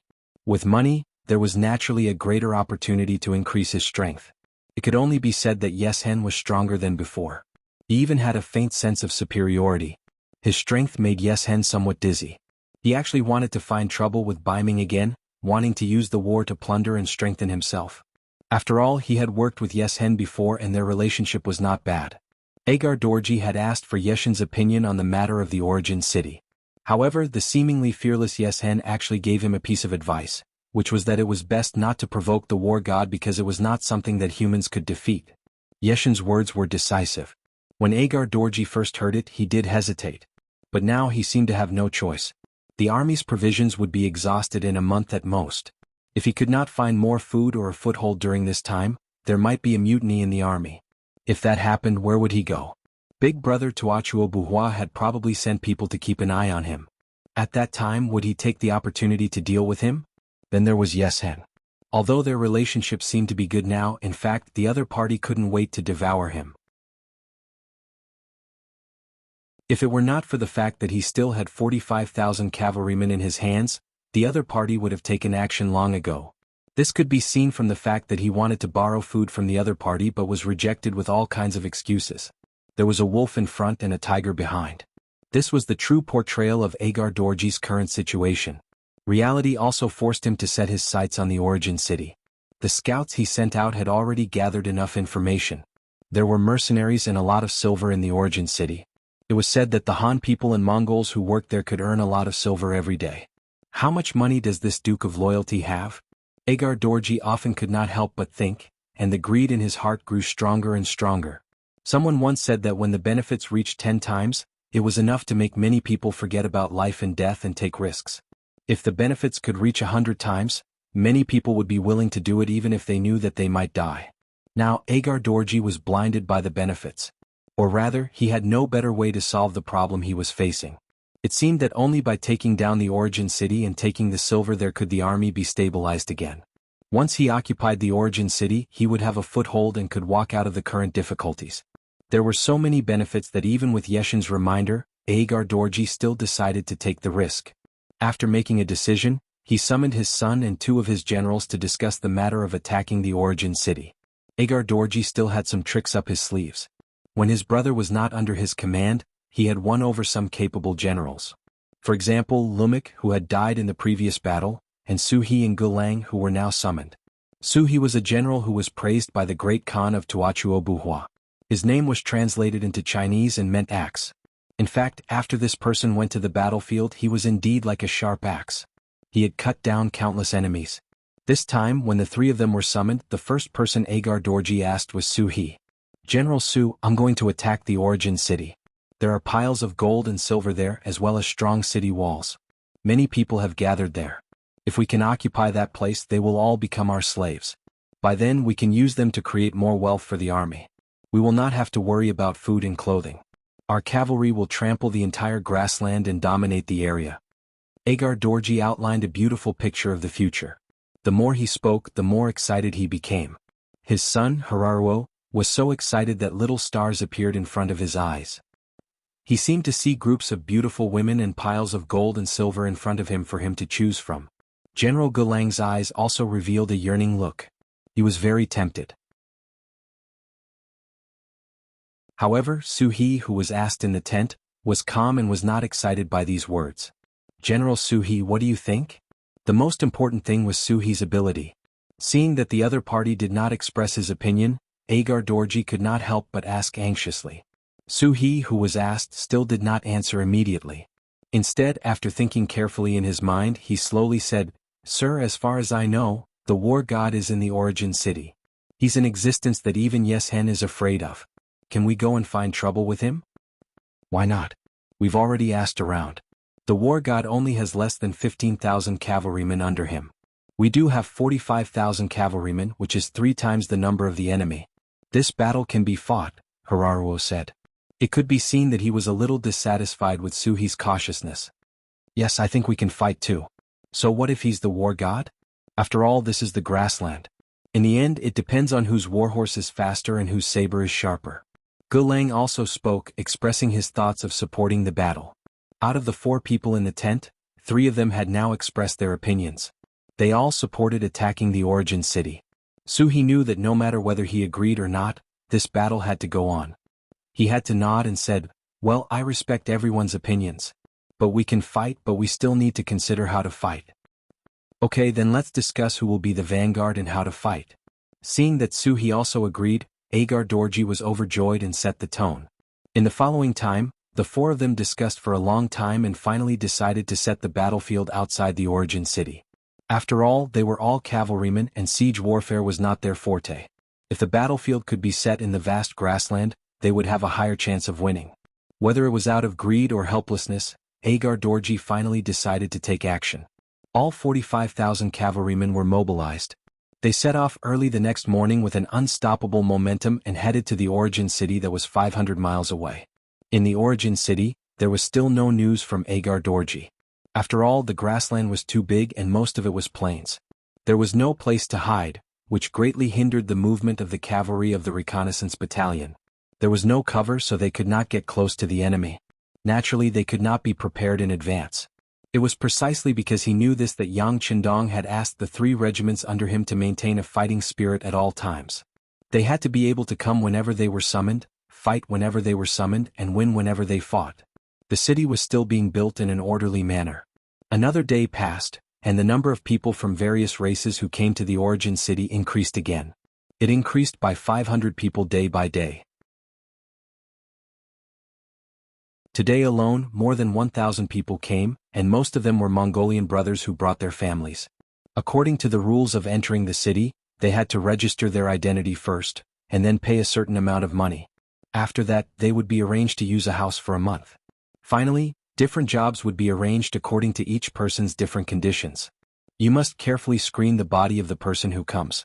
You must not let a factor of stability appear in the city. Yang Qindong walked on the streets of the origin city. Beside him were Tiger's Mane, Beta Persei, and a group of people who were protecting him. Walking in the crowd, the 6th young master spoke from time to time about some things to pay attention to. Yes, we have special people doing the relevant work. Not only do people need to report their real names, but they also need to report the place where they used to live. We have people who will investigate this afterwards. Although I dare not say that there is no problem 100%, for those who have doubts, we have focused on monitoring. Tiger's Mane kept nodding as he reported his work. That's the way it should be. Don't let a piece of rat poop spoil the pot of soup. We can also fully mobilize the people and let them take the initiative to expose those who have bad intentions or have strange behavior. We can give them a certain amount of rewards appropriately. In this way, unless they can pretend to be the same person, they can't escape everyone's eyes. Also, if we can confirm that they are spies sent by other forces, we can also allow them to come in and sneak in. However, they can't live here. We have to let others know of our strength so that they will be afraid. Yang Qindong also nodded with a smile and gave his own experience and opinions.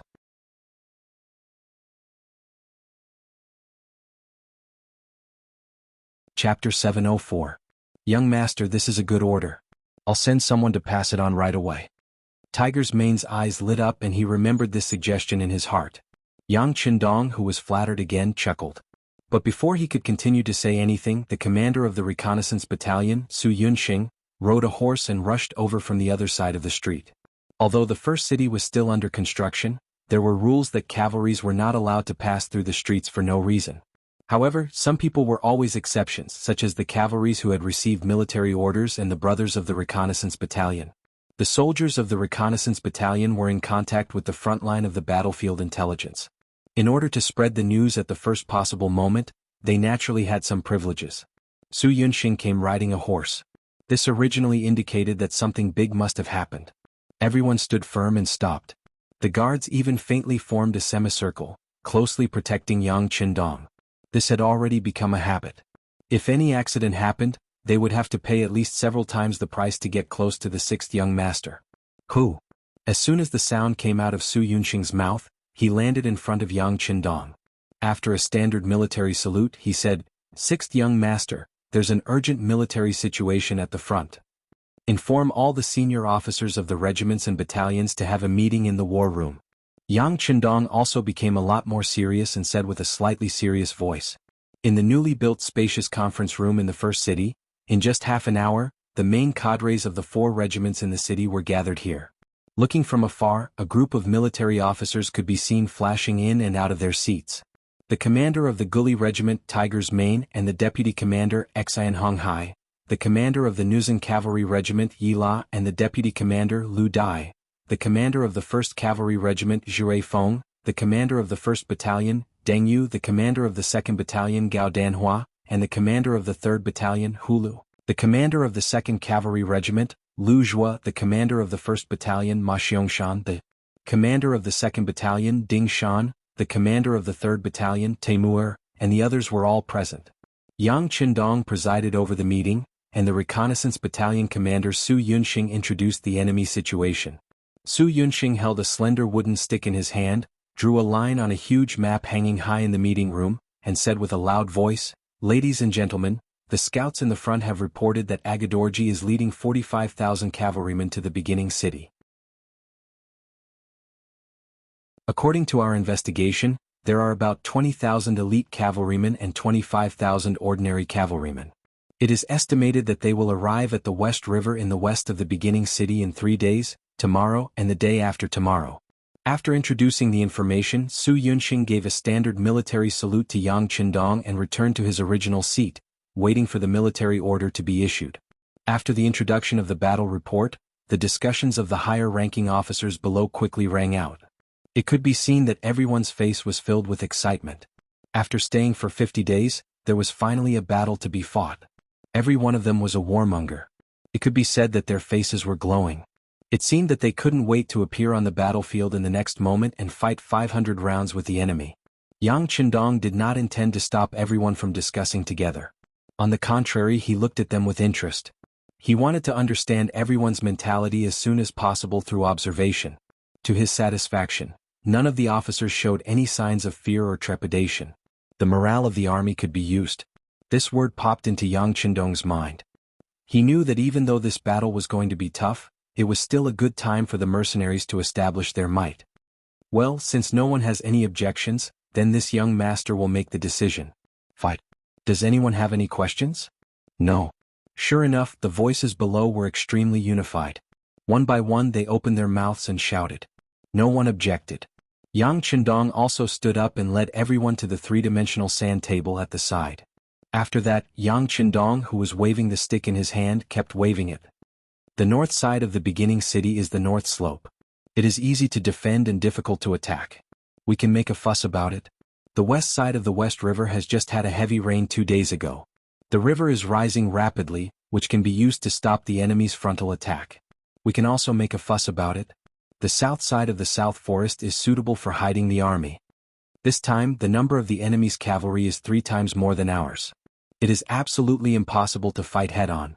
Even if we can defeat the enemy, it will be a Pyrrhic victory in the end. This is our first real battle in the grasslands. We must win, not lose. That's why I ask all the officers and soldiers not to underestimate the enemy. We need everyone to be cautious, kill the enemy bravely on the battlefield and make a name for ourselves. After training for such a long time, it is finally time for us to perform. Now I order. Swoosh. All the officers above the battalion level straightened their bodies and fixed their eyes on Yang Qindong. Each of them puffed out their chests and expressed their most confident side perfectly. It was as if they were afraid that they would not be able to get the main task if they were not careful. I order. Yang Qindong's mouth kept making sounds. He arranged the military orders one by one. The officers who received the orders nodded their heads. A large net was spread out with the beginning city as the center. Nearly 50,000 cavalrymen under Agadorji came and rode on the vast grassland.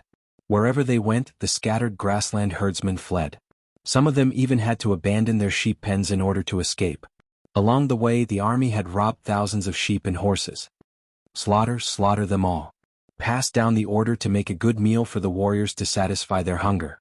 After we take down the beginning city, I will celebrate with everyone. Agadorji ordered in a tone that was used to win over the people's hearts. Then he turned to look at Su-He and his son, Hilario, and asked, "The vanguard led by General Glenn should be arriving at the beginning city soon, right?" Yes, according to the schedule, he should have arrived at the West River. He should be looking for a tool to cross the river. Su-He replied, and his face continued to darken. He was also the only one who was not optimistic about this battle.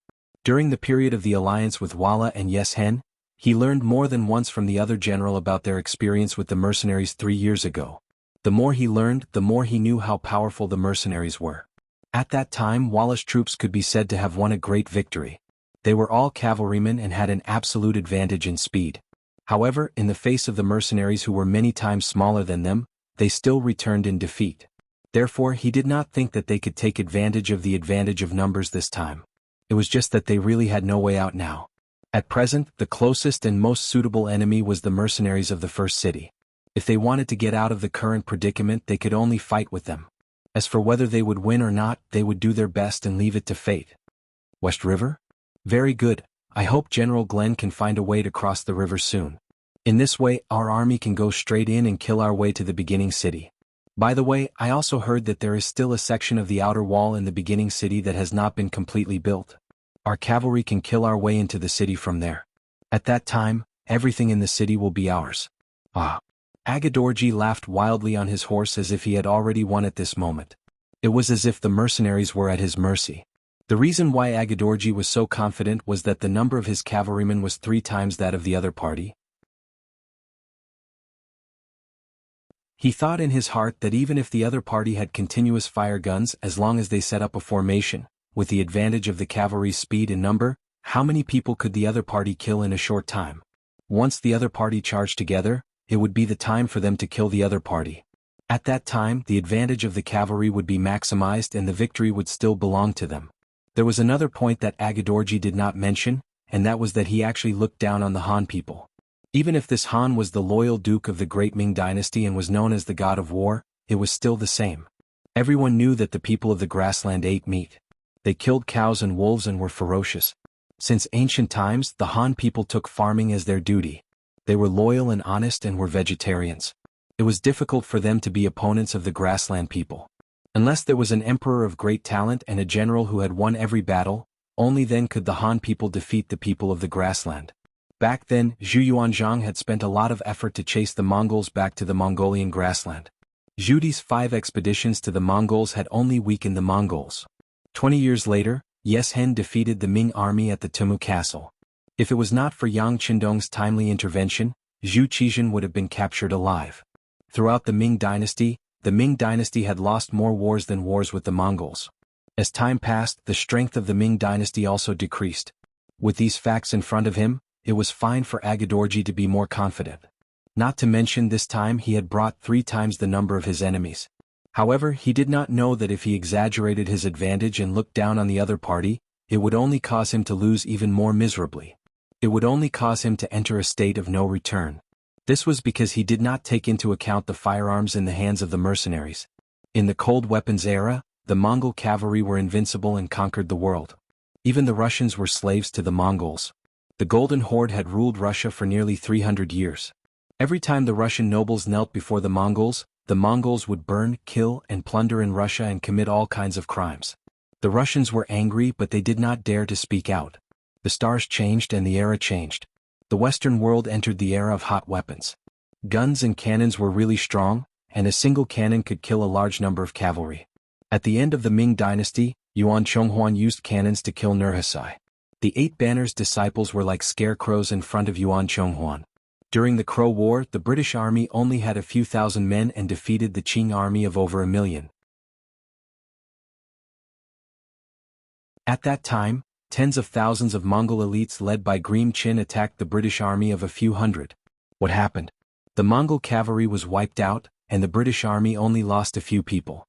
In the face of modernity, the Mongols were just a joke. When the Russians were in Vasilyevsk, they learned from the West and used guns to conquer Siberia. How could those with knives be a match for those with guns? A few hundred Russians wiped out all the Mongols in Siberia. From then on, Russia became a huge empire that spanned across Asia and Europe. The Qing dynasty ruined the country for 300 years, and when China needed strength the most, it weakened.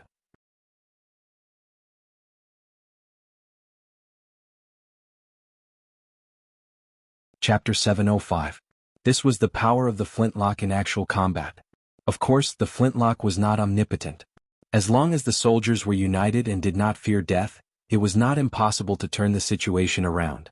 But the problem was, What kind of fighting spirit would be needed to achieve this? At least, Agadorji could not do it. Fortunately, Yang Qindong, who was regarded as his enemy, did not intend to defend the city. He also wanted to use this opportunity to train his cavalry and decided to fight outside the city.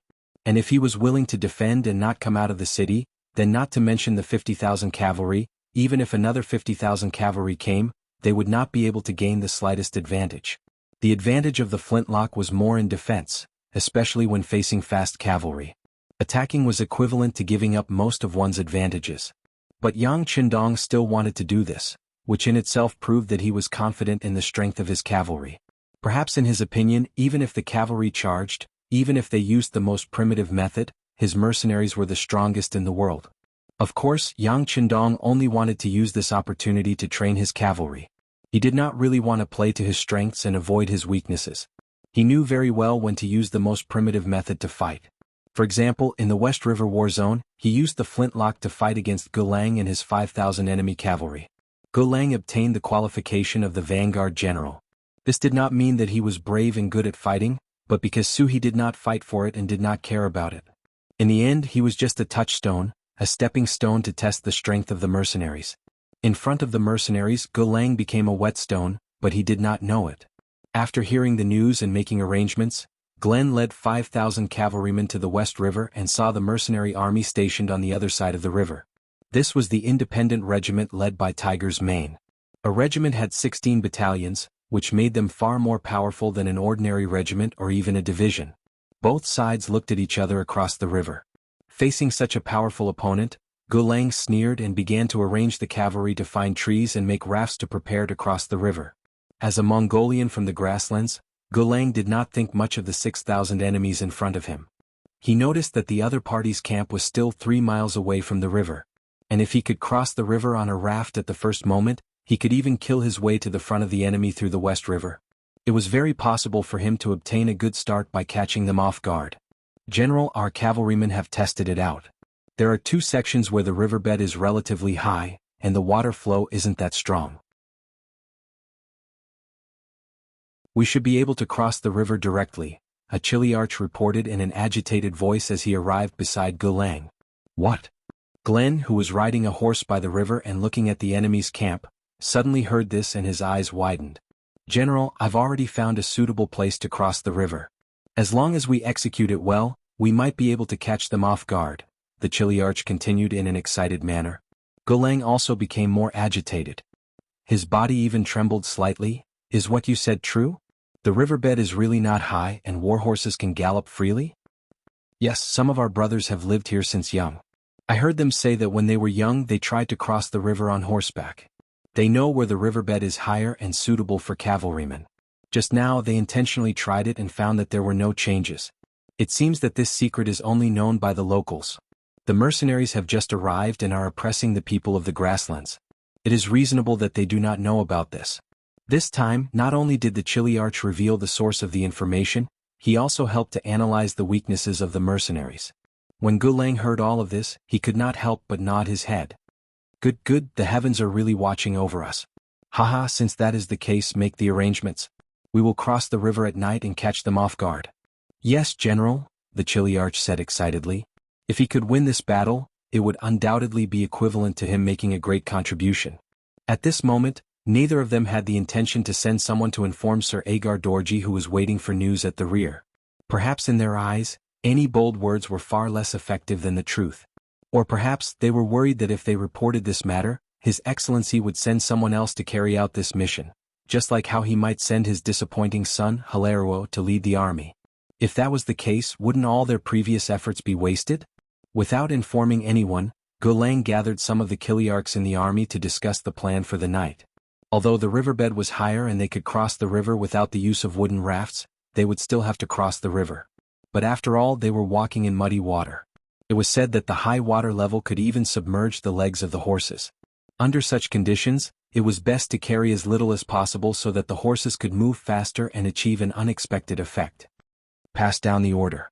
Except for the necessary sabers, throw everything else on this side of the river. When we attack the beginning city, we will have all kinds of good things. Why would we care about throwing away these things? Gulang made a decision in a very generous manner. Facing this decision, no one refuted it. Perhaps the moment everyone knew that they could cross the river on horseback, they had already determined that this victory would belong to them. However, if they had heard the historical story of the drowning of the 7 armies, they would not be so optimistic. In the independent regiment's barracks 3 miles away from the shore of the West River, Regiment Commander Tiger Mane was imitating the young master and staring at a simple sand table in front of him. In front of him stood a battalion commander who was reporting the enemy's movements. "Commander, as expected, the other party didn't go looking for a wooden raft. Instead, they set up camp and started cooking. It seems that they have fallen into our trap."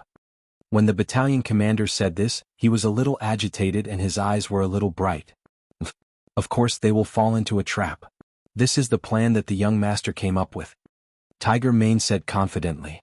Then, he seemed to be worried and asked, "Have the upper echelons of the West River made any arrangements? As soon as the signal flare rises into the sky, they must open the floodgates and release the water." "Regiment Commander, please rest assured. Deputy Regiment Commander Xian Honghai is carrying out the mission over there. There will be no problem." That's good. Tell the soldiers to get some rest and prepare to catch the fish at night." Once again, Hu Meng's eyes revealed a strong sense of confidence. In his eyes, the 5,000 cavalrymen were already fish in the net and food on the plate. Both sides had their own arrangements and were waiting for the sky to turn dark. At the end of July, the days were long and the nights were short. The sky also turned dark late. It was not until 9 o'clock at night that the sky turned completely dark. Finally, Gulang's side began to move. Under the cover of the night, Gulang's cavalrymen began to divide into 2 groups and entered the West River. Following the route that they had chosen beforehand, the cavalrymen entered the water one by one like dumplings. The sound of splashing could be heard endlessly. "Be careful. Don't alert the enemy. Also, don't light any torches. Don't let others discover our movements." Some of the centurions reprimanded the cavalrymen in a low voice. Then they entered the river with a cautious look. Their movements were indeed very careful. Little did they know that there was a type of telescope called the night vision device that had already seen their every move. These pitiful cavalrymen still thought that what they were doing was undetectable. As a matter of fact, every step was seen clearly by the other party. "Regiment Commander, the enemy has begun to move," a soldier whispered to Tiger Mane beside a mound of dirt. As the regiment commander of an independent regiment, how could Tiger Mane be at ease if he did not see such a big event with his own eyes? Therefore, he personally came this time and saw the enemy cavalrymen enter the river with his own eyes. At this moment, all the worries in his heart turned into shadows. No rush. Let's wait until their main force enters the middle of the river before opening the floodgates. It will be very exciting when that time comes." Tiger Mane's voice was filled with relaxation and satisfaction. The West River was about 300 feet wide. Due to the climate and the environment, the water supply was only sufficient during the summer rainy season. However, the distance of nearly 100 meters in the water was enough for them to walk for a while. In order to achieve the goal of catching the enemy off guard, Gulang did not make any moves. Glenn didn't have any intention of probing and decided to send his entire army in. After calculating the exact location of the 2 higher riverbeds, he sent all of his cavalrymen forward. It could be seen that this time, he was determined to break through to the other side of the river and deal a heavy blow to the mercenaries there. More and more cavalrymen entered the river. If one looked carefully, it seemed that everything was going smoothly. Although the deepest part of the river was already below the hooves of the war horses, the people were still fine. Since they were already prepared, the cavalrymen all held their riding boots in their hands. Even if their feet were a little wet, it did not affect them much. The first cavalrymen were already less than 20 meters away from the shore. The river began to lower again, and the army behind continued to press forward. Finally, when the first cavalryman had already leaped onto the shore, the rest of the cavalrymen entered the river. Even General Gulang himself entered the river under the protection of a few soldiers. "Fire the signal flare." Seeing that all the enemies had entered the trap, Tiger Mane, who was hiding on the other side of the river, finally gave the order to attack. A soldier of the independent regiment beside him immediately took out the signal flare that he had prepared beforehand and fired it into the dark sky. Bang! A loud gunshot broke the silence of the night. It also broke the shackles of darkness in the dark night. What replaced it was a bright light that flashed in mid-air, as sudden and bright as the appearance of a meteor.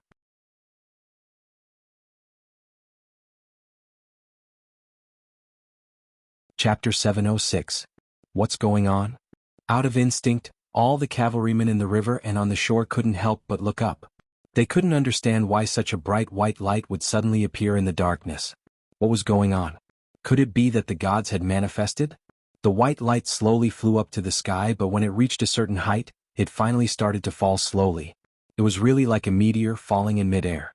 Then the land returned to darkness. Although the white light wasn't there for some reason, everyone had a bad feeling in their hearts.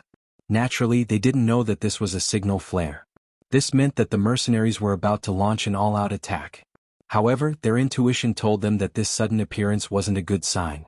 Once the bad feeling appeared, it was quickly confirmed. First, there was a slightly anxious but indescribable sound that resounded in their ears. The sound was very soft at the beginning, but it became very clear later on. It became louder and louder until it couldn't be stopped. Not good. There were some people in the crowd who knew how to swim and had lived by the river since they were young. Their expressions changed drastically as they suddenly shouted, "It's the sound of the river rushing. We've fallen into a trap. The upstream river must have been blocked before, and now the sluice gate is suddenly opened. Quick, let's rush to the other side of the river. Quick. Quick, rush over and we'll live. Otherwise we'll definitely die if we stay in the water. Quickly rush to the other side of the river. Quick." Obviously, more than one person understood this principle.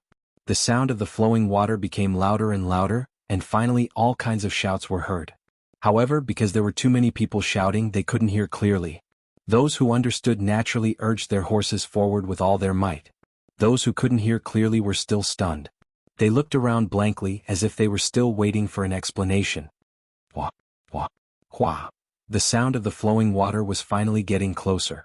The most direct reaction was that the water that could only submerge the hooves of the war horses suddenly reached the waist of the war horses. Then it submerged the entire war horses. Even the cavalrymen on the war horses tilted and fell into the river with a splash. Such a scene happened more and more. Many soldiers who couldn't react in time fell into the river in fear. In such a turbulent river in the middle of the night, even some of the soldiers who were good at swimming would not be spared. Not to mention that many of the cavalrymen's feet were still attached to the stirrups of their horses, greatly hindering their movements. The moment the war horses were washed away by the river, it was already an indication of how many cavalrymen had fallen into the death trap. Under the pressure of death, more and more cavalrymen unleashed their potential and rushed to the other side of the river. It was less than 100 meters away, but at this moment, it was as if a chasm had appeared in front of them, making them feel as if they were so close yet so far away. Even the cavalrymen who were lucky enough to reach the shore weren't safe. On the contrary, after they had exhausted all their strength to reach the other side, what awaited them was a series of arrows that rained down on them. Under such an indiscriminate barrage of arrows, it was difficult for anyone to truly survive.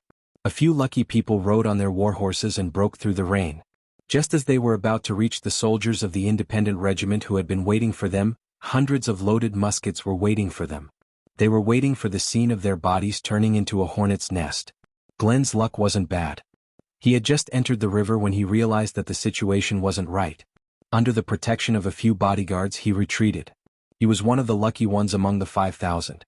When the river suddenly rose under artificial control, his face turned pale and he kept repeating, "It's over, it's over, it's all over." Out of the 5,000 cavalrymen, only he and his 8 bodyguards managed to escape. The other brothers either died in the water or under the strong bows and muskets of the mercenaries. From the beginning to the end, they didn't even see the enemy's figure clearly. From the beginning to the end, they didn't even have the chance to brandish their sabers and fight with the enemy. 5,000 cavalrymen were finished just like that. "General, let's retreat quickly. It won't be long before the enemy arrives on the wooden raft." "It'll be difficult to retreat then," the 8 bodyguards said with ugly expressions. The scene before them also made them feel a lingering fear. However, they couldn't think too much about it. Leaving this place as soon as possible was the most important thing. "All right, retreat, retreat." Translator. WQL Editor. Alim. Although Glenn was very reluctant and even wanted to take another look, he knew that there was no need for the 9 of them to stay here any longer. It was better to report the situation truthfully. When the time came, he could accept his fate. Glenn escaped. Not long after he left with his 8 bodyguards, the deputy commander of the independent regiment, Xan Honghai, arrived with a battalion of 400 cavalrymen. They first opened the sluice and released the water. Then they rushed upstream to the shallowest side of the river. They didn't find a single enemy cavalryman. Instead they saw all sorts of supplies thrown on the ground. Among them were many sabers, scabbards, quivers and other combat equipment. These were the supplies that Glenn and the others had temporarily thrown down to reduce their weight. Haha, we didn't come here for nothing. Pick up all these things and bring them back. Xian Honghai laughed loudly. The battle was nearing its end. After the investigation, other than Glenn who took 8 bodyguards with him when he escaped, the other 4,991 cavalrymen were mostly dead. Among them about 600 people rushed to the other side of the river, but all of them died under the arrows and bullets.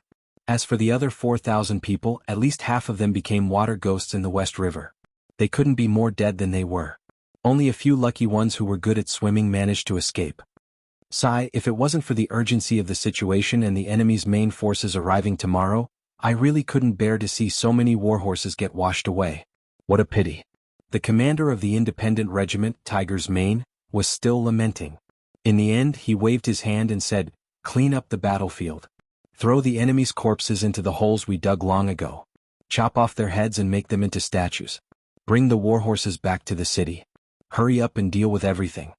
The moment Yang Qindong set up the plan to drown the enemy, the fate of the 5,000 cavalrymen seemed to have been decided. They didn't know that Yang Qindong was the best at dealing with the people. One of the things he often did was to understand the customs and habits of the people when he arrived at a place. How could he not know the structure of the bottom of the West River? This time he intentionally intercepted the flow of the river in advance to create an illusion that the enemy could cross the river. The facts also proved that the enemy was fooled and they had to pay the price in blood and lives. Tiger's Mane led the independent regiment to successfully finish the first battle. They killed 5,000 enemies without losing a single person and seized countless war supplies. When they entered the city at dawn, they were treated like heroes who had returned. The people in the beginning city spontaneously came to both sides of the streets to celebrate and cheer. They already knew that Agadorji was going to bring 50,000 cavalrymen to attack the beginning city. The grassland people who knew this person were naturally afraid. They didn't think that this person's arrival would bring them any good luck. They were worried about whether the mercenaries could successfully defend the city and continue the beautiful life that had just begun. Now that they had such a beautiful opening battle with the independent regiment, they could finally put down their worries a little. On the streets of the beginning city, in front of more than 10,000 people, Yang Qindong personally came out to welcome them. He also ordered people to bring 5 carriages of gold and silver treasures. These were all rewards for the soldiers of the independent regiment who had performed meritorious deeds. Yang Qindong also announced on the streets that no matter who it was, no matter what race they were, as long as they sincerely joined the mercenaries and performed well on the battlefield, they would be rewarded. They would have the possibility of being promoted and becoming a general to bring honor to their ancestors. Facts spoke louder than words. When the 5 carriages of shining gold and silver were placed on the streets and given to the officers of the independent regiment in front of everyone, the surrounding 10,000 people were deeply stimulated. Among them, there were some warriors who had participated in tribal wars or fought against the grassland bandits for their own safety. However, because there was no one to report to, because there were too many concerns, because they didn't receive rewards for their meritorious deeds, and so on, they chose to leave their original army and become ordinary people again. However, they were still grassland warriors in their bones. They didn't join the army and didn't join any side. It wasn't that they didn't dare to do it or didn't want to do it. It was because they didn't want to. It was because they didn't think that the people they should work for had appeared, or they felt that their efforts couldn't be proportional to what they received. But now, Yang Qindong gave them a vivid lesson, letting them know that there was such an army in the world. As long as they performed meritorious deeds, they would receive sufficient rewards. Now, they only had to consider whether their own abilities were enough. Do you still want people? Finally, some people in the crowd who were unwilling and moved asked a question that many people wanted to ask. That depends on the situation. Just go to the recruitment office in the city and ask. Beta Persei's loud voice came in handy. He, who had long received Yang Qindong's instructions, took the initiative to speak loudly at this moment. His voice quickly spread among the people. It didn't take long for everyone to know about this matter. Some people were also eager to give it a try. They wanted to wait for the war to end. If the mercenaries could really prove that they could defeat an enemy several times their number, then they would consider joining this army and fight for a future for their future and their descendants.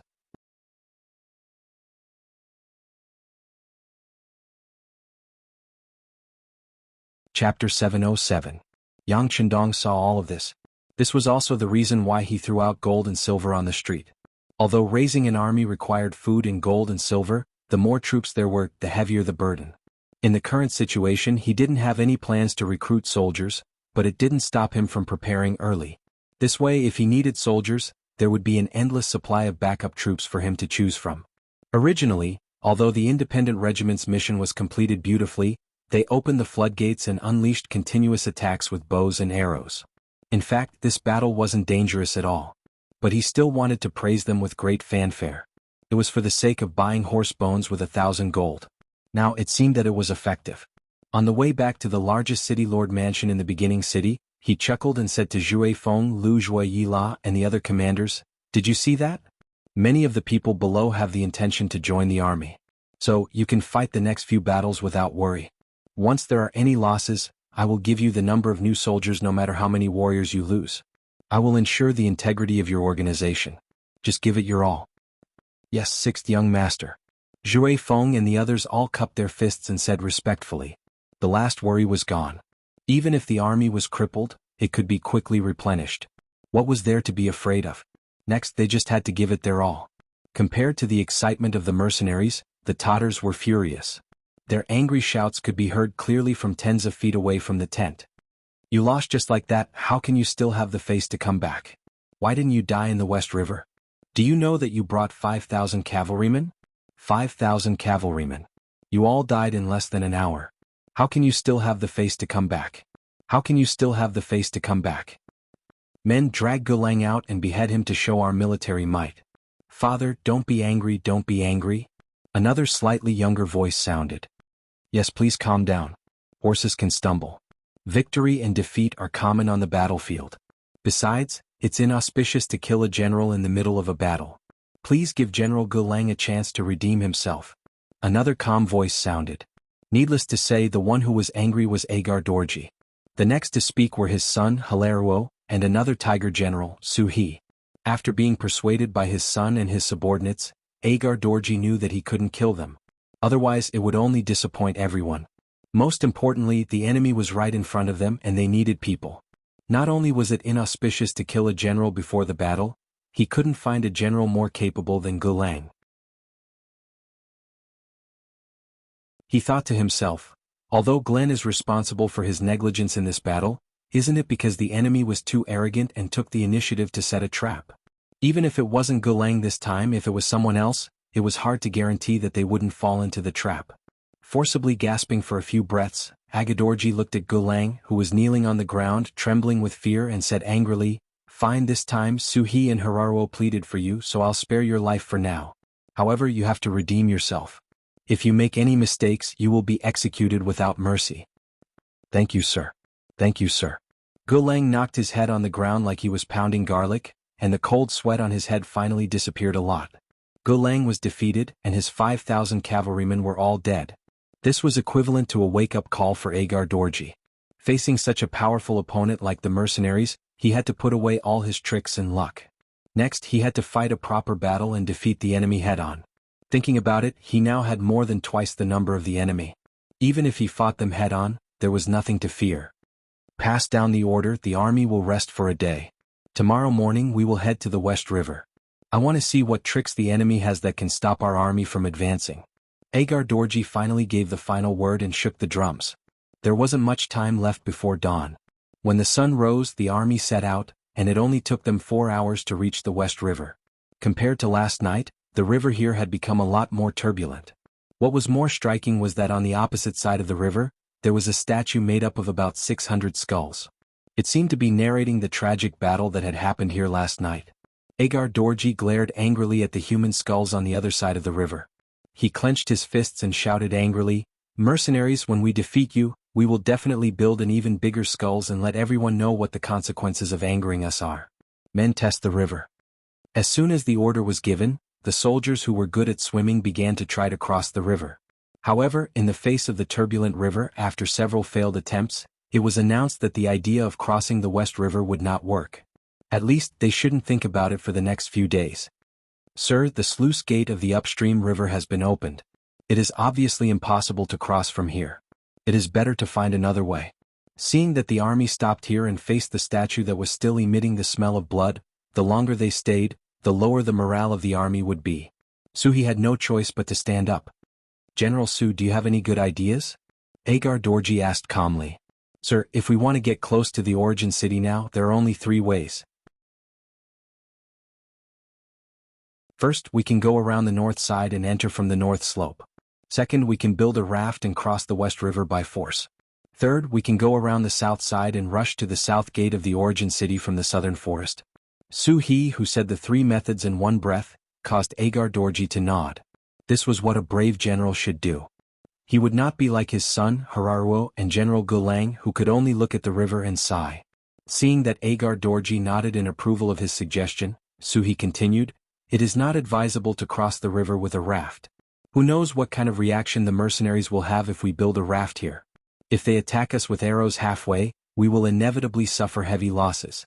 As for the north slope, the terrain there is easy to defend and difficult to attack.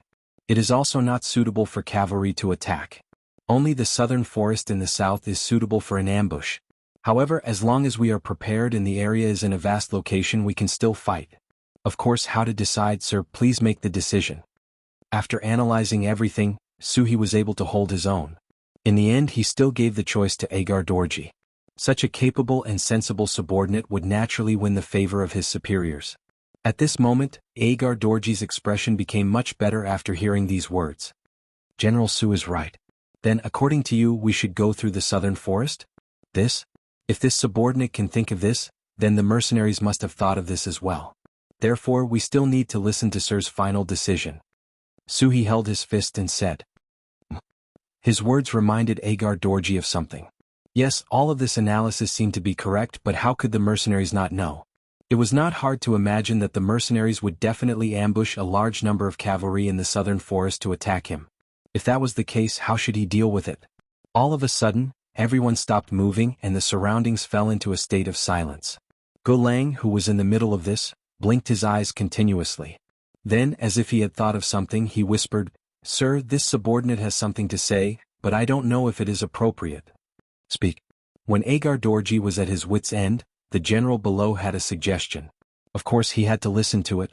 It was time for Gulang to perform meritorious deeds. If there was a chance to perform meritorious deeds again, of course he would not hide anything. After getting permission, he said, "Sir, this subordinate thinks like this. After all, the number of mercenaries in the first city is limited. Although they have the geographical advantage, if we can divide our troops and attack from several directions, I think it will inevitably lead them to divide their troops as well. In this way, the strength of their attack on us will be much weaker. Moreover, once we divide our forces, not only will their threat to us be reduced to the minimum, even if something happens and we lose one of our routes, at least the other 2 routes will be safe, and we will still have the possibility of taking down the first city." Oh? This makes sense. As if suddenly enlightened, Agar Dorji felt his eyes lit up at this moment. Yes, his advantage was that he had more troops, which was the weakness of the other party. If he was willing to divide his troops, it would be equivalent to forcing the other party to divide their troops. In this way, wouldn't the advantage be in his hands? Thinking of this, Agar Dorji seemed to see hope. He first laughed and then said, "Yes, isn't the enemy's troops small? If that's the case, we will immediately divide our troops and force the other party to divide their troops. In this way, the advantage will be in my hands. Well, let's do it this way. If Hala comes out, where is my son? I will give you 5,000 cavalrymen. Immediately build a raft and look for an opportunity to cross the river. Remember, if there is a chance, cross it. If there is no chance, stay here and delay the other party. General Gulang, I will give you 10,000 cavalrymen to go to the north slope. If there is a chance, break through. If there is no chance, find a way to restrain the other party. Once you find that the other party's soldiers guarding the slope have retreated, it will be the time for us to succeed. At that time, you can send troops to attack the north slope and go straight to the north gate of the first city. General Sugu, you and I will lead 25,000 cavalrymen to the southern forest. With the advantage of our military strength, even if we meet them, they will not have as many soldiers as we do. When the time comes, we will see generals' elegance on the battlefield." "Yes, sir." For a moment, the 3 generals who were named nodded and agreed. The 3 of them did not raise any objections to this division of labor. Hala's ability was the worst, and he was Agar Dorji's son. Finding a way to cross the river was the safest route. It was the most appropriate place to guard. Gulang's ability was the second best. Guarding the north slope, he could attack and defend. The possibility of accidents would also be much lower. The arrangement could be said to be appropriate. As for Su He, who was the strongest, he was arranged to go with Agar Dorji. He would lead the most troops and be the main force to threaten the first city. It was the most appropriate arrangement.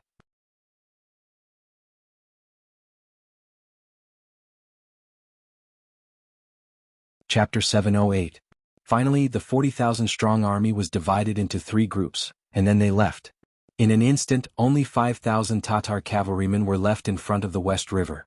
Everything that happened here was also discovered by the reconnaissance battalion cavalrymen on the other side of the river. They quickly reported it. The enemy divided their forces? Very good. Yang Qindong was not anxious when he heard the news. Instead, he laughed loudly. This was the same as what he and the other officers had imagined.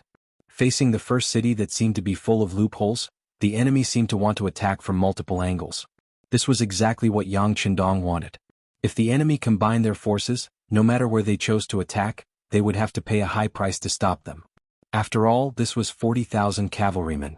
The 3 divisions of the Cold Vanguard Division who were the best at guns were not here. It was impossible to win without paying a price with the Type 81 rifles of the Independent Regiment. However, if the enemy divided their forces, it would be different. This was equivalent to the enemy dividing their powerful fist into several parts. This would give them a chance to defeat them one by one. Dispatch the reconnaissance battalion. Be prepared to kill all the enemy scouts who are responsible for communicating with each other. When the time is up, they are not allowed to communicate with each other. The other battalions will carry out the plan according to the previous plan. Everyone go and make your preparations. Not long after Yang Qindong's voice fell, the meeting room that was full of officers quickly became quiet again. Yang Qindong once again walked in front of the sand table to confirm if there were any loopholes in his military plan. According to the first plan, the deputy commander of the Independent Regiment, Xan Honghai, led 6 battalions to the West River and set up a formation there. Whenever the enemy tried to cross the river, they would attack across the river and kill the Tatar cavalrymen halfway across the river. Because they were on wooden rafts, there was no space to dodge. Once the arrows came, they could only let the arrows fall on their bodies. After 2 consecutive attempts to cross the river, not only did they not succeed, but they also lost hundreds of cavalrymen. Too despicable. Hilario stood on the riverbank and said angrily as he watched the mercenaries launch their arrows. Although he was angry, there was nothing he could do. After all, the river was nearly 100 meters wide, which was the limit of the bow and arrow. Even if he wanted to use the bow and arrow to suppress it, he couldn't do it. On the other hand, the moment his cavalry crossed the river, it would be equivalent to entering the enemy's firing range. It would be strange if they weren't attacked. Let's wait for a while. I don't believe that they won't run out of arrows. Once the other 2 armies achieve victory, the enemy will have no choice but to retreat back into the city. At that time, it will be time for us to cross the river and attack. One of the 1,000-man commanders said to Hilario in an encouraging manner. Looks like that's the only way. Hilario nodded. The mission his father gave him was the safest. If there was an opportunity, they would attack. If there was no opportunity, they would just stay here and exhaust the enemy. As long as they could cause the enemy to leave some troops here, it could be considered a victory. After comforting himself, Hilario gave the order that no one was allowed to attack before the enemy split up their forces. Everyone just had to wait and use this opportunity to conserve their strength. Once they found an opportunity, they would charge across the river and kill the enemy. Reporting to 6th Young Master, the enemy on the other side of the river has indeed become much more obedient. After waiting for one more day, we can consider withdrawing as planned. Vice Commander Xan Honghai said to the soldier beside him with a smile as he watched the performance of Hilario and the others through the binoculars. At the same time, General Gulang had no choice but to give the same order after charging twice. Facing them was a strengthened group of mercenary cavalry, a total of 3,200 people. It was enough to achieve the effect of winning with fewer troops. General Gulang, who led 10,000 troops, couldn't find a chance to win. He had no choice but to place his hopes on the mercenaries to take the initiative to retreat. When the pressure from the front decreased, it would naturally be the time for him to wait for an opportunity to attack. Regardless of whether it was the West River or the North Slope, such a situation had occurred within Yang Qindong's expectations. Due to the topography of these 2 places, he was not worried at all. Only the southern forest, due to the topography, was the most important battlefield. The performance there would directly affect the overall situation. Beta Persei informed the guards to gather. We will go to the southern forest to take a look. The plan was set. There was no point in staying in the command center. Yang Qindong wanted to personally go to the front line and see what kind of strength the so-called Tatar cavalry had on the battlefield. Southern Forest. The 20,000 Tatar elites led by Agar Dorje were already prepared for the charge of 10,000 cavalry. In order to achieve the purpose of killing the enemy, General Suhi took the order to become the vanguard general. He led 10,000 cavalrymen and was ready to rush here at any time, enter the beginning city and even attack the city. Just opposite the main Tatar cavalry, the Nuzan cavalry regiment with 3,000 people also lined up in a battle formation, ready to fight at any time. Although they had fewer people in terms of numbers, they were not weaker than their opponents in terms of momentum. This was not only because the Nuzan cavalry regiment had won many battles since its establishment and was in an excellent state, but also because they knew that there were no less than 6,000 people lying in ambush in the nearby southern forest. They could support them on the battlefield at any time. In fact, the 10 battalions of the independent regiment had a total of 4,000 people. Among them, there were 2 battalions of musketeers holding Type 81 guns. In addition, the 2,000 people under the 2nd Cavalry Regiment Luzhua were lying in ambush here, ready to support at any time. According to the plan, whether or not they could block the main force of the Tatar army at the southern forest would determine whether or not the first plan could be carried out smoothly. If they could not even block the main force of the enemy, then they could only retreat to the beginning city, and the trap they set for the enemy would no longer be useful. Suhi was riding on a valiant warhorse, wearing a suit of armor to protect the important parts of his body as much as possible. His eyes were bright and full of expression as he stared at the enemy cavalry. He revealed a fierce gaze, and from time to time, he would glance at the southern forest, which seemed to have millions of soldiers lying in ambush, proving that he was very worried in his heart. It was completely different from the calmness and confidence he showed. The southern forest was suitable for hiding a large number of ambushing troops, which anyone could see. But the problem was how many enemy troops were lying in ambush here. According to the information sent by the fast horse scout just now, more than 2,000 mercenaries were found in front of the West River, and at least 3,000 enemy cavalry were found on the north slope. So, there should be less than 10,000 mercenaries left, but there were only 3,000 enemy cavalry in front of him. Where did the remaining 6,000 or 7,000 mercenaries go? Would they be lying in ambush in the southern forest, waiting for him to lead the main force to charge up and then suddenly attack from the side? If that was the case, how much confidence did he have in winning? In other words, how much support could Agar Dorje give him at the critical moment? Would he be able to lead the remaining 10,000 Tatar cavalry to help him? Suhi did not have much confidence in this point, not because of anything else, but because he knew Lord Agar Dorje too well. In order to achieve his goals, this person would often use unscrupulous means. In other words, in order to win, he was even willing to risk his son, Har Dorje, not to mention that he was only a general under Lord Agar Dorje. He was an existence that could be sacrificed at any time. Because he knew the general too well, Suhi was unable to fight with all his strength. After thinking about it again and again, he decided that he could not send out 10,000 cavalry all at once. Since the enemy only sent out 3,000 cavalry, he could send out 5,000 cavalry to probe the enemy. Men, send out 5,000 cavalry vanguards. We must break through the enemy cavalry's obstruction. After making up his mind, Suhi gave the order as the vanguard commander. The bugle horn sounded and 10,000 horses galloped forward, kicking up clouds of dust as they galloped forward. 5,000 elite Tatar cavalry sounded the horn to charge. They shouted loudly in their own language and charged forward. Looking from afar, it was as if the autumn wind was sweeping away the fallen leaves, sweeping over everything. The enemy has started to charge. Tell the brothers not to be nervous. Let the muskets exhaust them first. The commander of the Nuzan cavalry, Yella, held the reins of his warhorse and said while suppressing the excited neighs of his warhorse. As a result, the 3,000 Nuzan cavalry did not move. They only stared at the incoming enemy, occasionally glancing at Yella. Once the commander gave the order to charge, they would rush out as fast as possible to accomplish their mission. What's going on? Why didn't he send out all 10,000 cavalry? Why did he only send out half of them? What is Suhi doing? At the back of the Tatar cavalry, Agar Dorje said with displeasure when he saw that they only sent out 5,000 cavalry. After saying this, Agar Dorj thought of something. He knew that Suhi did not trust him. It was as if he was afraid that Agar Dorj would not save him if he was surrounded. This made Agar Dorj a little unhappy. He actually dared to disobey his orders. It seemed that after this battle he would have to teach the other party a lesson. Back on the battlefield, the 5,000 Tatar cavalry began their charge. The enemy was only 3 li away from each other. With the neighing of the war horses, this short distance would take less than a quarter of an hour to reach the enemy. Seeing that the mercenaries didn't move an inch even after she sent out the cavalry, Suhi had a bad feeling about this. Most of the time, intuition on the battlefield was very scary. As soon as Suhi's uneasy feeling came out, it came true. She saw that the originally quiet Nanlin forest suddenly burst with the sound of fire guns, like firecrackers, continuous and endless.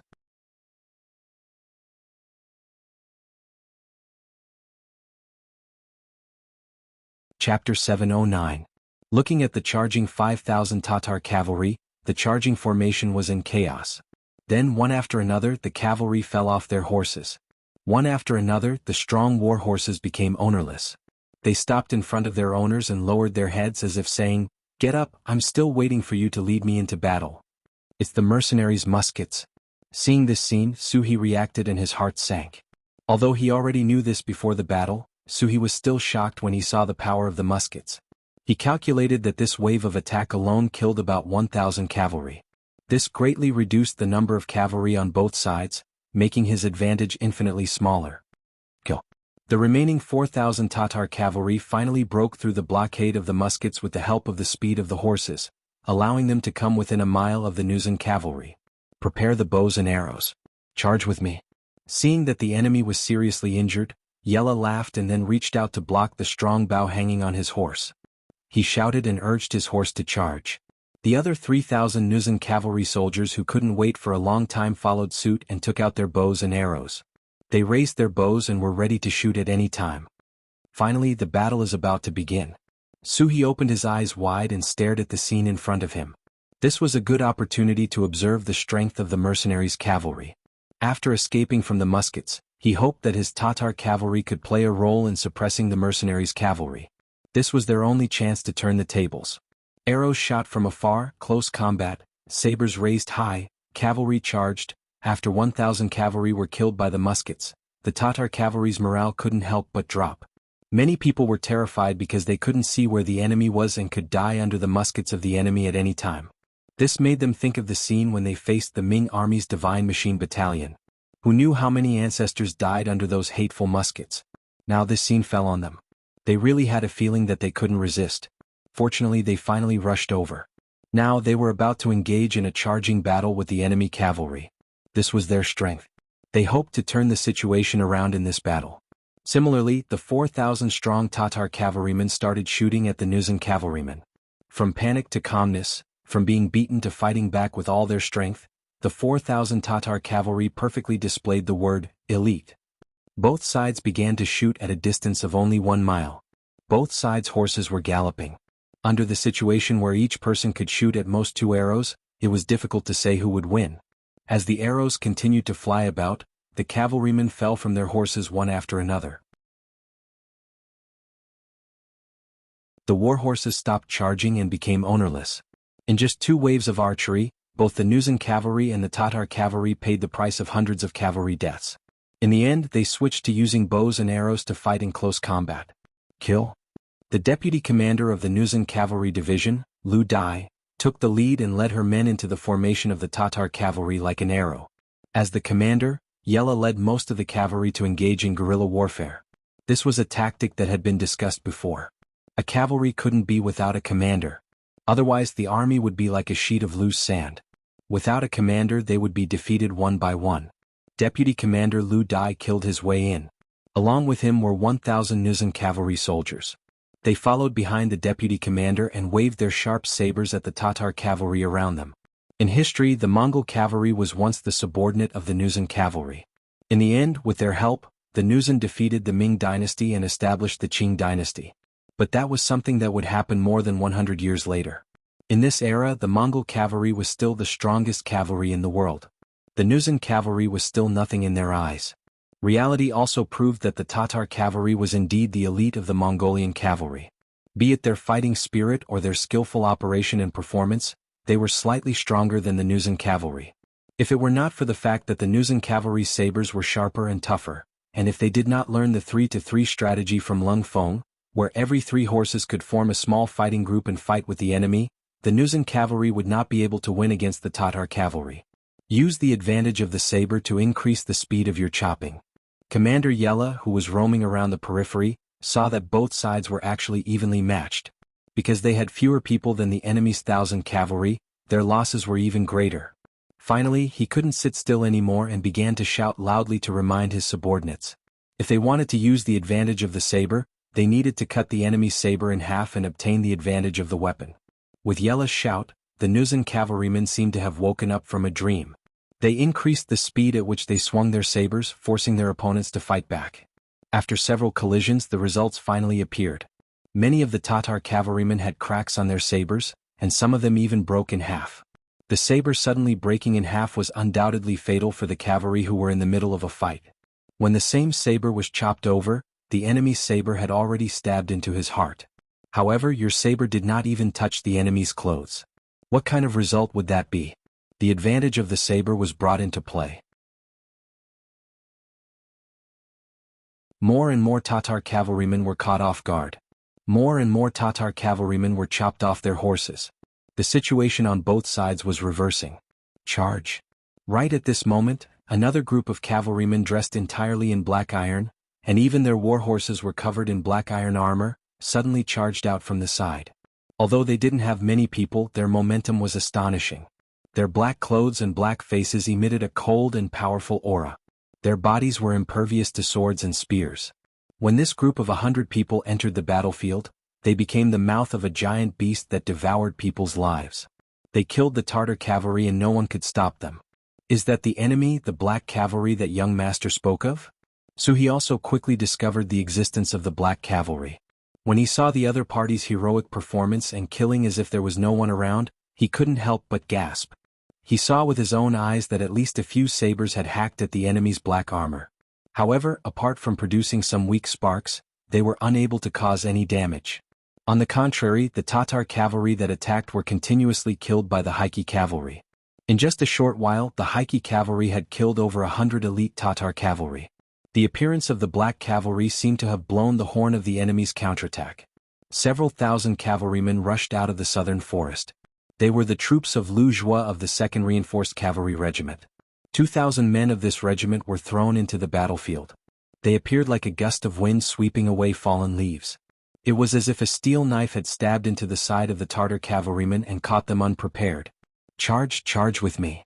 Seeing the mercenaries that were lying in ambush in the southern forest charging out, Suhi knew that there was no need to wait any longer. With a loud shout, he urged his horse to charge out. Suhi's horsemanship was indeed very good. His entire body was bent over the side of the horse's back. This way, not only could he reduce the resistance of the horse's advance, but more importantly, he could avoid the bullets to the greatest extent. In the southern forest, Tiger's Mane and 10 battalions of independent soldiers were already prepared to open fire. But facing the superb horsemanship of the Tatar cavalry, they had a feeling that they did not know where to start. Seeing that the Tatar cavalry had already broken through the blockade in front of them, many of the soldiers could not help but shout, "Commander, let's shoot the horses." No, young master said that we should try our best not to harm the horses. Tiger's Mane shook his head affirmatively. Then he pulled out his saber and said decisively, "Everyone listen to my order. Leave 2 musket battalions to suppress the main force of the Tatar army. The rest of you, get on your horses and charge with me." "Yes." After receiving the order, the 3,000 soldiers of the independent regiment let out a roar in unison. They shouted and got on their horses, pulled out their sabers and charged towards the battlefield from the southern forest. Bullets whistled past his ears, scaring Suhi so much that he broke out in a cold sweat. But when he turned around and saw that the majority of the cavalry was not affected by the muskets, he could not help but let out a long sigh of relief. It seemed that the enemy's muskets were not omnipotent. As long as they dodged well, they could still be safe. This result also increased Suhi's confidence in winning. Leading the 5,000 elite Tatar cavalry, their momentum became stronger and their charging speed also became faster. On the main battlefield, because Yang Qindong led 100 shadow cavalry to join in at the right time, the Tatar cavalry had been separated and they began to encircle and annihilate them. Suhi had no choice but to join in the battle. However, even with the addition of 2,000 cavalrymen from the 2nd Regiment and 3,000 cavalrymen from the Independent Regiment, they were still unable to turn the situation around. On the contrary, the addition of 5,000 cavalrymen was like adding fuel to the fire. They were still tightly suppressed. Suhi watched as the main force of the mercenaries pressed forward with his appearance. His heart was faintly excited. He said to a bannerman beside him, "Quick, inform His Excellency. Ask him to immediately dispatch his troops and attack the main force of the mercenaries together with our army." After the bannerman complied, he used a special method to inform the 10,000 Tatar soldiers of Suhi's order. However, the scene that Suhi was looking forward to did not happen. On the contrary, the scene that he was worried about happened. Agador began to hesitate at this moment. He wanted to protect himself and did not rush forward with his main force.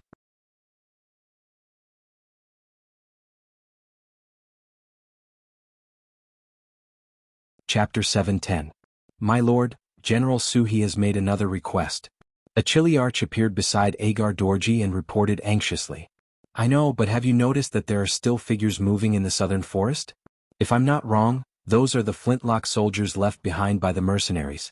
They are waiting for us to appear. Agadorji said calmly. At the same time, he pointed to the depths of the southern forest, as if he had already seen through everything. Without knowing the details of the mercenaries, Agar Dorji would never put himself in danger. This was his cautiousness, but it was also a sign of cowardice and lack of confidence. Of course, even if he did not take the risk, it did not mean that he would not force others to take the risk. After he shifted his gaze away from the southern forest, he said to the Chiliarch beside him, "Inform Gulang and Haruo that we are currently fighting with the mercenary army's main force here in the southern forest and have achieved certain results. It won't be long before there will be signs of a lack of troops. Ask them to seize the opportunity to counterattack. Whoever can reach the beginning city first will be rewarded with 10,000 taels of silver."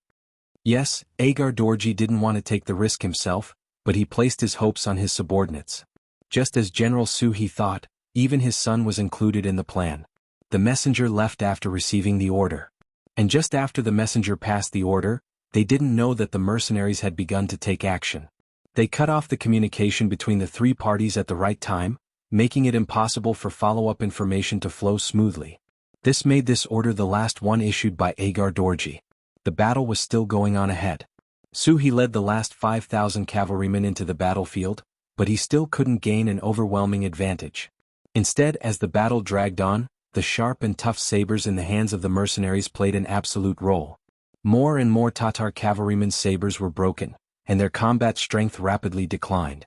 The addition of the Independent Regiment and the 2nd Cavalry Regiment greatly relieved the pressure of the Nuzan Cavalry Regiment. In addition, the Black Cavalry led by Yang Qindong was invincible. The 100 of them forcibly fought with the momentum of a magnificent army. The death rate of the Tatar cavalrymen began to rise. Retreat.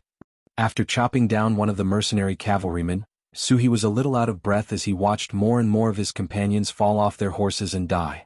With no reinforcements appearing behind him, he knew that if this continued, all of his cavalrymen would die here. He believed that this was an opportunity. He also believed that the mercenaries did not have many soldiers left. Unfortunately, his abilities were limited, and the number of soldiers he could command was also limited. At this moment he could no longer see any hope of victory and could only choose to retreat. Pass down my order. All troops retreat. With reluctance and unwillingness, Suhi finally gave the order to retreat. Although he would have to sacrifice a lot of people, he couldn't care less at this moment. Once the order was given, military orders would be obeyed. The Tatar cavalry quickly broke away from the mercenaries and started to look for an opportunity to retreat. But the two sides were still entangled before, so how could one side retreat just because they wanted to? Riding on the white dragon, Yang Qindong had already killed countless enemy cavalrymen. Seeing that the enemies around him were getting fewer and fewer, he guessed the other party's intention and shouted, "Entangle them and kill as many as you can. Order the Independent Regiment soldiers in the forest to shoot people if they can. If they can't shoot people, then shoot horses. We must strive to inflict the greatest damage to the enemy." Beta Persei and the guards who were responsible for protecting Yang Qindong's safety, received the military order and immediately rode away to convey it. After receiving the military order, the entire mercenary army entangled the Tatar cavalry with the momentum of an army. With a crushing momentum, they left behind nearly 1,000 cavalrymen in a very short period of time. Suhi was the first group of people to withdraw. On the way back, he naturally encountered the long-range attack of the two independent regiment firearms battalions that had long been prepared. This time they were not so lucky. Under the order to shoot people but not horses, many of the Tatar cavalrymen who were hiding on the side of their horses fell to the ground because their horses were shot. Their heads were bleeding and they suffered heavy losses. When Suhi finally escaped back to Agador Dorji with the army, he discovered that out of the original 10,000 cavalrymen, only 6,000 had really escaped. Seriously counting, in addition to the 1,000 cavalrymen who were injured by the muskets at the beginning and another 1,000 cavalrymen who died during the battle, they had paid the price of nearly 2,000 cavalrymen when they finally escaped. In less than 2 hours they had lost 40% of their forces. Moreover, they were the most elite cavalrymen. This made Suhi, who was the commanding general, feel very distressed. He rode up to Agador Dorji with a face full of anger. He wanted to ask why Agador Dorji did not bring the 10,000 Tatar cavalrymen when they clearly had the opportunity to win. Not only did they miss the opportunity to win, but they also lost so many brave warriors. Suhi had just appeared, but before he could say anything, Agador Dorji spoke first. How was it? I said that we should focus on probing. You must have seen that the enemy's musketeers were arranged in the southern forest. They are the biggest threat. If we don't get rid of them, the more cavalrymen we send, the greater our losses will be. Speaking of which, we still underestimated the enemy. Fortunately, the enemy's forces are limited. This time they also suffered a lot of casualties. If they want to face our attack again, they will need to send more troops. This way our other two routes will have a chance. As if talking to himself, Agador Dorji made a post-battle conclusion by answering his own questions. He actually forced Suhi to not say a word. He originally wanted to criticize and complain, but he found that he no longer had the chance. This was because there was a trace of killing intent in Agador Dorji's eyes. He dared to guarantee that if he questioned his lord's words, he would be stripped of his military power. It was even possible that he would become a prisoner. Agador Dorji was an extremely selfish person. In order to achieve his goals, he was often unscrupulous. The fact that he was able to get away from his elder brother without falling out with him proved everything. When dealing with such a person, it was absolutely impossible to use common sense to reason with him. Knowing this, Suhi wisely shut his mouth. His original questioning tone also changed to asking for medicine. Facing Suhi's understanding, Agador Dorji was naturally very happy. He readily agreed to transfer the medical supplies in the army to treat the enemy's cavalrymen. As for the result of the previous defeat, both sides tacitly agreed not to mention it. It was as if it had never happened. Compared to the Tatar cavalrymen, the mercenaries' morale was indeed high and the situation was gratifying. In one battle they killed more than 2,800 cavalrymen and captured more than 1,000 enemy soldiers. More than 500 of the mercenaries' cavalrymen died and more than 800 were injured. The main reason was that the Jurchen cavalry suffered heavy losses. Most of the people who died were killed when the enemy first shot arrows at them. Arrange for the injured soldiers to be treated immediately. We can't let a tragic thing happen where people don't die on the battlefield and end up dying from injuries. Yang Qindong rode on the white dragon horse and said to the logistics battalion commander Yang Er, "Young master, please rest assured. Our logistics battalion has recently transferred 300 people to practice their medical skills. It has been quite effective." As the battalion commander, Beta Persei patted his chest and said, "Very good. Clean up the battlefield. Take the captured horses and prisoners back to the first city. Let the people there see that the so-called elite Tatar cavalry is not invincible. Anyone who chooses to be the enemy of our mercenaries will make the biggest mistake of their life." Yang Qindong nodded, then reached out and patted Beta Persei's shoulder. "If the medical officer has extra, treat the injuries of these Tatar cavalrymen. Maybe they will join our camp in the future." "Yes, I will do my best." Beta Persei nodded in agreement. If it was someone else who said that to treat the injuries of the original enemy, he would definitely explode. But these words came from the sixth young master, so of course he would not object. But from the words "do your best," it could be seen that he still had some emotions. After quickly dealing with the post-war matters, Yang Qindong looked to the north and west. He muttered, "The first step of the plan went well. The next step depends on the other two. Let Tiger's Mane come over. It should be time for his independent regiment to show its power. The messenger sent by Agar Dorji delivered the news of the battle in the southern forest in a timely manner. When the news came out, it was already a little out of shape. It was probably because the Tatar cavalry had won a great victory in the battle in the southern forest, which put a lot of pressure on the mercenaries. Next, they would definitely transfer troops to assist the southern forest. Then it was time for them to seize the opportunity. The first to arrive will be rewarded with 10,000 taels of silver. Ah, good, Haraluaku said with a laugh. Then, when Du looked at the other side of the West River, there was a look of desire in his eyes.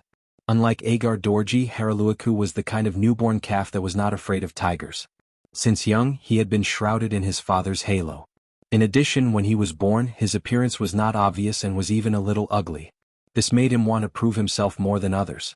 Now that he finally had the opportunity to lead an army alone, and the situation seemed to be very beneficial to him, he began to think about how to make contributions and show off his skills. He even wanted to use his efforts to tell everyone that he was not only Agar Dorji's son, but also a general who could fight well. Of course, Haraluaku was not a hot-headed person. He still decided to see the enemy retreat first, then look for an opportunity to fight. And just as he was looking forward to it, on that night, the camp that was originally lit with torches suddenly became restless. Then, from afar, he could see the enemy troops leaving with torches.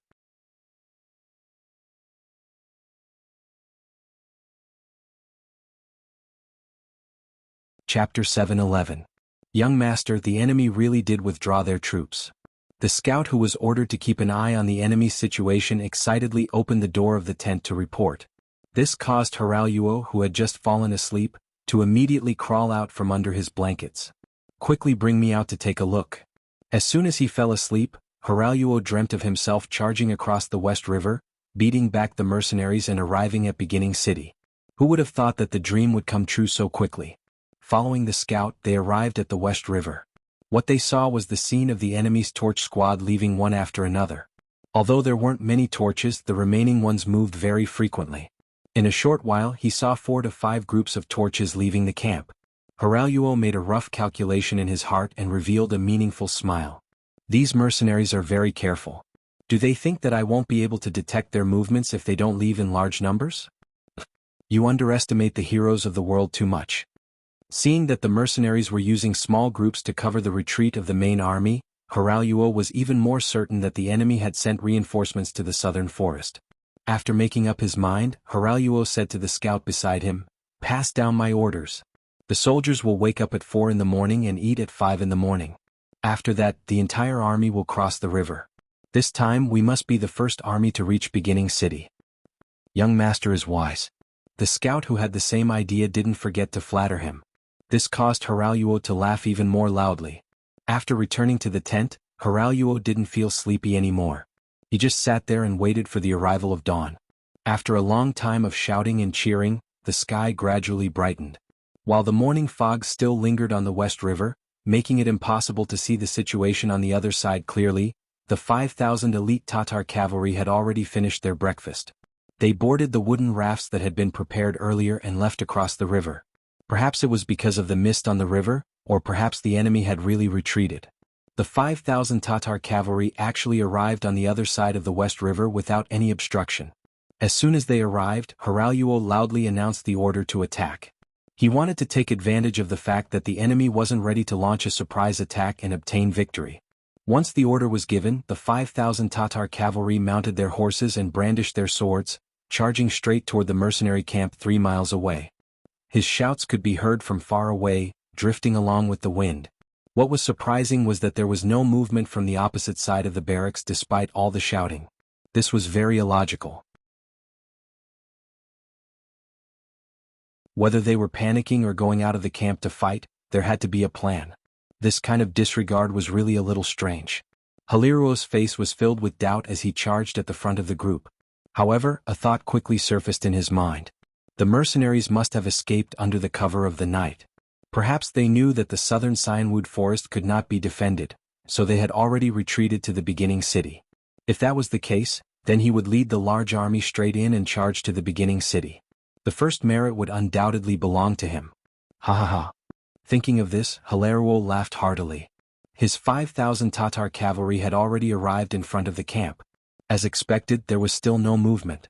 From the looks of it, there was no one inside. Many of the Tatar cavalrymen who were originally nervous had relaxed expressions on their faces. Search and see if there is anything valuable left behind. After all, this was an abandoned camp. Just the tents left behind were worth some silver taels. The Tatar cavalry eyed the tents covetously as they dismounted and charged into the tents. Some of the Tatar cavalry took the initiative to stand guard. It had to be said that elites were elites. Even with a great victory at hand, they were still able to maintain a calm formation. It was precisely because these people abided by the rules of war that they were able to escape this disaster.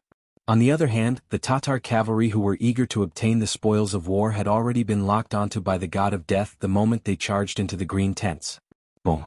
Without any warning, a huge explosion suddenly sounded from a tent. A Tatar horseman who had entered the tent, as well as 5 horsemen standing outside, were immediately sent flying into the air by the powerful explosion. And all of this was only the beginning. It was like a chain reaction, like dominoes being pushed down by someone. Explosions sounded one after another at this moment. The nearby military tents also began to explode continuously at this moment. Those who had entered the tent, those who hadn't entered but had already walked to the front of the tent, as well as some Tatar cavalrymen who were staring at the tent, had all become targets. Amidst the continuous sounds of explosions, these people were engulfed in a sea of fire. What's going on? The continuous explosions shattered Hilario's eardrums, but as the commander, he still didn't forget to shout out loud. Even though his voice wasn't even worth mentioning in front of the powerful explosions, and no one could hear him clearly, he still continued to shout out loud. It was destined that no one would answer his question. There was only the continuous explosions and the sudden sounds of killing. At the moment of the explosion, a group of over 5,000 cavalrymen had already surrounded the area. Firearms appeared in the hands of these cavalrymen. They were the main force of the independent regiment that had retreated to this place and returned. Apart from the 2 firearms battalions that were left behind in the southern forest, the remaining 14 independent battalions were all gathered here. The instant the booby traps were detonated, they rushed out as planned, quickly surrounding the panicked and disorderly Tatar cavalry. The greatest damage caused by the explosions wasn't the psychological pressure on the Tatar cavalry, but rather the deterrence of the war horses. What animals feared the most was fire and powerful sound waves. The exploding mines seemed to have both of these. The war horses that hadn't experienced such a situation were naturally afraid from the bottom of their hearts. At this moment they instinctively neighed, jumped, and even ran wildly without knowing where to go. It seemed that only by doing so could they relax a little. The usually obedient war horses suddenly jumped crazily, completely disobeying orders. Many unprepared Tatar cavalrymen were thrown off their horses. Even some of the cavalrymen with good riding skills could only lie on their horses to prevent themselves from being thrown off. It was completely impossible for them to command the war horses. At this time, the mercenaries appeared. While they were still far away, the bullets of their firearms whistled through the air. One shot after another hit the uncontrolled and unprepared Tatar cavalrymen. Blood splattered everywhere. One by one, the cavalrymen were shot in the chest or body. They fell off their horses or directly fell to the ground, ending their young lives. Enemy attack, counterattack, prepare to counterattack. The sudden situation in front of him caused a short circuit in Hilario's mind. Then, as if he was suddenly awakened, he began to shout loudly. However, he only managed to shout twice before he was thrown off the back of the horse by the frenzied horse. The intense pain caused him to fall to the ground, unable to make a sound for a long time. It wasn't just 1 or 2 people who suffered the same fate as Hilario, but at least a few hundred cavalrymen. The rest of the Tatar cavalry were either injured from being thrown off their horses, or were still fighting against their horses. Some were even killed by the mercenaries' long-range muskets. There were less than 1,000 Tatar cavalrymen who were able to maintain a certain level of fighting strength. However, these 1,000 cavalrymen were already scared out of their wits. When they saw the sudden change in the army, they pulled out their sabers. However, when they saw the number of mercenaries around them, some of the smarter ones obediently put down their sabers, dismounted, and surrendered. Even their commander didn't make a sound of resistance. The other party used firearms that could easily take a person's life from hundreds of feet away. Their morale was inferior, their numbers were inferior, and their weapons were inferior as well. How could they fight this battle? The most precious thing to a person was their life. If they surrendered, they would live. If they resisted, they would die. Their deaths were worthless. As long as they weren't fools, they would know how to make the choice. A total of 14 battalions of independent soldiers charged over like wolves and tigers. They either raised their Type 81 rifles or held their longbows. There were even some who held horse lashings. Step by step, they closed in on the enemy. In the eyes of these soldiers, killing intent was overflowing. If anyone wanted to continue resisting, they wouldn't mind silencing them. It was precisely this kind of aura that caused the Tatar cavalrymen who originally wanted to resist to become extremely obedient. After all, no one was willing to joke around with their lives, especially when there was a surging river behind them. With nowhere else to go, it seemed that surrendering was the only way to survive. As they continued to advance, they continued to capture captives. The 5,000 Tatar cavalrymen had completely lost their morale under the sudden attack of a booby trap. When their commander, Harachu, was knocked unconscious by his warhorse, they became people without a leader. They were successfully incorporated into the independent regiment. One by one, they threw down their sabers, jumped off their warhorses, and surrendered. The pitiful Harachu was tied up tightly while he was still unconscious. His identity was even betrayed by his subordinates, and he became the target of Tiger Main's care. Vice Commander Xian, look after these people. Bring them all back to New City. This person needs to be taken care of. I'm afraid that he will come in handy in the upcoming battle. Pointing at the still unconscious Harachu, Tiger Main laughed heartily. He then led the 10 soldiers of the independent regiment away from the Shi River and headed towards the north slope. You're tuning in to the Han Li's Wuxia Adventures YouTube channel. We're so grateful for your support, and don't forget to subscribe to join us on this incredible journey through captivating stories. Your generosity through donations truly makes a world of difference, as it's the primary source of revenue that allows me to expand and enhance this channel for you. Thank you from the bottom of my heart for being a part of this adventure.